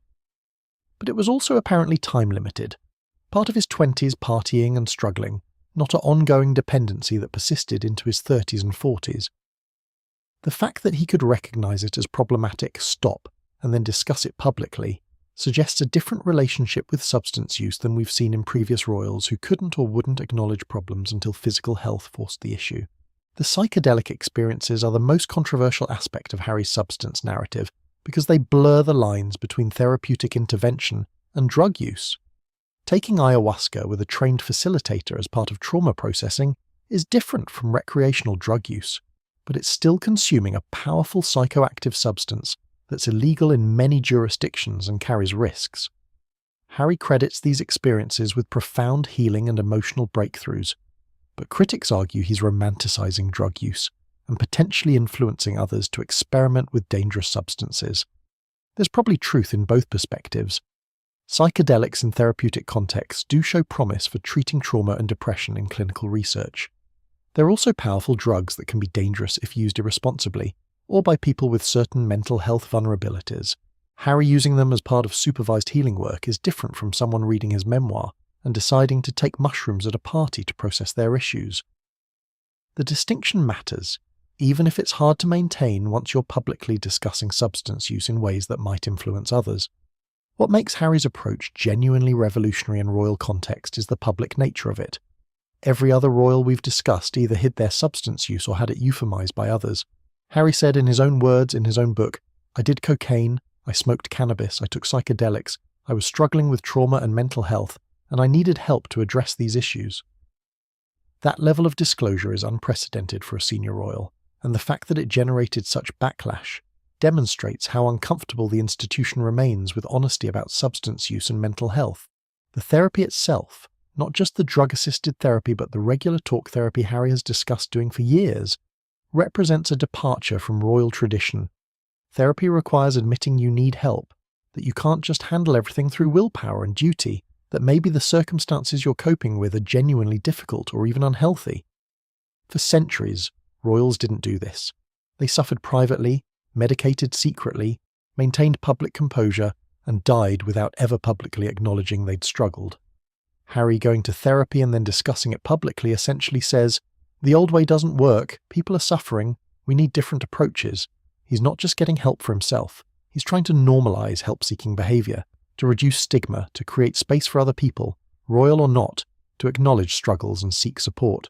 Whether this is noble public service or self-serving publicity depends largely on your opinion of Harry himself, but the impact of high-profile figures discussing mental health and substance use is generally positive for reducing stigma. The Spare memoir itself is interesting as an artifact of this new approach to royal dysfunction. Previous royal memoirs were either sanitized, authorized biographies or posthumous publications that couldn't hurt living people. Harry published while his family members were alive, while still having relationships with them, however strained. While the institution he was criticizing still existed and functioned. He basically said, "58_" the response from the royal family was largely silence, which is traditional. Don't engage, don't comment, never complain, never explain. The response from the media and public was mixed. Some people found Harry's honesty refreshing, and his trauma processing admirable. Others found it self-indulgent and attention-seeking, and disrespectful to his family. The fact that it generated so much discussion, though, suggests it touched something real, that there was appetite for this kind of honesty, even if not everyone approved of it. Compare Harry's approach to how previous generations handled royal substance abuse and mental health crises. When Princess Margaret was drinking herself to death, the official response was silence and euphemism. When George VI was chain-smoking through World War II, it was framed as dedication to duty. When Edward VIII was drinking martinis in exile for decades, it was styled as sophisticated living. The pattern was always discretion, always maintaining appearances, always protecting the institution over the individual. Harry rejected that pattern.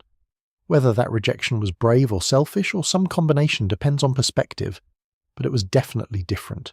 He prioritized personal healing over institutional loyalty, public honesty over private suffering, breaking cycles over maintaining traditions.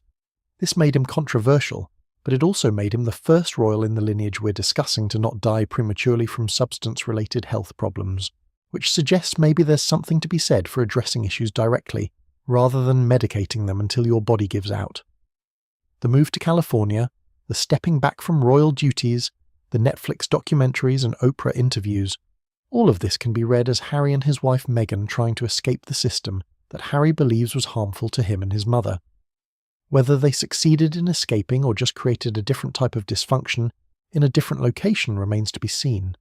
But the attempt itself represents recognition that sometimes the problem isn't individual weakness or inadequate coping. Sometimes the problem is the system itself, and the healthy response is to leave rather than to medicate yourself into being able to tolerate it. This is a fundamentally different framework than what we've seen in previous chapters. George IV, Margaret, the two George, Edward VIII, they all stayed in the system and used substances to make staying tolerable. Harry looked at the same impossible circumstances and said, quote, 59, quote, "It's a solution that wasn't available to previous generations, or wasn't one they could imagine choosing. You can't just quit being royal, historically. But apparently you can, or at least Harry's attempting to prove you can, with varying degrees of success." The substance use in Harry's story serves a different narrative function than in previous royal stories. For them, substance abuse was the story, the secret that defined their lives, the problem that eventually killed them, the hidden reality beneath public performance. For Harry, substance use is part of the story, but not the whole story. It's evidence of his trauma and struggle, but also of his recovery journey, his therapy work, his attempts to break patterns. The substances are still there, but they're contextualized within a larger framework of mental health and healing rather than being the shameful secret everyone pretends not to notice. This shift from secrecy to publicity, from whispers to honesty, from enabling to intervention, it represents a broader cultural change in how we discuss substance use and mental health. What was unspeakable in George IV's time, euphemized in Margaret's time, medicalized in the Two Georges' time, and stylized in Edward VIII's time is now something that can be discussed openly, processed therapeutically, and potentially overcome rather than just endured until death. Whether Harry's specific approach is the right one is debatable. Publicly discussing family dysfunction has costs: damaged relationships, lost privacy, perpetual media attention to personal struggles. Publishing a memoir that discusses illegal drug use while having young children raises questions about judgment and priorities. Leveraging royal status to criticize royalty while still benefiting from royal privileges creates contradictions that critics seize on. Harry's method of breaking cycles is messy and imperfect, and sometimes seems to create new problems while attempting to solve old ones. But messiness might be the point, or at least unavoidable. Generations of neat, quiet, proper royal substance abuse produced a lot of prematurely dead royals, and a lot of unaddressed trauma that got passed down through generations. Harry's messy, public, controversial approach to addressing his trauma and substance use is at least trying something different, attempting to break patterns even if the attempt is imperfect. Sometimes breaking cycles requires being willing to look bad, to be criticized, to be called selfish or attention-seeking or disloyal, because maintaining the cycle requires silence and conformity and pretending everything is fine. The cocaine and cannabis use in Harry's late teens and 20s wasn't exceptional compared to what we've documented in previous royals. It was actually fairly mild compared to George IV's pharmaceutical buffet, or Margaret's vodka Valium cigarettes triple threat. What's exceptional is that Harry talked about it, contextualized it within his trauma response, sought help to address the underlying issues, and then publicly discussed the entire process. That's the revolutionary part. Not the substance use itself, but the honesty about it. The psychedelics are interesting specifically because Harry frames them as therapeutic tools rather than recreational drugs. Whether that distinction is meaningful or just convenient rationalization is debatable, but it does reflect a different relationship with substances than we've seen in previous royals. Using ayahuasca in a ceremonial healing context with the explicit goal of processing trauma is different from drinking laudanum daily to avoid anxiety, or smoking 60 cigarettes a day to cope with being the spare or drinking martinis for 36 years to avoid confronting regret. The intention matters, even if the end result is still consuming mind-altering substances. Harry's narrative arc goes trauma to self-medication, to recognition of problem, to seeking help, to processing trauma, to public disclosure, to ongoing management. This is actually a fairly standard recovery narrative, the kind you'd hear in therapy groups or read in self-help books. What makes it unusual is that it's happening to a royal, and royals historically skip all the middle steps and go straight from self-medication to premature death, with some euphemistic obituaries. The public processing of this narrative, through therapy, through conversations with his wife, through the memoir, through interviews, serves multiple functions. It's personally therapeutic, presumably. It's potentially helpful to others who see themselves in his struggles. It's controversial and generates attention, and presumably helps sell books and documentaries. It damages his relationship with his family of origin. It models a different approach to royal dysfunction. All of these things can be simultaneously true. Harry's motives can be mixed, his execution imperfect, and the overall project still represent meaningful departure from previous patterns. The challenge with Harry's approach is that it's not entirely clear whether he's broken the cycle or just bent it into a different shape. He's still dealing with substance use, still navigating trauma, still in the public eye, still grappling with his relationship to royal identity. Moving to California and doing therapy doesn't automatically resolve everything, and public honesty doesn't necessarily equal healing. The cycle breaking might be ongoing, a work in progress rather than a completed project he can point to as definitively successful. But compared to every other royal we've discussed, Harry is at least attempting something different. He's not dead in his 50s or 60s from substance-related causes. He's not slowly deteriorating while everyone politely ignores it. He's not performing contentment while privately collapsing. He's messily, publicly, imperfectly trying to address problems rather than just medicate them. Whether this approach ultimately succeeds remains to be seen. Harry's only in his 40s, and addiction and trauma are lifelong challenges that don't resolve simply because you write a book about them. The shift from whispers to honesty that Harry represents isn't just personal, it's generational and cultural. Younger generations generally are more open about mental health, more willing to seek therapy, more comfortable discussing substance use as a health issue rather than a moral failing. Harry is part of this broader shift, bringing it into royal context where it's particularly unwelcome, but also particularly needed given the institution's history of producing traumatized, substance-dependent individuals who suffer privately and die prematurely. The fact that Harry's honesty is controversial tells us a lot about the institution he's criticizing. If the royal family were a healthy, functional system, one member seeking therapy and discussing substance use openly wouldn't be such a scandal.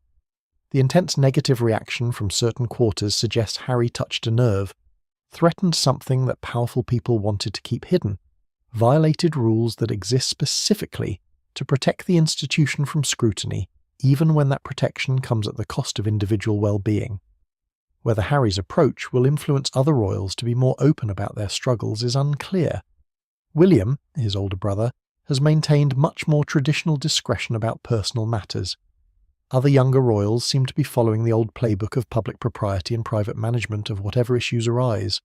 Harry might be an outlier, an exception, the one family member willing to break ranks rather than representing a new pattern, or he might be the first of a generational shift toward greater openness and different approaches to the inherent challenges of royal life. The drug use itself, cannabis, cocaine, psychedelics, isn't particularly unique or interesting compared to what millions of non-royal people experience. What makes it notable is the royal context and the public disclosure. Harry's cocaine use was probably less frequent and destructive than George IV's daily laudanum habit, but George IV's usage was euphemized and hidden, while Harry's became international news. The substance use matters less than what's done about it and how it's discussed. Harry's therapeutic journey, by his account, involved recognizing that his substance use was connected to unprocessed grief about his mother's death and unaddressed trauma from growing up in a dysfunctional family under intense public scrutiny. This is Psychology 101. Trauma often leads to maladaptive coping mechanisms, including substance abuse, and healing requires processing the trauma rather than just managing the symptoms. But for royals, this basic psychological framework has been revolutionary, because the institution traditionally doesn't acknowledge trauma, doesn't support processing, and certainly doesn't do public honesty about any of it. The therapy work Harry describes includes not just talk therapy, but also physical interventions, EMDR for trauma processing, breathing work, somatic therapy approaches that recognize trauma lives in the body as well as the mind. This represents modern, evidence-based mental health treatment that previous generations of royals never had access to or never chose to use. The two George had access to the best medical care of their era, but that medical care thought morphine and cocaine tonics were appropriate treatments for fatigue and pain. Harry had access to actual trauma-informed therapy, and he used it. The question of whether Harry is genuinely recovered or healing, or whether he's just found a more sophisticated way to avoid dealing with his issues, remains open. Publishing a memoir that relitigates family conflicts could be part of processing and moving forward, or it could be a way of staying stuck in grievance and resentment. Doing ayahuasca could be legitimate therapeutic work, or it could be another form of seeking external solutions to internal problems. Harry's critics argue he's just found a more therapeutic-sounding way to avoid taking responsibility for his own life and choices. His supporters argue he's bravely confronting issues that previous generations swept under the rug. Both perspectives probably have some truth. Harry is likely genuinely working on his issues, and also sometimes using therapeutic language to justify choices that have other motivations. He's probably both a trauma survivor trying to heal and a privileged person who sometimes uses his trauma as an excuse for behavior that hurts others. These contradictions don't negate each other. They coexist in the messy reality of actual human psychology and recovery.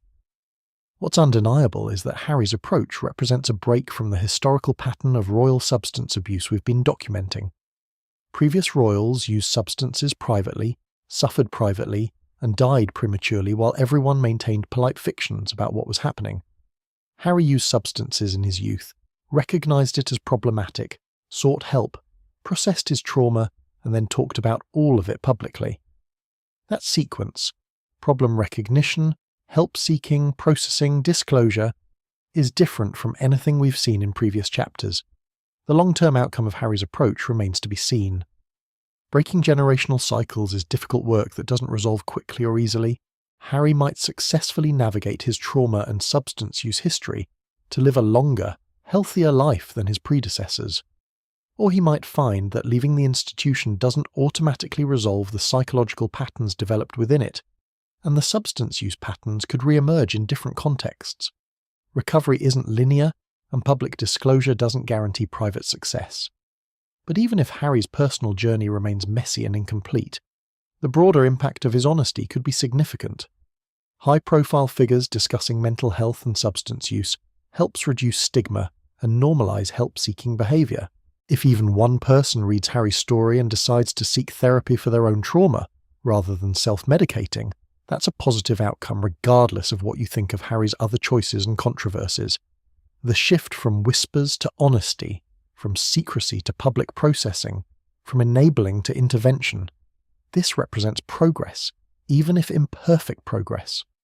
It's better than the alternative we've seen in previous chapters, where royals suffered in silence, used substances until their bodies gave out, and left behind lessons that went unlearned because everything was covered up and euphemized.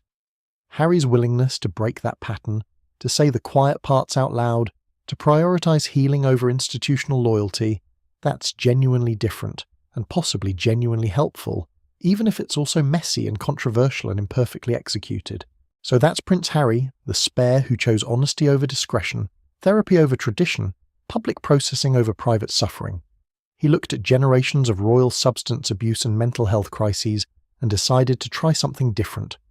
Whether that attempt succeeds or fails, whether it helps others or just generates more controversy, whether it represents genuine healing or sophisticated avoidance, all of that remains to be fully determined. But the attempt itself, the willingness to break silence and challenge patterns, represents a meaningful departure from centuries of royals quietly destroying themselves while everyone politely pretended not to notice. And with that, we've covered 6 different approaches to royal substance use: theatrical anesthesia, lonely sedation, public performance, dutiful enabling, stylized avoidance, and now honest confrontation. 6 different ways of dealing with the impossible contradictions of royal life, 6 different relationships with substances and trauma, 6 different outcomes ranging from premature death to ongoing messy healing. The patterns are clear even as the specifics vary. Privilege doesn't protect from addiction, power doesn't prevent trauma, and royal status creates as many psychological challenges as it solves, requiring either chemical management or genuine processing to survive. From Prince Harry's 21st century therapeutic journey, we're now going to travel backward in time, way backward, to the early 18th century, and a queen whose relationship with brandy was so well known that her political opponents literally nicknamed her Brandy Nan. Queen Anne, who ruled from 1702 to 1714, represents perhaps the most sympathetic case of royal substance dependency we'll encounter on this list, because her reasons for drinking were genuinely heartbreaking, and her pain was undeniably real. Which doesn't make the dependency any less destructive, but it does make it more understandable in ways that George IV's theatrical opium consumption or Edward VIII's decades of martinis simply aren't. Anne's story is essentially one long exercise in grief, physical suffering, and medical disasters that would have broken most people much earlier than it broke her. She experienced 17 pregnancies. 17. That's not a typo or an exaggeration. 17 pregnancies over approximately 17 years, which if you do the math means she was basically constantly pregnant, or recovering from pregnancy or mourning a pregnancy loss throughout her entire potential childbearing years. This is the kind of reproductive history that modern medicine would flag as deeply concerning, but in the early 1700s, it was just what happened when you were a woman whose primary duty was producing heirs, and there was no reliable birth control, and your husband apparently had no interest in giving you a break between pregnancies. Of those 17 pregnancies, only 5 resulted in live births. Let's pause on that number for a moment. 12 pregnancy losses, miscarriages, stillbirths, children who died during or shortly after birth. 12 times that Anne went through pregnancy, endured labour or medical intervention to end the pregnancy, and had nothing to show for it except grief and physical trauma. This is the kind of loss that would devastate anyone, but Anne had to experience it while being queen, while maintaining public duties, while the entire nation watched and waited to see if she could produce an heir, while her failures were literally matters of state importance. The 5 children who were born alive didn't survive much longer. 4 died in early childhood from various diseases and medical problems. Only one, William Duke of Gloucester, survived past age 2, and he lived to age 11 before dying of what was probably pneumonia complicated by hydrocephalus. Anne's last living child died in 1700, when Anne was 35 years old. She had no more pregnancies after that, whether by choice or because her body simply couldn't anymore after 17 attempts, and she lived another 14 years knowing that her entire reproductive history had resulted in 0 surviving children. This is trauma on a scale that's difficult to comprehend. We're not talking about one tragic loss or even a couple of heartbreaking setbacks.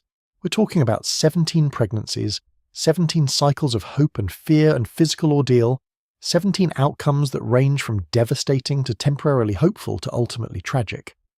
And this all happened in an era when pregnancy and childbirth were dangerous, when infant mortality was high, when medical care was primitive and often harmful, when women were expected to just keep trying regardless of physical or emotional cost.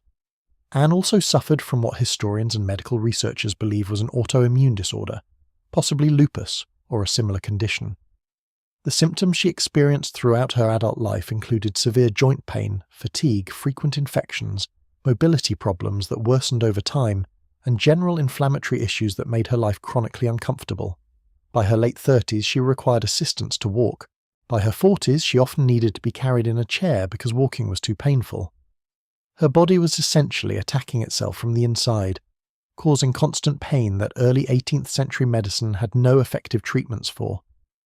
So here's Anne's situation: constant physical pain from an autoimmune condition, chronic grief from 17 failed pregnancies, public pressure to produce heirs that she couldn't fulfill, mobility problems that made basic activities difficult, and medical care that consisted primarily of bloodletting, purging, and other interventions that almost certainly made things worse rather than better.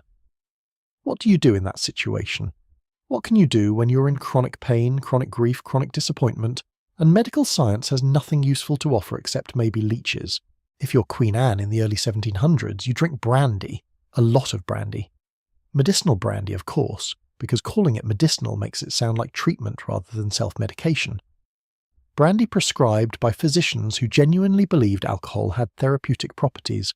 Brandy taken at specific times in specific amounts, ritualized and routinized so it seemed like proper medical care rather than drinking yourself into numbness, because numbness is the only relief available from constant physical and emotional agony.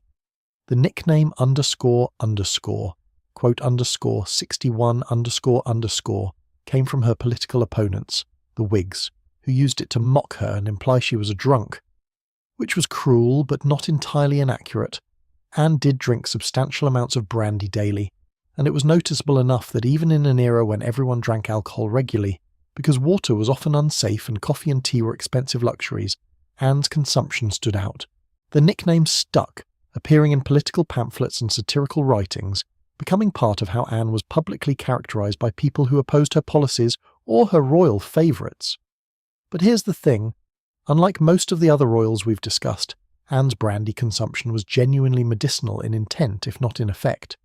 She wasn't drinking for fun or to avoid responsibility, or to maintain a lifestyle of excess. She was drinking because she was in constant pain and grief, because brandy was one of the few things that provided any relief, because her doctors prescribed it and she followed their prescriptions, because what else was she supposed to do? Sit in agonizing pain while grieving 17 lost children and trying to rule a country. Brandy probably seemed like a reasonable solution under those circumstances. The medical understanding of pain management in the early 1700s was primitive at best and actively harmful at worst. Doctors knew that alcohol could dull pain. That was observable and reproducible. What they didn't understand was addiction, tolerance, physical dependency, or the long-term health effects of sustained heavy drinking. Anne's physicians genuinely believed they were helping her by prescribing brandy for her pain and grief. They would have seen it as responsible medical care, not enabling an addiction, because the concept of addiction as a medical condition didn't really exist yet. Anne's daily routine apparently included brandy with most meals and additional doses between meals when pain or emotional distress became too severe. This wasn't binge drinking or getting sloppy drunk at parties. This was measured, ritualized consumption designed to maintain a baseline level of alcohol that kept pain and grief at manageable distances. It was pharmaceutical use of alcohol before we had actual pharmaceuticals, self-medication that looked like following doctor's orders because the doctor was ordering the self-medication. The ritualization of the brandy consumption is particularly interesting because it shows Anne trying to maintain control and propriety even while developing a serious dependency. She took her brandy at specific times, in specific amounts, often mixed with water or other substances to make it more palatable and seem more medicinal. She maintained the fiction that this was medical treatment, that she was following prescriptions, that there was nothing problematic about her alcohol consumption, because it was all under medical supervision for legitimate health conditions. This is the same rationalization we saw with George V's morphine and cocaine tonics. If a doctor prescribed it, it's not addiction, it's treatment. The medical establishment of Anne's era provided cover for her drinking, the same way the medical establishment of George V's era provided cover for his pharmaceutical cocktail. The difference is that Anne's pain and grief were undeniably real and severe, while George V's conditions were often vague and possibly exacerbated by the very substances being used to treat them. The letters Anne wrote during her reign show someone deeply aware of her losses and her pain, struggling to maintain duty and dignity despite overwhelming personal suffering. She wrote about her dead children with grief that hadn't faded years or even decades after their deaths. She wrote about her physical pain and limitations with frustration and resignation. She wrote about her dependence on her close friend Sarah Churchill with an emotional intensity that suggests she was desperately lonely, despite being queen and surrounded by courtiers. The brandy presumably helped her get through the days when the grief and pain were too much, helped her sleep at night when physical discomfort and emotional anguish would have made rest impossible. The dependency progressed exactly as you'd expect. Early in her reign, the brandy consumption was probably moderate, a drink with meals, maybe something extra on particularly bad days. But tolerance builds with regular use, and Anne was using regularly because her pain and grief were constant. What started as a glass became 2 glasses, became 3. What started as brandy with meals became brandy between meals. What started as occasionally needing a drink to get through the day became needing a drink to start the day. Another to get through the afternoon, another to make evening tolerable, and however much was necessary to sleep despite pain and sorrow. By the later years of her reign, Anne's brandy consumption was substantial enough that it contributed to her health problems rather than just attempting to manage them. She gained significant weight, which was partially due to the medical treatment she was receiving, lots of bed rest and purging and bloodletting, but also related to consuming large amounts of alcohol regularly. Alcohol is caloric, and when you're drinking brandy daily in quantities sufficient to manage chronic pain, you're consuming a lot of empty calories. Anne became obese by the standards of her era, which exacerbated her mobility problems and probably worsened her joint pain, creating a vicious cycle where she drank to manage pain that was being worsened by the drinking. She developed gout, that classic condition of people who drink too much and eat too richly. Gout is essentially your body's inflammatory response to excessive uric acid, which builds up when you consume a lot of alcohol and rich foods. It causes excruciating pain in joints, typically starting with the big toe but spreading to other areas. So now Anne had her original autoimmune pain plus gout pain, and she was treating both with brandy, which was probably making the gout worse, which required more brandy to manage, and round it went in a pharmaceutical carousel of suffering. Her mobility deteriorated to the point where she couldn't walk at all in her final years. She was carried everywhere in a chair, required assistance for basic activities, couldn't attend many public functions because of the physical impossibility of getting there and performing royal duties while in such poor health. Her weight made the carrying difficult. Accounts describe needing multiple servants to move her, special chairs constructed to accommodate her size, architectural modifications to palaces to allow her to be transported between rooms. The medical care she received was spectacularly unhelpful. Bloodletting, which was a standard treatment for basically everything in this era, probably worsened her fatigue and weakness. Purging and emetics, designed to expel harmful humours or whatever the medical theory of the day blamed for illness, just caused dehydration and electrolyte imbalances. Poultices and plasters applied to painful joints did nothing useful. The brandy was probably the most effective treatment she received, not because it addressed any underlying condition, but because it provided temporary relief from awareness of how terrible everything was. Anne's grief was a constant companion throughout her reign. She never got over losing her children. How could she? 17 pregnancies, 17 losses, years of hope and fear and physical trauma and emotional devastation. Every time she saw a child, every time courtiers had babies, every time she had to participate in christenings or celebrations of other people's successful reproductions, it must have been a reminder of her own failures. The brandy probably helped her get through those occasions without visibly falling apart, helped her maintain the royal mask of gracious public performance despite private anguish. The prayers mentioned in the thesis, Anne was deeply religious, attended services regularly, wrote prayers and meditations, maintained correspondence with religious advisors. Her faith was genuine and provided some comfort, but apparently not enough comfort to obviate the need for brandy. She prayed for relief from pain, prayed for acceptance of God's will regarding her children, prayed for strength to fulfill her duties despite physical and emotional suffering. And then she drank brandy because prayer, while spiritually sustaining, doesn't actually treat chronic pain or grief. The letters Anne wrote to her close friends, particularly Sarah Churchill, Duchess of Marlborough, before their relationship deteriorated, show the emotional intensity of someone who was profoundly lonely, despite having a husband and being queen. She used pet names, wrote with passionate attachment, expressed dependency that seems disproportionate until you remember that Anne had lost everyone who mattered most to her. All her children, eventually her father, her health, her mobility. Sarah was one of the few constants in her life, and Anne clung to that friendship with desperate intensity. When Sarah eventually withdrew that friendship due to political disagreements and personality conflicts, Anne lost one of her last emotional supports. The brandy presumably helped fill that void too. The ritualized dosing that characterized Anne's brandy consumption is textbook addiction disguised as treatment. Set times for drinking, specific amounts, careful measurement. It all looked like following a prescription, like responsible self-care, like medical compliance. What it actually was: dependency, tolerance, physical need for alcohol to avoid withdrawal symptoms and maintain functioning. Anne needed the brandy not just for pain relief, but because her body was now chemically dependent on regular alcohol consumption. Stopping would have caused withdrawal, which could be dangerous without medical supervision, and there was no framework for understanding or treating alcohol dependency at that time anyway. The social acceptability of Anne's drinking is important context. Unlike later royals whose substance abuse was scandalous or shameful, Anne's brandy consumption was generally accepted as necessary medicine. Yes, her political opponents mocked her as Brandy Nan, but even they framed it as excessive drinking rather than as addiction or substance abuse in modern terms. The medical establishment, her court, her family, everyone understood that Anne drank brandy for her health, even as the brandy increasingly became part of what was damaging her health.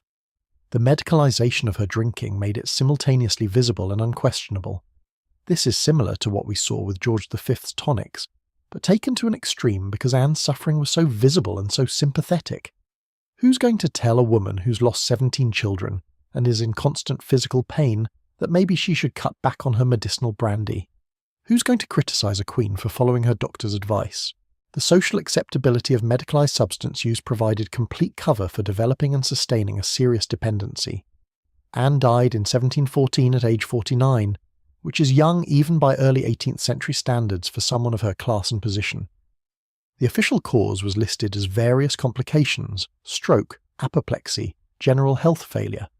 The unofficial cause was decades of chronic illness, chronic grief, chronic pain, and chronic brandy consumption that had worn out her body years before. Her final illness involved being unconscious or semi-conscious for several days, unable to speak or recognize people, her body finally giving up after years of being asked to function, despite constant assault from within and without.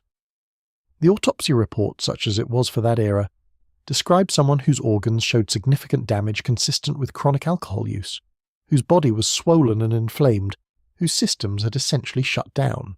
Modern medical analysis of historical descriptions suggests Anne probably died from a combination of stroke, kidney failure, and possibly liver damage, all predictable consequences of the autoimmune disorder combined with decades of heavy drinking. The thesis here medicalized grief as socially acceptable addiction is really about how suffering creates permission for substance use and how medical framing makes dependency invisible even when it's obvious. Anne's grief was real, her pain was genuine, her doctor's prescriptions were sincere attempts to help.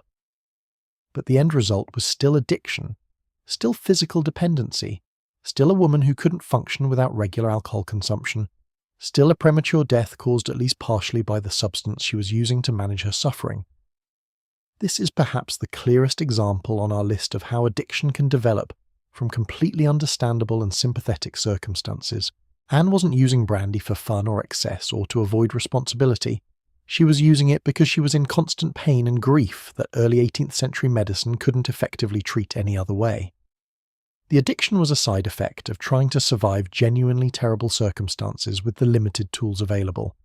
But it was still addiction.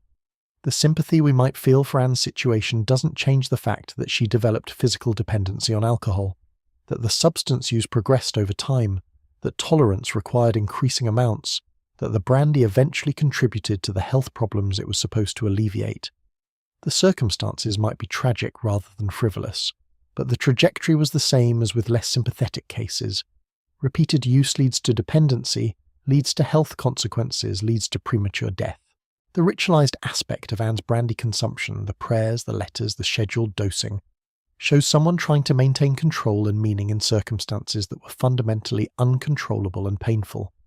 The rituals provided structure, made the drinking seem purposeful rather than desperate, created frameworks of normalcy around behavior that was increasingly necessary for basic functioning. This is a common pattern in addiction, ritualizing substance use to make it seem controlled and intentional even as control is being lost. Anne's case also highlights how gender intersects with substance use in royal contexts. Male royals drinking heavily was expected, even admired in some cases. Remember Edward VII making smoking fashionable and using it for diplomacy. Female royals drinking heavily was more complicated, requiring medical justification to be socially acceptable.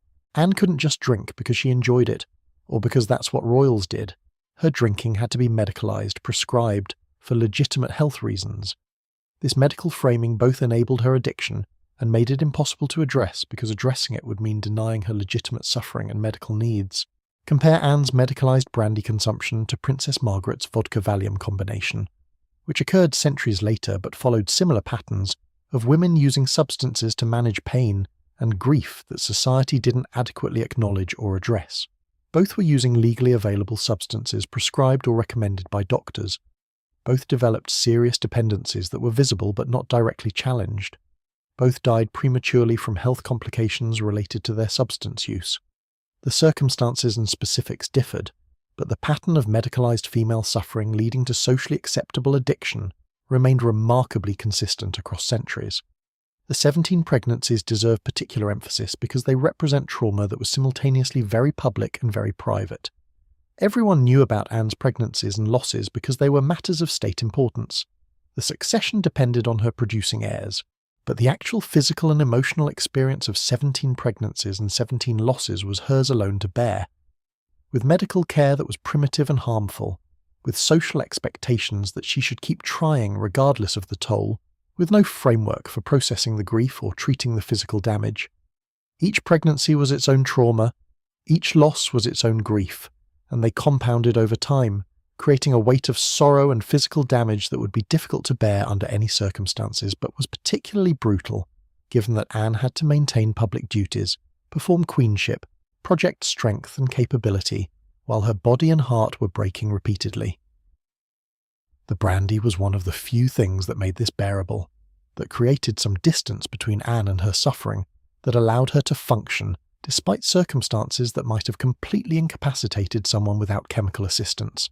The autoimmune pain added another layer of constant suffering that interacted with the grief in complicated ways. Physical pain often worsens emotional pain and vice versa. The mind-body connection means that chronic physical suffering makes processing grief more difficult, while grief and depression can intensify physical pain perception. Anne was trapped in a cycle where grief worsened pain, pain intensified grief, and brandy was the only thing that provided any relief from either, however temporary. The political context of Anne's reign is worth noting because it added yet another layer of stress to her already overwhelming personal circumstances. She ruled during a complex period of British history involving war, political faction fights, and constitutional questions about the relationship between monarchy and parliament. She had to navigate tricky relationships with powerful nobles and politicians, make decisions about war and peace, manage the transition toward the constitutional monarchy that would eventually replace absolute royal power, all while being in constant pain and grief and mobility problems. The fact that Anne functioned as queen at all under these circumstances is remarkable. That she did so while increasingly dependent on brandy makes sense. The brandy was enabling her performance of royal duties, allowing her to get through days and decisions that might have been impossible without chemical assistance. This is the same pattern we saw with George VI smoking to manage speech impediments and anxiety during World War II, but Anne's challenge lasted her entire reign rather than being concentrated in a period of crisis. The correspondence Anne maintained throughout her life shows someone who was articulate, intelligent, capable of complex thought and feeling despite her physical and emotional struggles. The letters aren't the ravings of someone constantly intoxicated, but the careful communications of someone managing both personal suffering and political responsibility. This suggests Anne's drinking, while substantial, was maintained at levels that allowed continued functioning, what we might now call high-functioning alcoholism, where dependency is severe but doesn't completely prevent the person from performing their duties. High-functioning addiction is particularly insidious because it seems manageable right up until it isn't. Anne functioned for years, ruled competently despite her drinking, maintained enough control that she could perform queenship while medicating her pain and grief. But the toll accumulated over time, the physical damage, the dependency, the health consequences that eventually proved fatal. The fact that she could function while drinking heavily didn't mean the drinking wasn't harming her. It just meant the harm was slow and cumulative rather than immediately obvious. The prayers and religious observance that characterized Anne's approach to her suffering represent attempts to find meaning and comfort through spiritual means when physical means failed. She was genuinely devout, genuinely believed in providence and God's will, genuinely tried to accept her losses as part of a divine plan. But faith alone wasn't enough to manage chronic pain or grief, which is why the brandy remained necessary. The combination of prayer and brandy, spiritual comfort and pharmaceutical relief, was Anne's survival strategy, her way of getting through days that would otherwise have been unendurable. This combination of spiritual and chemical coping mechanisms reflects a pre-modern approach to suffering, where religious faith and medicinal substances work together rather than being seen as alternatives. Modern addiction treatment often emphasizes spirituality or faith-based approaches as alternatives to substances, but in Anne's era, they were complementary. You prayed for strength and drank brandy for pain relief, and both were part of managing the human condition's inevitable suffering. The nickname Brandy Nan, which has persisted through history, is both cruel and revealing. Cruel because it mocked genuine suffering, reduced Anne's complex experience of grief and pain to a punchline about drinking. Revealing because it shows that Anne's brandy consumption was visible enough to become public knowledge and political ammunition, obvious enough that even people who didn't have access to her private life knew about her drinking habits. The nickname stuck because there was enough truth in it to be effective mockery, even if the mockery ignored or dismissed the reasons behind the drinking. Political opponents using someone's substance dependency as ammunition is a pattern we see repeatedly in royal history. Anne's brandy, George IV's corpulence from drinking and eating, Margaret's vodka-fueled scandals. Whenever royals develop visible substance problems, political enemies weaponize those problems regardless of the human suffering involved. This makes seeking help or acknowledging addiction even more difficult, because admission becomes political vulnerability as well as personal exposure. Anne's death at 49 ended the Stuart line and led to the succession passing to the House of Hanover, specifically George I, who we haven't discussed yet, but who had his own substance-related issues. The succession crisis that Anne's childlessness created had political ramifications that lasted for decades, with Jacobite rebellions attempting to restore Stuart claimants to the throne. Anne's inability to produce surviving heirs, itself potentially related to the autoimmune disorder that she treated with brandy, shaped British history in ways that extended far beyond her personal tragedy. The question of whether Anne could have survived longer or functioned better without the brandy is unanswerable but worth considering.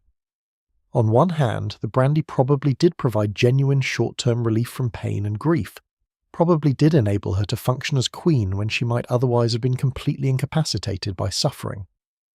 On the other hand, the long-term physical effects of heavy drinking surely contributed to her health decline and premature death.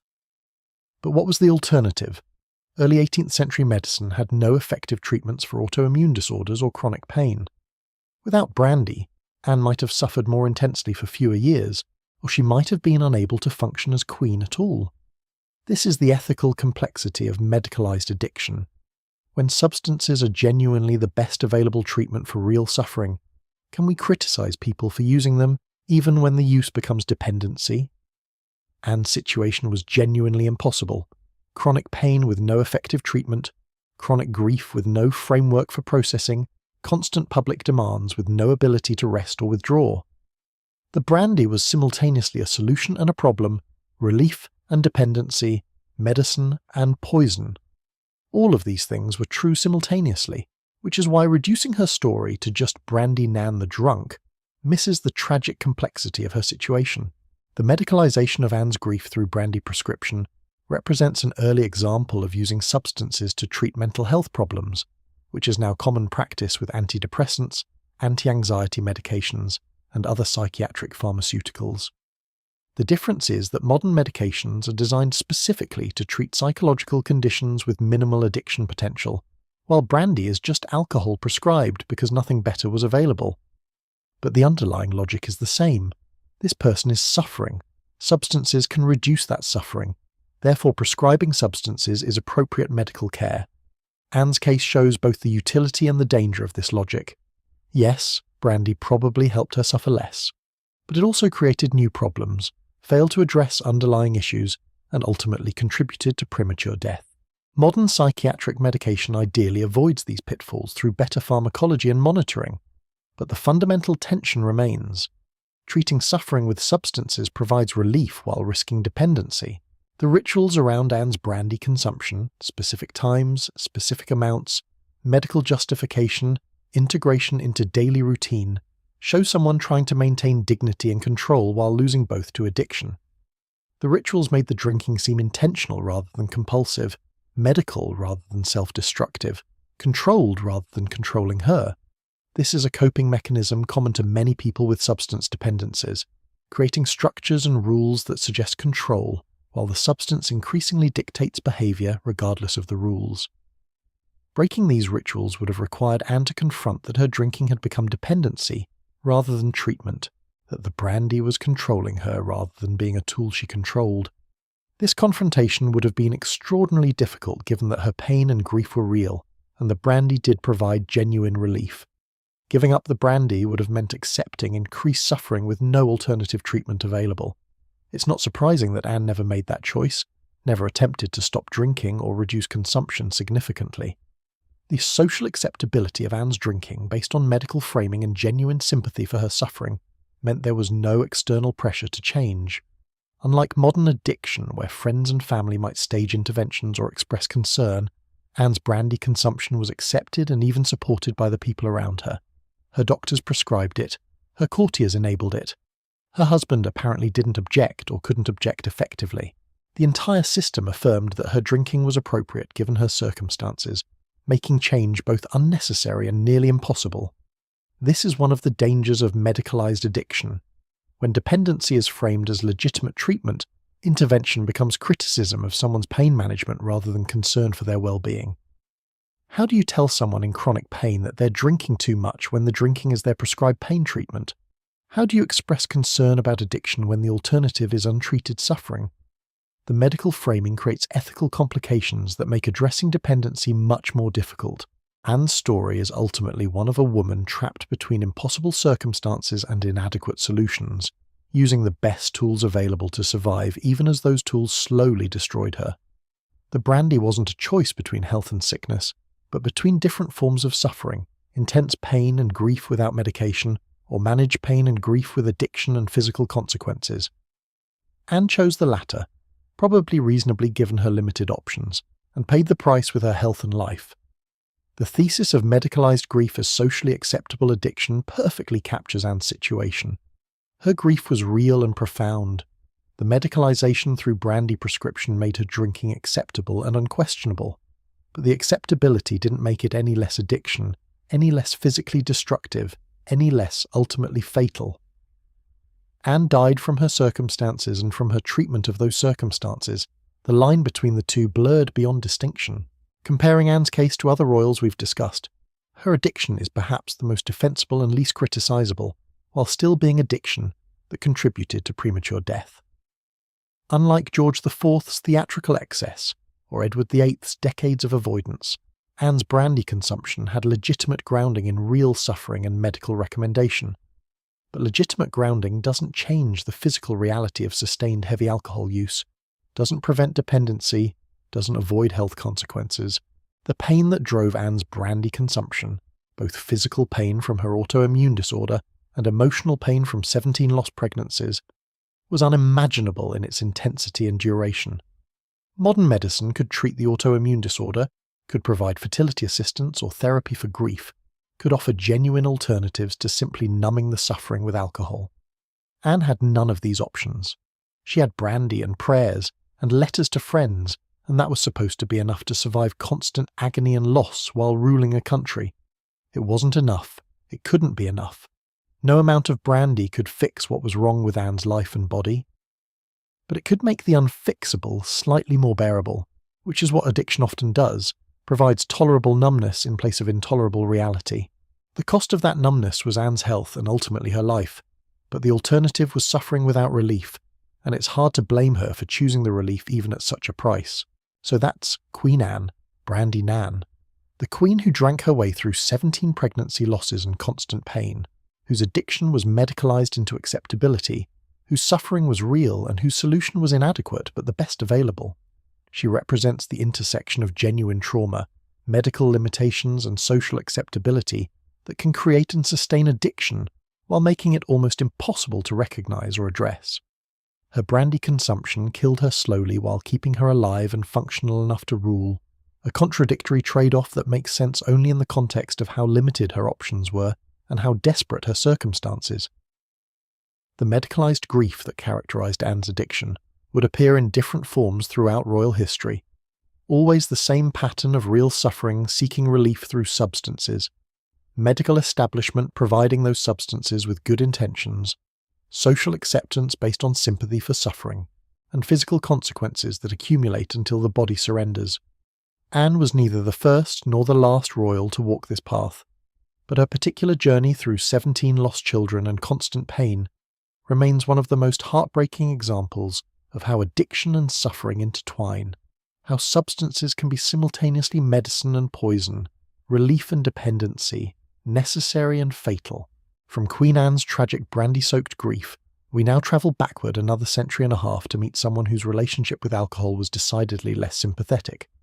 Lord Darnley, second husband of Mary Queen of Scots, represents a completely different type of royal substance abuse, not numbing pain or enabling duty or managing trauma, but amplifying everything that was already terrible about his personality until he became a walking disaster of paranoia, violence, and spectacularly poor political judgment. If Anne's drinking was medicalized grief, Darnley's drinking was weaponized entitlement mixed with enough alcohol to make bad ideas seem like brilliant strategies. Henry Stuart, Lord Darnley, was born in 1545 into Scottish nobility, with claims to both the Scottish and English thrones through his lineage. This made him theoretically an excellent match for Mary Queen of Scots, who needed a husband with appropriate royal credentials. On paper, Darnley looked perfect, tall, handsome, well-educated, charming when he wanted to be, and most importantly acceptable to the complex web of religious and political factions that Mary had to navigate. In practice, Darnley was a disaster wrapped in expensive clothing, and alcohol was the accelerant that turned his natural tendencies toward entitlement and violence into actual catastrophes. Mary and Darnley married in 1565, when Mary was 22 and Darnley was 19. This is worth noting because Darnley was younger than Mary, which was unusual for royal marriages of the era and probably contributed to his insecurity about his position. He was theoretically king consort, but Mary maintained actual power as Queen Regnant. Darnley wanted to be king in more than name, wanted the crown matrimonial that would make him co-ruler with equal power, wanted respect and authority that he absolutely had not earned, and frankly wasn't capable of wielding responsibly even if he'd been given it. The early months of the marriage were apparently tolerable, possibly because Mary was still hoping Darnley would mature into his role and Darnley was still on his best behaviour trying to secure more power. But the cracks appeared quickly. Darnley drank heavily. This was 16th century Scotland where everyone drank. But Darnley's consumption was notable even by those standards.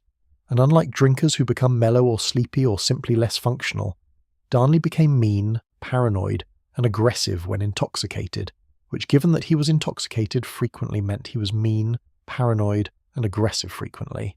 The alcohol didn't create these traits. Darnley was apparently entitled, insecure, and prone to violence even when sober. But the drinking amplified everything, removed whatever limited self-control he possessed, and gave him the liquid courage to act on his worst impulses. This is the thesis we're working with. Alcohol not for escape, but for escalation. Drinking that doesn't numb ambition, but inflames it. Substance use that makes someone more aggressively themselves rather than less aware of who they are. Darnley's daily routine, insofar as we can reconstruct it from historical accounts, involved drinking from relatively early in the day and continuing throughout. Wine with meals was standard for the era, but Darnley apparently didn't limit himself to meal accompaniment. He'd drink between meals, during meetings, before making important decisions, which partially explains why so many of his decisions were catastrophically bad. The specific alcohol varied: wine, ale, stronger spirits when available. But the constant was that Darnley was rarely completely sober, and frequently quite drunk. The paranoia that characterized Darnley's behaviour intensified with drinking. He became convinced that Mary was plotting against him, that courtiers were disrespecting him, that his position was being undermined by conspiracies. Some of this paranoia was grounded in reality. People at court definitely did think Darnley was an incompetent disaster, and there were plots and political machinations happening constantly, because this was 16th century Scottish court politics, where plotting was basically the primary leisure activity. But Darnley's alcohol-enhanced paranoia saw conspiracies everywhere, threats in every conversation, disrespect in every perceived slight. This paranoia focused particularly on David Rizzio, an Italian musician who served as Mary's private secretary. Rizzio was talented, charming, close to Mary, and completely non-threatening politically. He was a foreign secretary, not a nobleman with territorial claims or military forces. But Darnley became convinced that Rizzio was having an affair with Mary, that Rizzio was turning Mary against him, that Rizzio was somehow responsible for Darnley's failure to secure the crown matrimonial and greater power. None of this was true, but truth wasn't particularly relevant to Darnley's alcohol-soaked reasoning. The murder of Rizzio in March 1566 was the culmination of this paranoia and represents one of the most spectacular examples of alcohol-fueled violence in royal history. Darnley, along with several co-conspirators who had their own political grievances, broke into Mary's private chambers at Holyrood Palace, where she was having supper with Rizzio and other courtiers. Mary was 6 months pregnant at the time with Darnley's child, which makes what happened next even more appalling. The conspirators dragged Rizzio from the room while he clung to Mary's skirts and begged for her protection. They stabbed him repeatedly. Accounts suggest over 50 stab wounds, though exact numbers vary and might be exaggerated. Darnley himself was present during the murder, allegedly holding Mary back while his confederates killed Rizzio. They left Rizzio's body at the top of the stairs as a warning or a statement, or just because they were drunk, violent men who'd committed murder and weren't particularly concerned with clean-up afterward. This is the kind of escalation that alcohol enables in someone who's already inclined toward violence and poor judgment. Sober Darnley might have resented Rizzio, but recognised that murdering your pregnant wife's secretary in her private chambers while she watches is not actually a good political strategy, or a proportionate response to perceived disrespect. Drunk Darnley, fueled by paranoia and surrounded by enablers who had their own reasons for wanting Rizzio dead, apparently thought this was a reasonable course of action. The murder traumatised Mary, understandably, since she witnessed a brutal killing in her private quarters while 6 months pregnant, perpetrated by her husband and his allies. it also completely destroyed whatever remained of Mary's relationship with Darnley. Prior to Rizzio's murder, the marriage was strained. After it, Mary apparently could barely stand to be in the same room as Darnley. She'd married him for political reasons and hoped for compatibility. She got a violent, paranoid alcoholic whose idea of problem-solving involved stabbing people in her presence. The political consequences were immediate and severe. The conspiracy that killed Rizzio was supposed to be part of a larger plot to seize power, but Mary managed to outmaneuver the conspirators, escaping from Holyrood and rallying supporters. Darnley, in a spectacular display of cowardice and political incompetence, abandoned his co-conspirators and tried to reconcile with Mary, claiming he'd been manipulated into participating in the murder. This worked temporarily. Mary needed Darnley alive at least until she'd given birth to their child and secured the succession, but she never forgave or forgot. Darnley's drinking intensified after Rizzio's murder, possibly due to guilt, but more likely due to his realization that he'd destroyed his own position through violence that achieved nothing except alienating his wife and most of the Scottish nobility. He became even more paranoid, even more aggressive, even more difficult to manage. He'd disappear for days on drinking binges, consorting with low company, and engaging in behaviour that scandalised even the fairly permissive standards of 16th century Scotland. The drinking wasn't escapism for Darnley. He wasn't trying to forget his problems or numb himself to his circumstances.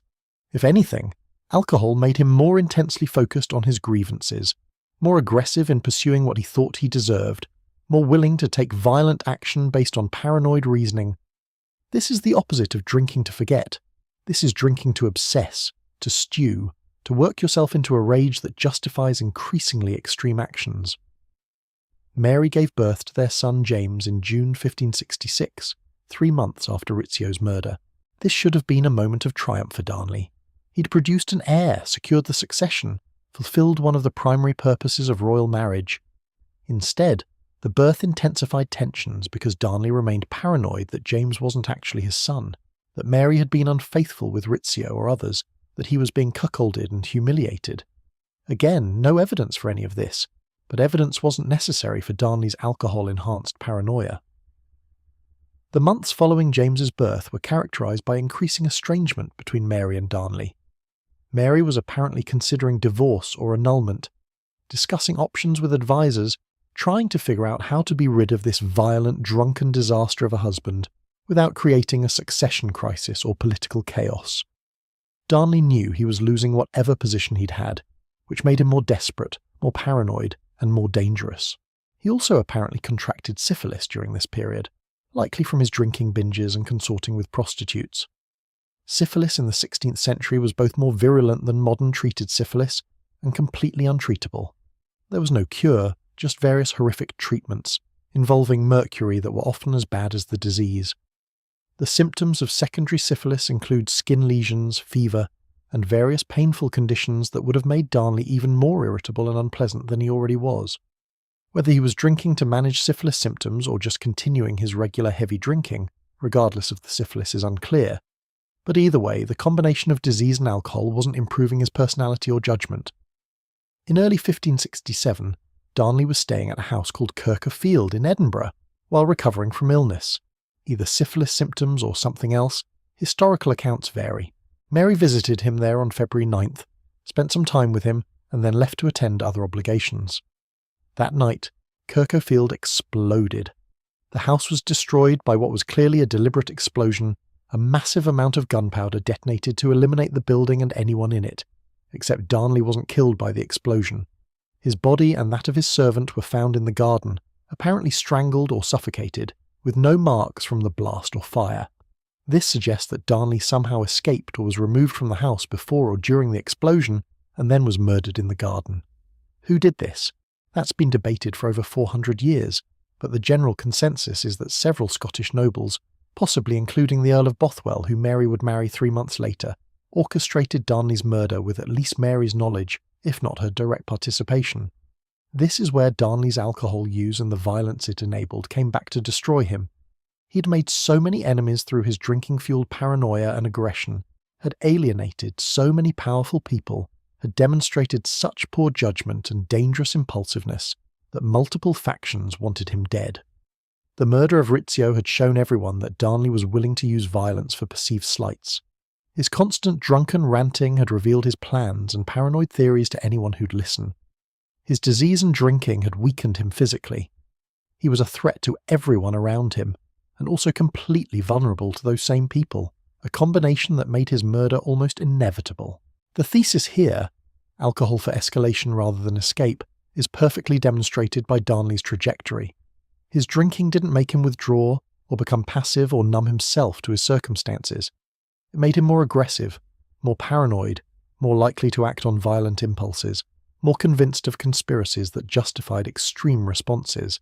Each drink apparently made him more certain of his grievances and more willing to take action based on those grievances, escalating from verbal abuse to murder and generally making everything worse at every opportunity. Compare Darnley's drinking to Queen Anne's brandy consumption from the previous chapter. Anne drank to manage pain and grief, seeking numbness and relief from suffering. Darnley drank to fuel rage and paranoia, seeking not relief but intensification of his worst traits. Anne's drinking was tragic. Darnley's was dangerous. Both died prematurely from consequences related to their substance use. Anne from health failure due to decades of drinking. Darnley from being murdered by people who were sick of his alcohol-fueled violence and volatility. The difference between substance use that numbs versus substance use that amplifies is significant for understanding addiction patterns. Some people drink to feel less pain, less anxiety, less awareness of problems. Others drink to feel more confident, more aggressive, more justified in their anger and actions. Darnley was clearly in the second category, using alcohol as an amplifier rather than a suppressant, drinking to give himself permission and courage for behaviour that sober judgment would have prevented. The political recklessness that characterised Darnley's brief time as king consort was entirely consistent with drinking that removes inhibitions and amplifies existing tendencies. He'd make demands he couldn't enforce, threaten people he couldn't intimidate, plot conspiracies he wasn't smart enough to execute successfully.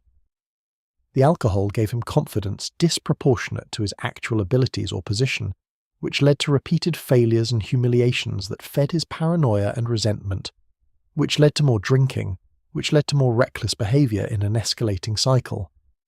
The Rizzio murder specifically demonstrates how alcohol can turn paranoid thoughts into violent action. Sober reflection might have suggested that murdering your wife's secretary based on unfounded suspicions of adultery was a bad idea with predictable negative consequences. Drunk reasoning combined with peer pressure from co-conspirators who wanted Rizzio dead for other reasons eliminated that reflection, making the violence seem not just acceptable but necessary, justified, even heroic in a twisted way. Darnley apparently thought he was defending his honour. He was actually committing political suicide in the most literal and bloody way possible. The aftermath of Rizzio's murder shows Darnley's complete failure to understand consequences or learn from mistakes, failures that alcohol dependency intensifies. Rather than recognising that the murder had been catastrophic for his position and interests, he continued the same patterns of drinking and paranoia and aggression that had led to the murder in the first place. He learned nothing except to be more paranoid, which led to more drinking, which fed more paranoia, round and round until he ended up strangled in a garden after an explosion he probably never even heard. The syphilis that Darnley contracted adds another layer to the substance use story because it suggests risk-taking behaviour beyond just the drinking. Syphilis in the 16th century came primarily from unprotected sex with infected partners, usually prostitutes. Darnley was engaging in this risky behaviour despite being married to a queen, despite the political and personal consequences, despite the disease risks that were well known in that era. This suggests either that his judgment was consistently impaired by drinking, or that he was engaging in deliberately self-destructive behaviour, or both. The combination of alcohol and syphilis would have been particularly toxic for Darnley's mental state. Syphilis in its later stages can cause neurological damage that manifests as personality changes, paranoia, and impaired judgment, exactly the symptoms Darnley was displaying that could also be attributed to heavy drinking. Whether his paranoia and violence were primarily alcohol-driven or syphilis-driven, or a terrible combination of both, is impossible to determine from historical distance. But the end result was the same. A young man so dangerous and unpredictable that multiple people decided murder was the only solution. The speed of Darnley's downfall is remarkable. He married Mary in July 1565. He participated in Rizzio's murder in March 1566. He was dead by February 1567, less than 2 years after the wedding. In that brief period, he'd managed to alienate his wife, traumatize her with violence, fail to secure the power he wanted, make enemies of most of the Scottish nobility, contract a fatal disease, and ultimately get himself murdered in a conspiracy that probably involved his own wife. This is an impressively comprehensive disaster speedrun even by royal standards. The alcohol was the constant throughout this disaster. Every bad decision was made while drinking, or by someone whose judgment was impaired by sustained heavy drinking. The murder of Rizzio happened after drinking. The plots and schemes were hatched in drinking sessions. The alienation of allies occurred during drunken rants. The paranoid accusations came from alcohol-soaked reasoning. Remove the alcohol from Darnley's story and you might still have an entitled, insecure young man making political mistakes, but you probably don't have the escalating violence and catastrophic judgment that defined his actual trajectory. The enablement of Darnley's drinking is worth noting because it shows how royal status can facilitate destructive substance use. Who was going to tell the king consort to stop drinking? His wife had limited ability to control him without creating political scandal. His allies were drinking with him and encouraging his paranoia for their own ends. His servants and courtiers knew that criticizing his behaviour could result in violence or retaliation. The social structure that surrounded Darnley made intervention nearly impossible, even as his drinking clearly spiralled into dangerous territory. This is similar to the enabling we've seen with other royals, but with an added element of physical danger. George IV's servants enabled his laudanum and brandy consumption, but weren't at risk of being stabbed for their trouble. Darnley's violence when drunk made him not just an addict but a threat, which meant people either avoided him or pretended everything was fine while plotting his removal. The combination of addiction and aggression is particularly difficult to address because intervention itself becomes dangerous. The paranoia that alcohol amplified in Darnley's case is a common pattern in certain types of drinkers. Alcohol can intensify whatever emotional state or personality traits are already present. For someone already inclined towards suspicion and insecurity, drinking can transform mild wariness into full-blown paranoid thinking. Darnley's suspicions about Rizzio and Mary, about conspiracies and disrespect, were fueled by his own insecurity about his position, but amplified by alcohol into certainty that justified violence. This alcohol-amplified paranoia is particularly dangerous in positions of power because it can lead to actions that create the very problems the paranoia fears. Darnley's paranoia about losing power and respect led him to act in ways, murdering Rizzio, alienating allies, making threats that actually caused him to lose power and respect. The drinking didn't give him insight or courage, it gave him false certainty and removed the barriers that might have prevented him from acting on paranoid impulses. The violence specifically, not just the Rizzio murder, but the apparently frequent verbal and possibly physical abuse of Mary and others, shows how alcohol can disinhibit aggressive tendencies. Darnley was probably naturally inclined toward aggression and entitlement, but alcohol removed whatever social inhibitions or fear of consequences might have restrained that aggression. Each drink made violence seem more acceptable, more justified, more like a reasonable response to perceived threats or slights. Mary's experience as the wife of a violent alcoholic is horrifying and would have been completely unescapable. She couldn't divorce him without creating a succession crisis. They'd already had a son together, and divorce would complicate James's legitimacy. She couldn't control his behaviour or demand he stop drinking without political and personal risks. She couldn't leave. Queens don't just leave. So she was trapped with a man who was dangerous, unpredictable, paranoid, and frequently drunk, whose violence had already traumatized her and who continued to pose a threat to her and those around her. The fact that Mary may have been involved in, or at least knowledgeable about the plot to murder Darnley is unsurprising given these circumstances. When you're married to someone who's violent, paranoid, and alcoholic, who's already participated in murdering someone in front of you, who poses an ongoing threat and can't be controlled or removed through legal means, murder starts to look like a reasonable solution. Not legal, not morally defensible, but understandable as a response to an impossible situation created by Darnley's drinking and violence. The explosion at Kirko Field was obviously overkill. You don't need gunpowder sufficient to destroy an entire house to kill one sick, possibly drunk, definitely not physically formidable young man. But the excessive violence suggests how much the conspirators feared or hated Darnley, how thoroughly he'd alienated people through his behaviour. They wanted him not just dead but obliterated, erased, gone in the most dramatic way possible.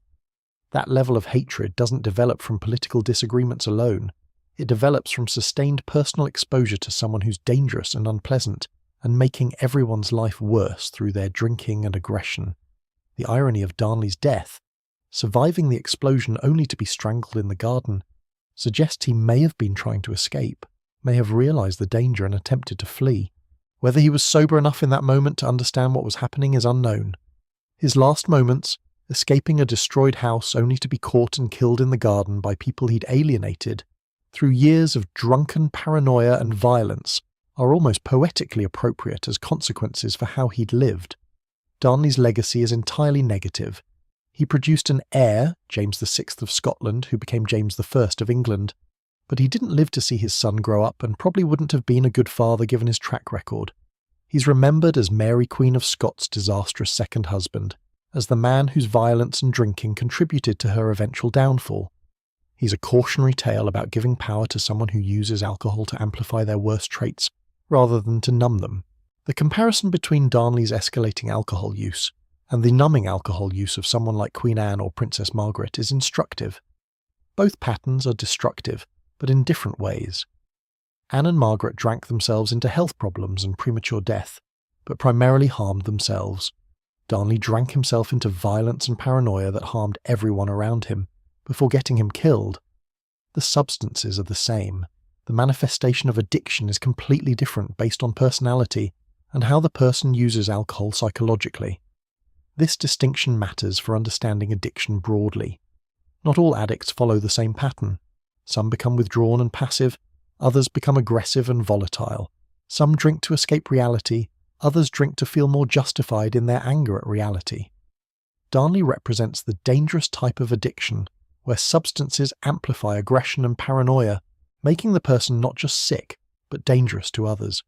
The political context of 16th century Scotland meant that Darnley's drinking and violence occurred in an environment where both were relatively common, but his specific combination was still notable.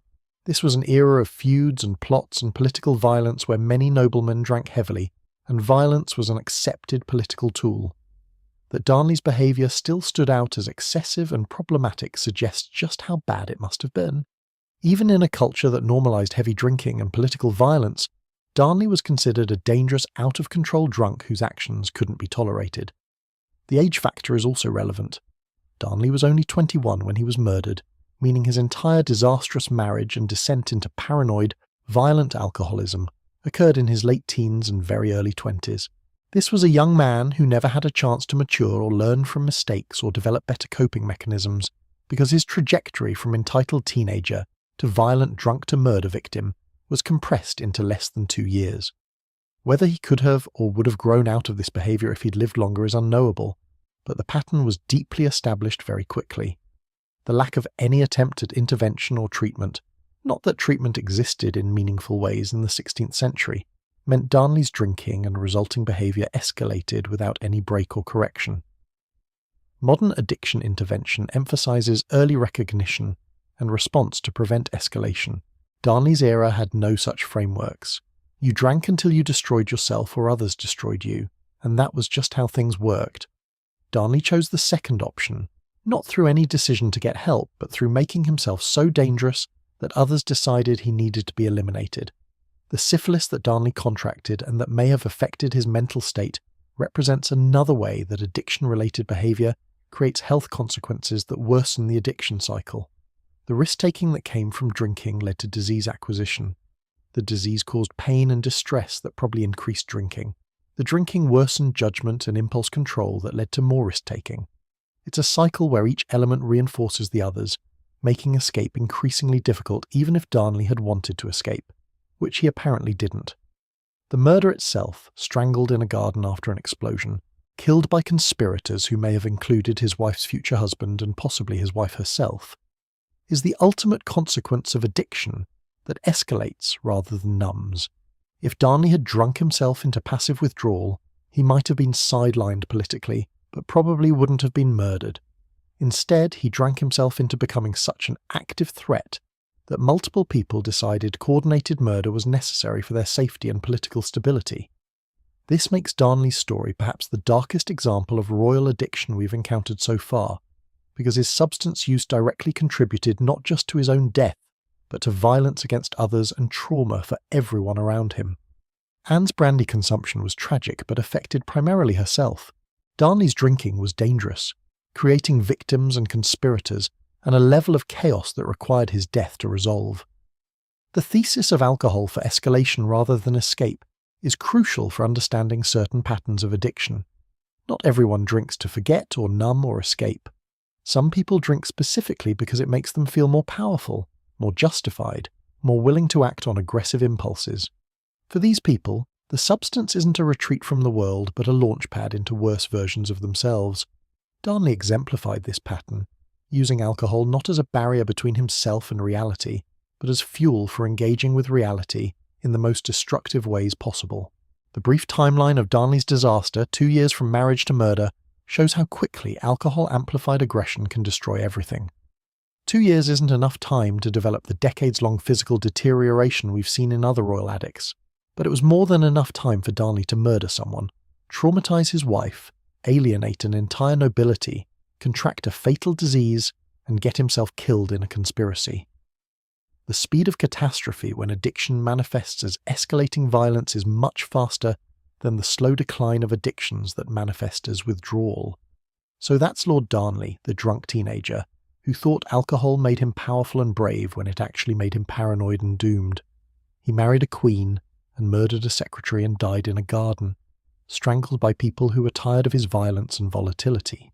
His legacy is entirely negative except for his son, who went on to unite the English and Scottish thrones and definitely learned some lessons about what not to do from his father's spectacularly disastrous example. Darnley represents rage in a glass, anger and entitlement and paranoia dissolved in alcohol and served up as political violence and personal disaster. Unlike the other royals we've discussed who use substances to cope with impossible circumstances, Darnley used substances to make his circumstances worse, to act on his worst impulses, to escalate conflicts rather than resolve them. His addiction wasn't about survival, it was about permission to be his worst self without the restraints that sober judgment might have provided. And that permission got him killed at 21, strangled in a garden after escaping an explosion, murdered by conspirators who'd concluded that the risk of letting him live was greater than the risk of killing him. It's a fittingly violent end for someone whose entire brief adult life was characterized by alcohol-fueled violence and paranoia, whose addiction was less about what he was escaping and more about what he was enabling himself to do. The lesson from Darnley is perhaps the most straightforward of all our royal addicts. Some people should absolutely not drink, because alcohol transforms them from problematic into dangerous, from entitled into violent, from insecure into murderous. For these people, every drink is a step toward catastrophe, and the only question is whether they destroy themselves or others first. In Darnley's case, he managed both, destroying his marriage and position in life, while traumatizing everyone around him and getting murdered as the inevitable consequence of his behaviour. That's our 8th example of royal addiction, and easily the least sympathetic. Darnley had every advantage: youth, title, marriage to a queen, opportunities to secure real power, and drank his way through all of them into paranoia, violence, disease, and finally murder. His story is less tragic than instructive.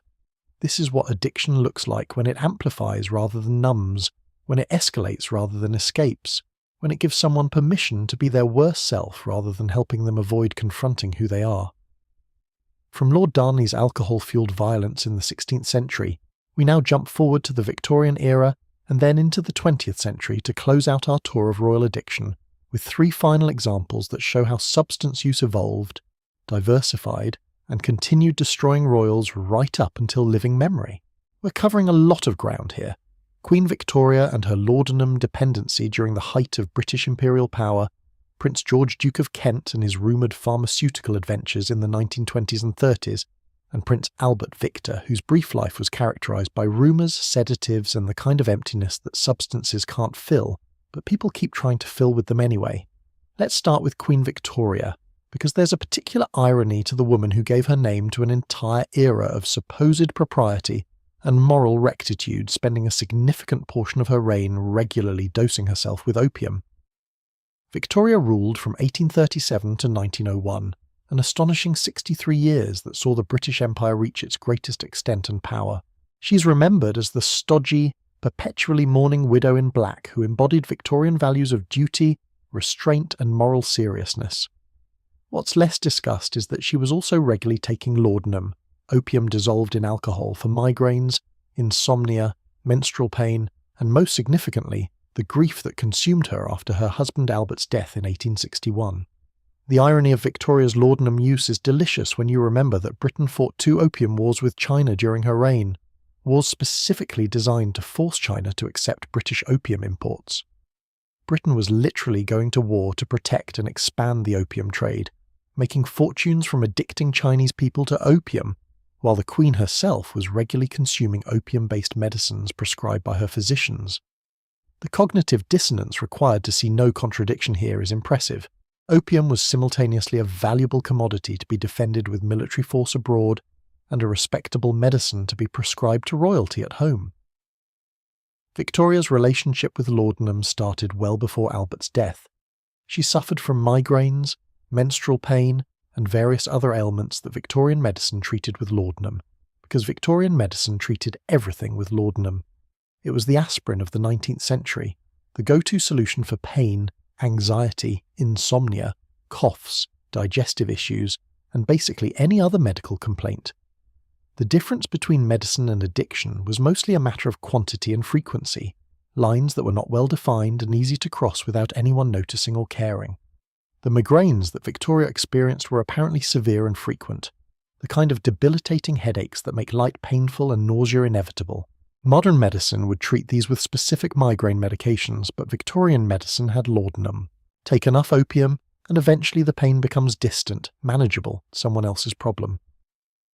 Victoria took laudanum for her migraines throughout her adult life, building tolerance and dependency the way anyone would when taking opiates regularly for decades.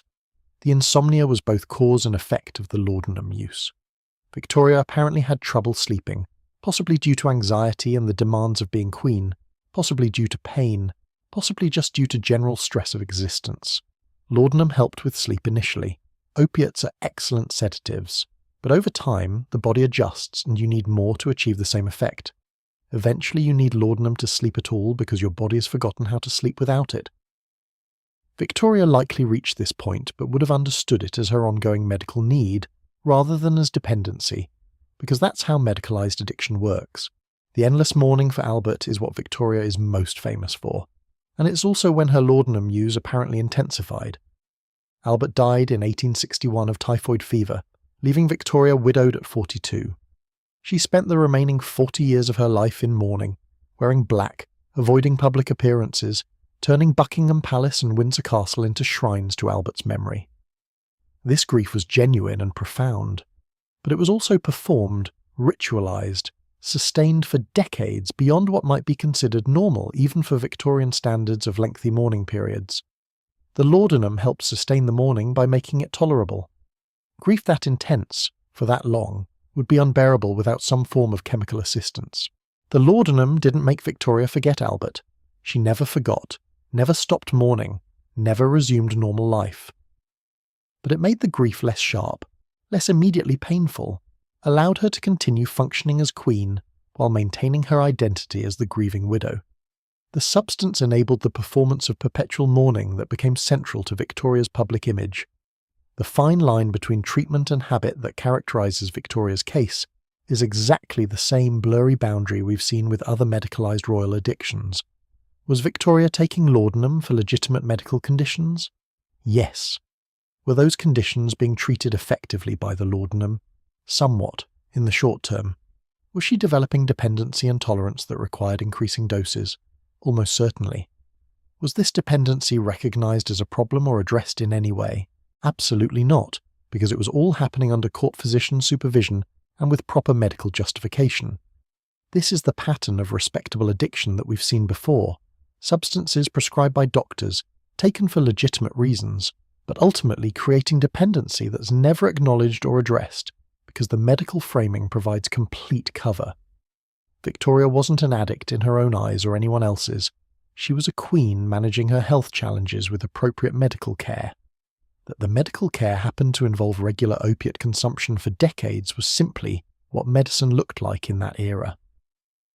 The court medicine that legitimised Victoria's laudanum use was working with the best knowledge available at the time, which is both a defence and an indictment. Doctors genuinely didn't understand addiction as we now do.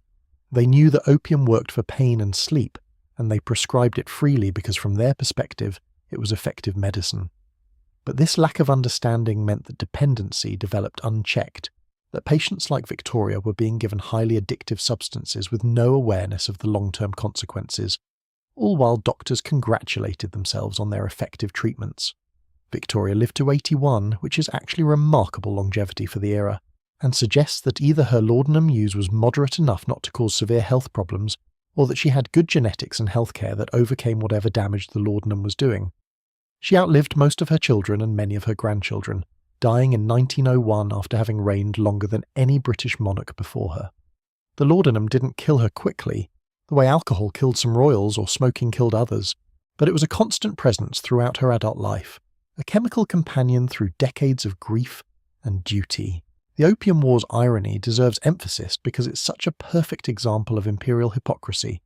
Britain fought wars to force opium on China, argued that opium trade was essential to British economic interests, created massive addiction problems in China that destabilised society and caused immense suffering. Meanwhile, the British Queen was using opium-based medicine prescribed by court physicians who saw nothing contradictory about this. The Chinese were addicts whose consumption needed to be enforced by military power. Victoria was a patient receiving appropriate medical care. Same substance, completely different framing based entirely on who was using it and in what context. This double standard around substances, medicine for us, vice for them, persists to this day in various forms, but it was particularly blatant in the Victorian opium context. The empire was built partially on opium profits while condemning opium addiction, all while the empress herself was consuming opiates regularly. The cognitive dissonance was managed through careful framing. Chinese opium smoking was a moral failing and social problem. British laudanum prescriptions were medical treatment. Never mind that the end result, opiate dependency, was essentially the same. Victoria's case shows how addiction can be completely normalised and invisible when it's medicalised, and happening to the quote, _64, _ kind of person. She took opiates for decades, almost certainly developed dependency, probably built substantial tolerance requiring increasing doses, but because it was prescribed laudanum rather than smoked opium, because she was a queen rather than a Chinese peasant, because it was medicine rather than vice, no one recognised or treated it as addiction. The substances don't care about these distinctions, but society did and does. Now let's shift forward in time to Prince George, Duke of Kent, who represents a very different type of royal substance use occurring in a very different era. George was born in 1902, the fourth son of George V and Queen Mary, which made him a spare's spare. Not particularly important for succession purposes, not burdened with heavy duties, free to pursue his own interests while representing the crown occasionally. This should have been an ideal position, all the privilege of royalty without the crushing expectations, but it apparently created an identity crisis that George filled with substances, roles, and performances. The 1920s and 30s, when George was coming of age and living his adult life, were characterised by a level of decadence and pharmaceutical experimentation that would have shocked earlier generations. This was the era of flappers and jazz and speakeasies, of cocaine being fashionable among certain social sets, of morphine being readily available, of the bright young things treating substance use as entertainment and self-destruction as a lifestyle choice. George moved in these circles, particularly in London's society scene, and among international jet-setters who treated Europe like their personal playground. The rumours about George's substance use, and they are largely rumours, with less concrete documentation than some of our other subjects, centre on morphine and cocaine, the pharmaceutical duo that was popular among certain segments of society in that era. Morphine for the down, cocaine for the up, a speedball combination that provides both sedation and stimulation in ways that the brain absolutely does not appreciate, but that users apparently found compelling. Whether George used these substances recreationally or had developed actual dependency is debated by historians. But the rumours were persistent enough and came from enough different sources that there was probably some truth to them. The association with Kiki Preston, an American socialite who was known in their social circles for her drug use and was nicknamed the girl with the silver syringe, adds weight to the rumours about George's pharmaceutical adventures. Preston was part of George's social set in the late 1920s and early 30s, and multiple accounts suggest they had an intimate relationship. Preston was known to use morphine and cocaine, often in injectable form, hence the silver syringe, and the suggestion is that George participated in this use, whether as a one-time experiment or as a more sustained habit. The difficulty with George's story is separating fact from rumour, confirmed behaviour from speculation. The British establishment of that era was very good at suppressing scandals involving royals, and drug use would have been an enormous scandal requiring vigorous suppression. So we have whispers, suggestions, people claiming years later that they knew about George's drug use, but less hard documentation than we have for many other royals on this list. This doesn't mean the rumours are false. It might mean the cover-up was effective, but it does mean we need to acknowledge the uncertainty. What's less debatable is that George lived a life characterised by multiple roles and performances that suggest someone searching for identity and never quite finding it. He served in the Royal Navy, then the RAF, representing the military side of royal duty. He was interested in arts and music, collecting and patronising artists in ways that suggested genuine aesthetic sensibility. He was part of the international party scene, socialising with celebrities and socialites and people who definitely used drugs recreationally. He married Princess Marina of Greece in 1934 and had 3 children with her, performing the role of respectable royal husband and father. These multiple roles, military officer, artistic patron, party-goer, family man, weren't necessarily contradictory, but they suggest someone who was performing different versions of himself, depending on context and audience. The substance use, if it occurred, might have been part of managing these multiple identities, providing chemical assistance for switching between roles, or numbing the dissonance of being multiple people without having a coherent sense of self underneath the performances. This is the thesis about dependency as a consequence of living in multiple masks. When you're performing different roles constantly, and none of them feel entirely authentic, substances can help manage the strain of constant performance, or provide a space where performance isn't required. George's life from the outside looked varied and interesting. From the inside, it may have felt fragmentary and exhausting, requiring chemical assistance to maintain. The aviation accident that killed George in 1942 adds a mystery to his story that has never been fully resolved. He was flying to Iceland on a military mission during World War II when his plane crashed in Scotland, killing everyone aboard. The official investigation concluded pilot error and bad weather caused the crash. Conspiracy theories have suggested everything from sabotage to intentional crashing to cover-up of the true cause. Some have speculated that George's possible substance use was a factor. Either he was impaired during the flight planning, or his history of drug use was being covered up as part of the investigation. There's no solid evidence for any of these conspiracy theories, but they persist because George's death was sudden, mysterious, and convenient for avoiding potential scandals. A royal with possible drug connections dying in a plane crash that's officially attributed to pilot error and weather creates a situation where questions remain unanswered. Was George's substance use, if it existed, a factor in his death? Almost certainly not directly, since he wasn't piloting the plane. But did it play a role in decisions that led to the flight or in the investigation afterward? We'll never know for certain. The rumoured morphine and cocaine use fits the pattern of what was fashionable among George's social set in the 1920s and 30s. These weren't street drugs or desperate addiction in that context. They were sophisticated substances for sophisticated people, part of the decadent lifestyle that characterised certain elite circles.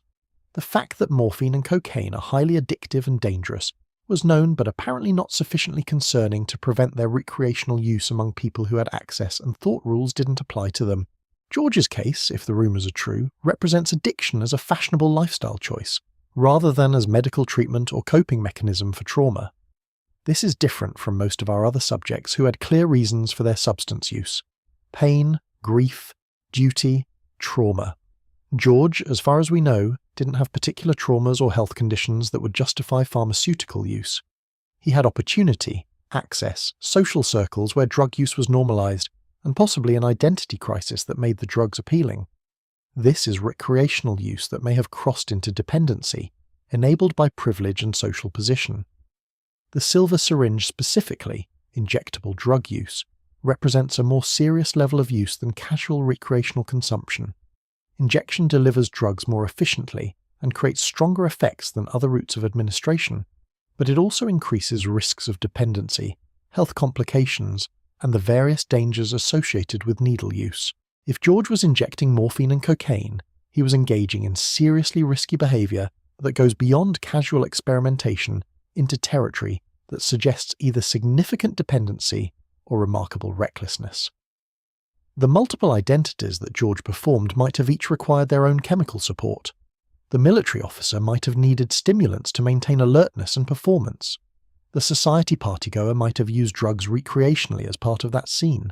The artistic patron might have used substances to enhance creativity or appreciation. The family man might have needed sedatives to relax from the strain of performing all these other roles. If George was using different substances for different contexts, he was essentially chemically managing his multiple identities, which is unsustainable and ultimately destructive.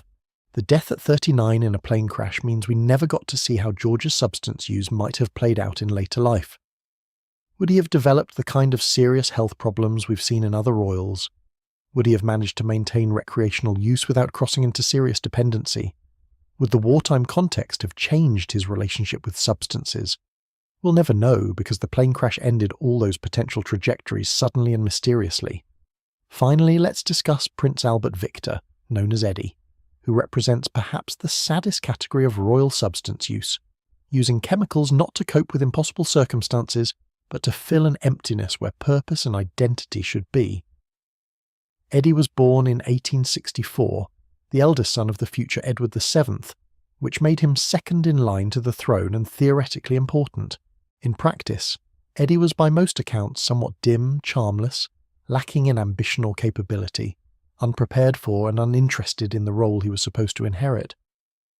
The ghost who never arrived perfectly describes Eddie because he seems to have gone through life without ever quite being present, never fully inhabiting his role or his own existence.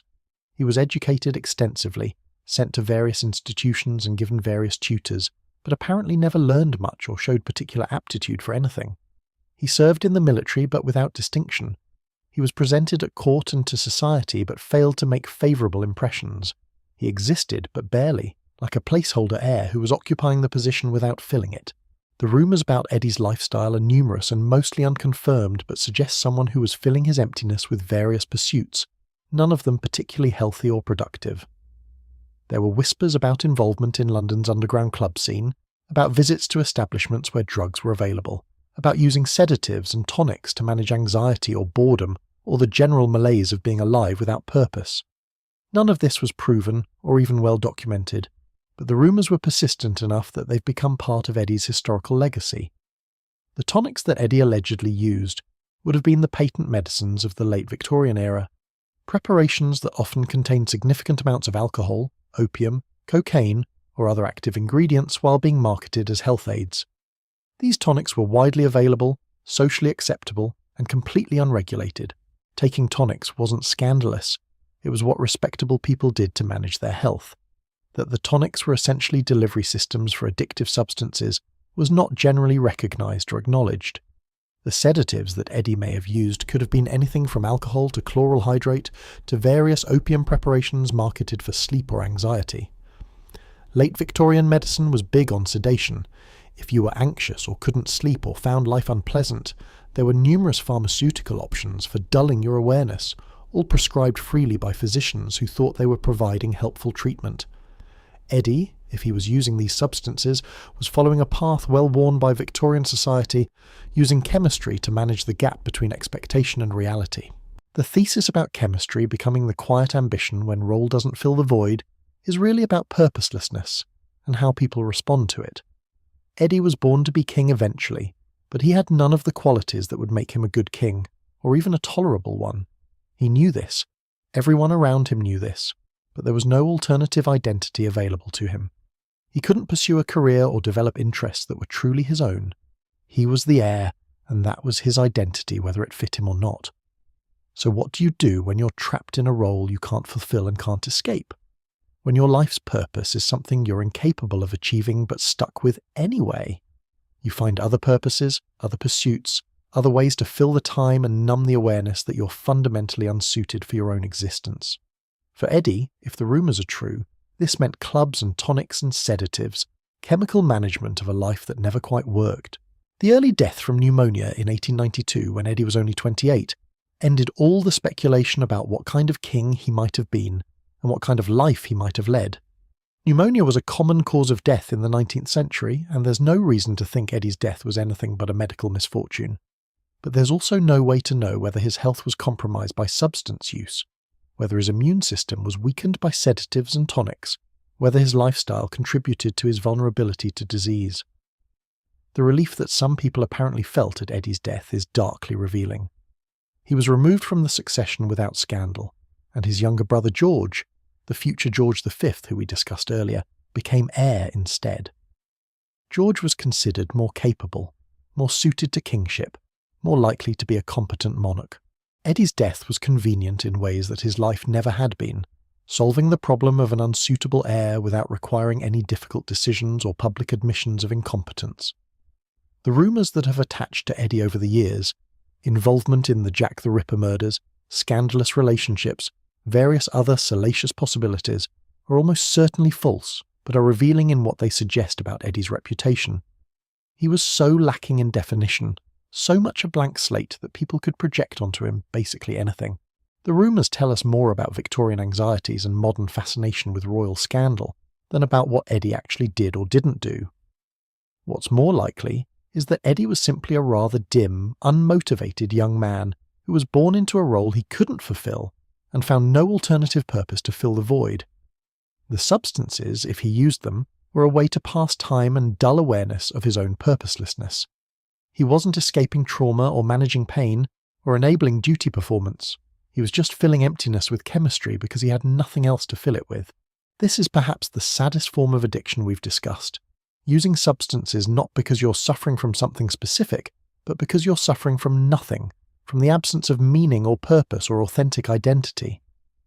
Eddie's ghost quality, his never quite there existence, might have been partially chemical, sedatives and tonics keeping him at a distance from his own life, or it might have been his natural personality with substances as an attempted solution that didn't work. The comparison between these three Victorian and early 20th century royals shows the evolution and diversification of substance use patterns. Victoria's medicalised laudanum use represents traditional medical addiction, substances prescribed by doctors for legitimate conditions that create dependency. George of Kent's rumoured morphine and cocaine use represents fashionable recreational use in social circles, where drugs were part of the lifestyle. Eddie's possible sedative and tonic use represents existential self-medication, chemistry as substitute for purpose. All three were using opiates or opiate-derived substances, showing the continuity of opium and its derivatives as the go-to substances for royals across generations. But the context and framing varied dramatically. Victoria's prescribed medicine, George's possibly recreational use, Eddie's presumed self-medication for purposelessness. Same substance class, completely different patterns of use and social meaning. Victoria's longevity, despite decades of laudanum use, contrasts sharply with George and Eddie's early deaths. George at 39 in a plane crash, Eddie at 28 from pneumonia. Whether substance use contributed to these early deaths is speculative, but the pattern of premature death among royals who use substances heavily continues across eras and specific chemicals. The substances might not directly kill quickly, but they create vulnerabilities and risks that often result in death younger than would otherwise occur. The legitimization of Victoria's use through court medicine, the possible cover-up of George's use through establishment protection, and the vague rumours about Eddie's use all show how royal substance abuses managed to protect the institution. Victoria's addiction could be visible because it was framed as proper medical care. George's possible addiction had to be hidden because recreational drug use was scandalous. Eddie's possible substance use was reduced to unconfirmed rumours that could be dismissed or ignored. In each case, the priority was protecting royal dignity and institutional reputation over addressing individual suffering or dependency. As we close out this tour through royal addiction, These final three examples remind us that the patterns persist across time even as specifics change. The substances evolve, from laudanum to morphine to cocaine to various combinations. The social contexts shift, from Victorian propriety to 1920s decadence to wartime service. But the fundamental dynamic remains: royals in impossible positions or empty roles using substances to cope, and those substances creating their own problems while rarely solving the underlying issues. Victoria mourned for 40 years with laudanum's assistance and lived to 81. George performed multiple identities, possibly with pharmaceutical help, and died at 39 in a plane crash. Eddie existed without purpose, possibly using sedatives to fill the void, and died at 28 from pneumonia. 3 different outcomes, 3 different patterns, but all part of the same long story of royals using chemistry to manage the gaps between who they are and who they're supposed to be. And with these 3 final examples, we conclude our journey through the worst royal junkies you never knew about.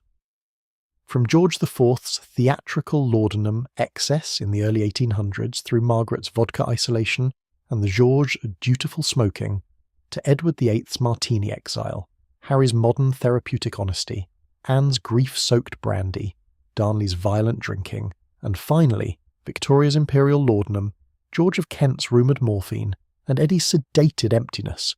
We've covered centuries of royal substance use in all its varied, tragic, sometimes darkly amusing manifestations. The lesson, if there is one beyond the obvious observation that addiction doesn't care about your title or bank account, is that impossible circumstances require impossible coping mechanisms, and substances often seem like solutions until they become the problem. Whether it's genuine trauma, purposeless existence, crushing duty, or simple opportunity and poor judgment, royals have been finding ways to chemically manage their realities for as long as they've had access to mind-altering substances. Some died quickly and violently like Darnley. Some died slowly from accumulated damage like the smoking George. Some lived long lives despite their dependencies like Victoria. Some broke the pattern through modern therapy like Harry. But all of them show us that privilege and power don't protect from addiction. If anything, they create unique circumstances that make substance use seem necessary, or justified, or simply inevitable. So that's our tour through royal pharmaceutical disasters. 30 wouldn't fit in one video. We've covered 12, which is honestly probably enough for one sitting. Thank you for staying with me through this long, dark, occasionally amusing journey through the substance-soaked corridors of royal history. I hope you've learned something, or at least been entertained by how spectacularly people can self-destruct regardless of how many crowns and palaces they have access to. Now it's time to rest. Turn off the lights, get comfortable, and let yourself drift off thinking about anything except royal addiction and premature death. Maybe think about something pleasant, like literally anything that doesn't involve centuries of privileged people slowly poisoning themselves while wearing expensive jewellery. Sweet dreams, everyone. May your sleep be peaceful and substance-free, and may you wake up grateful that you're not trapped in an impossible royal role with only laudanum, martinis, or cigarettes to help you cope with the absurdity of your existence. Good night.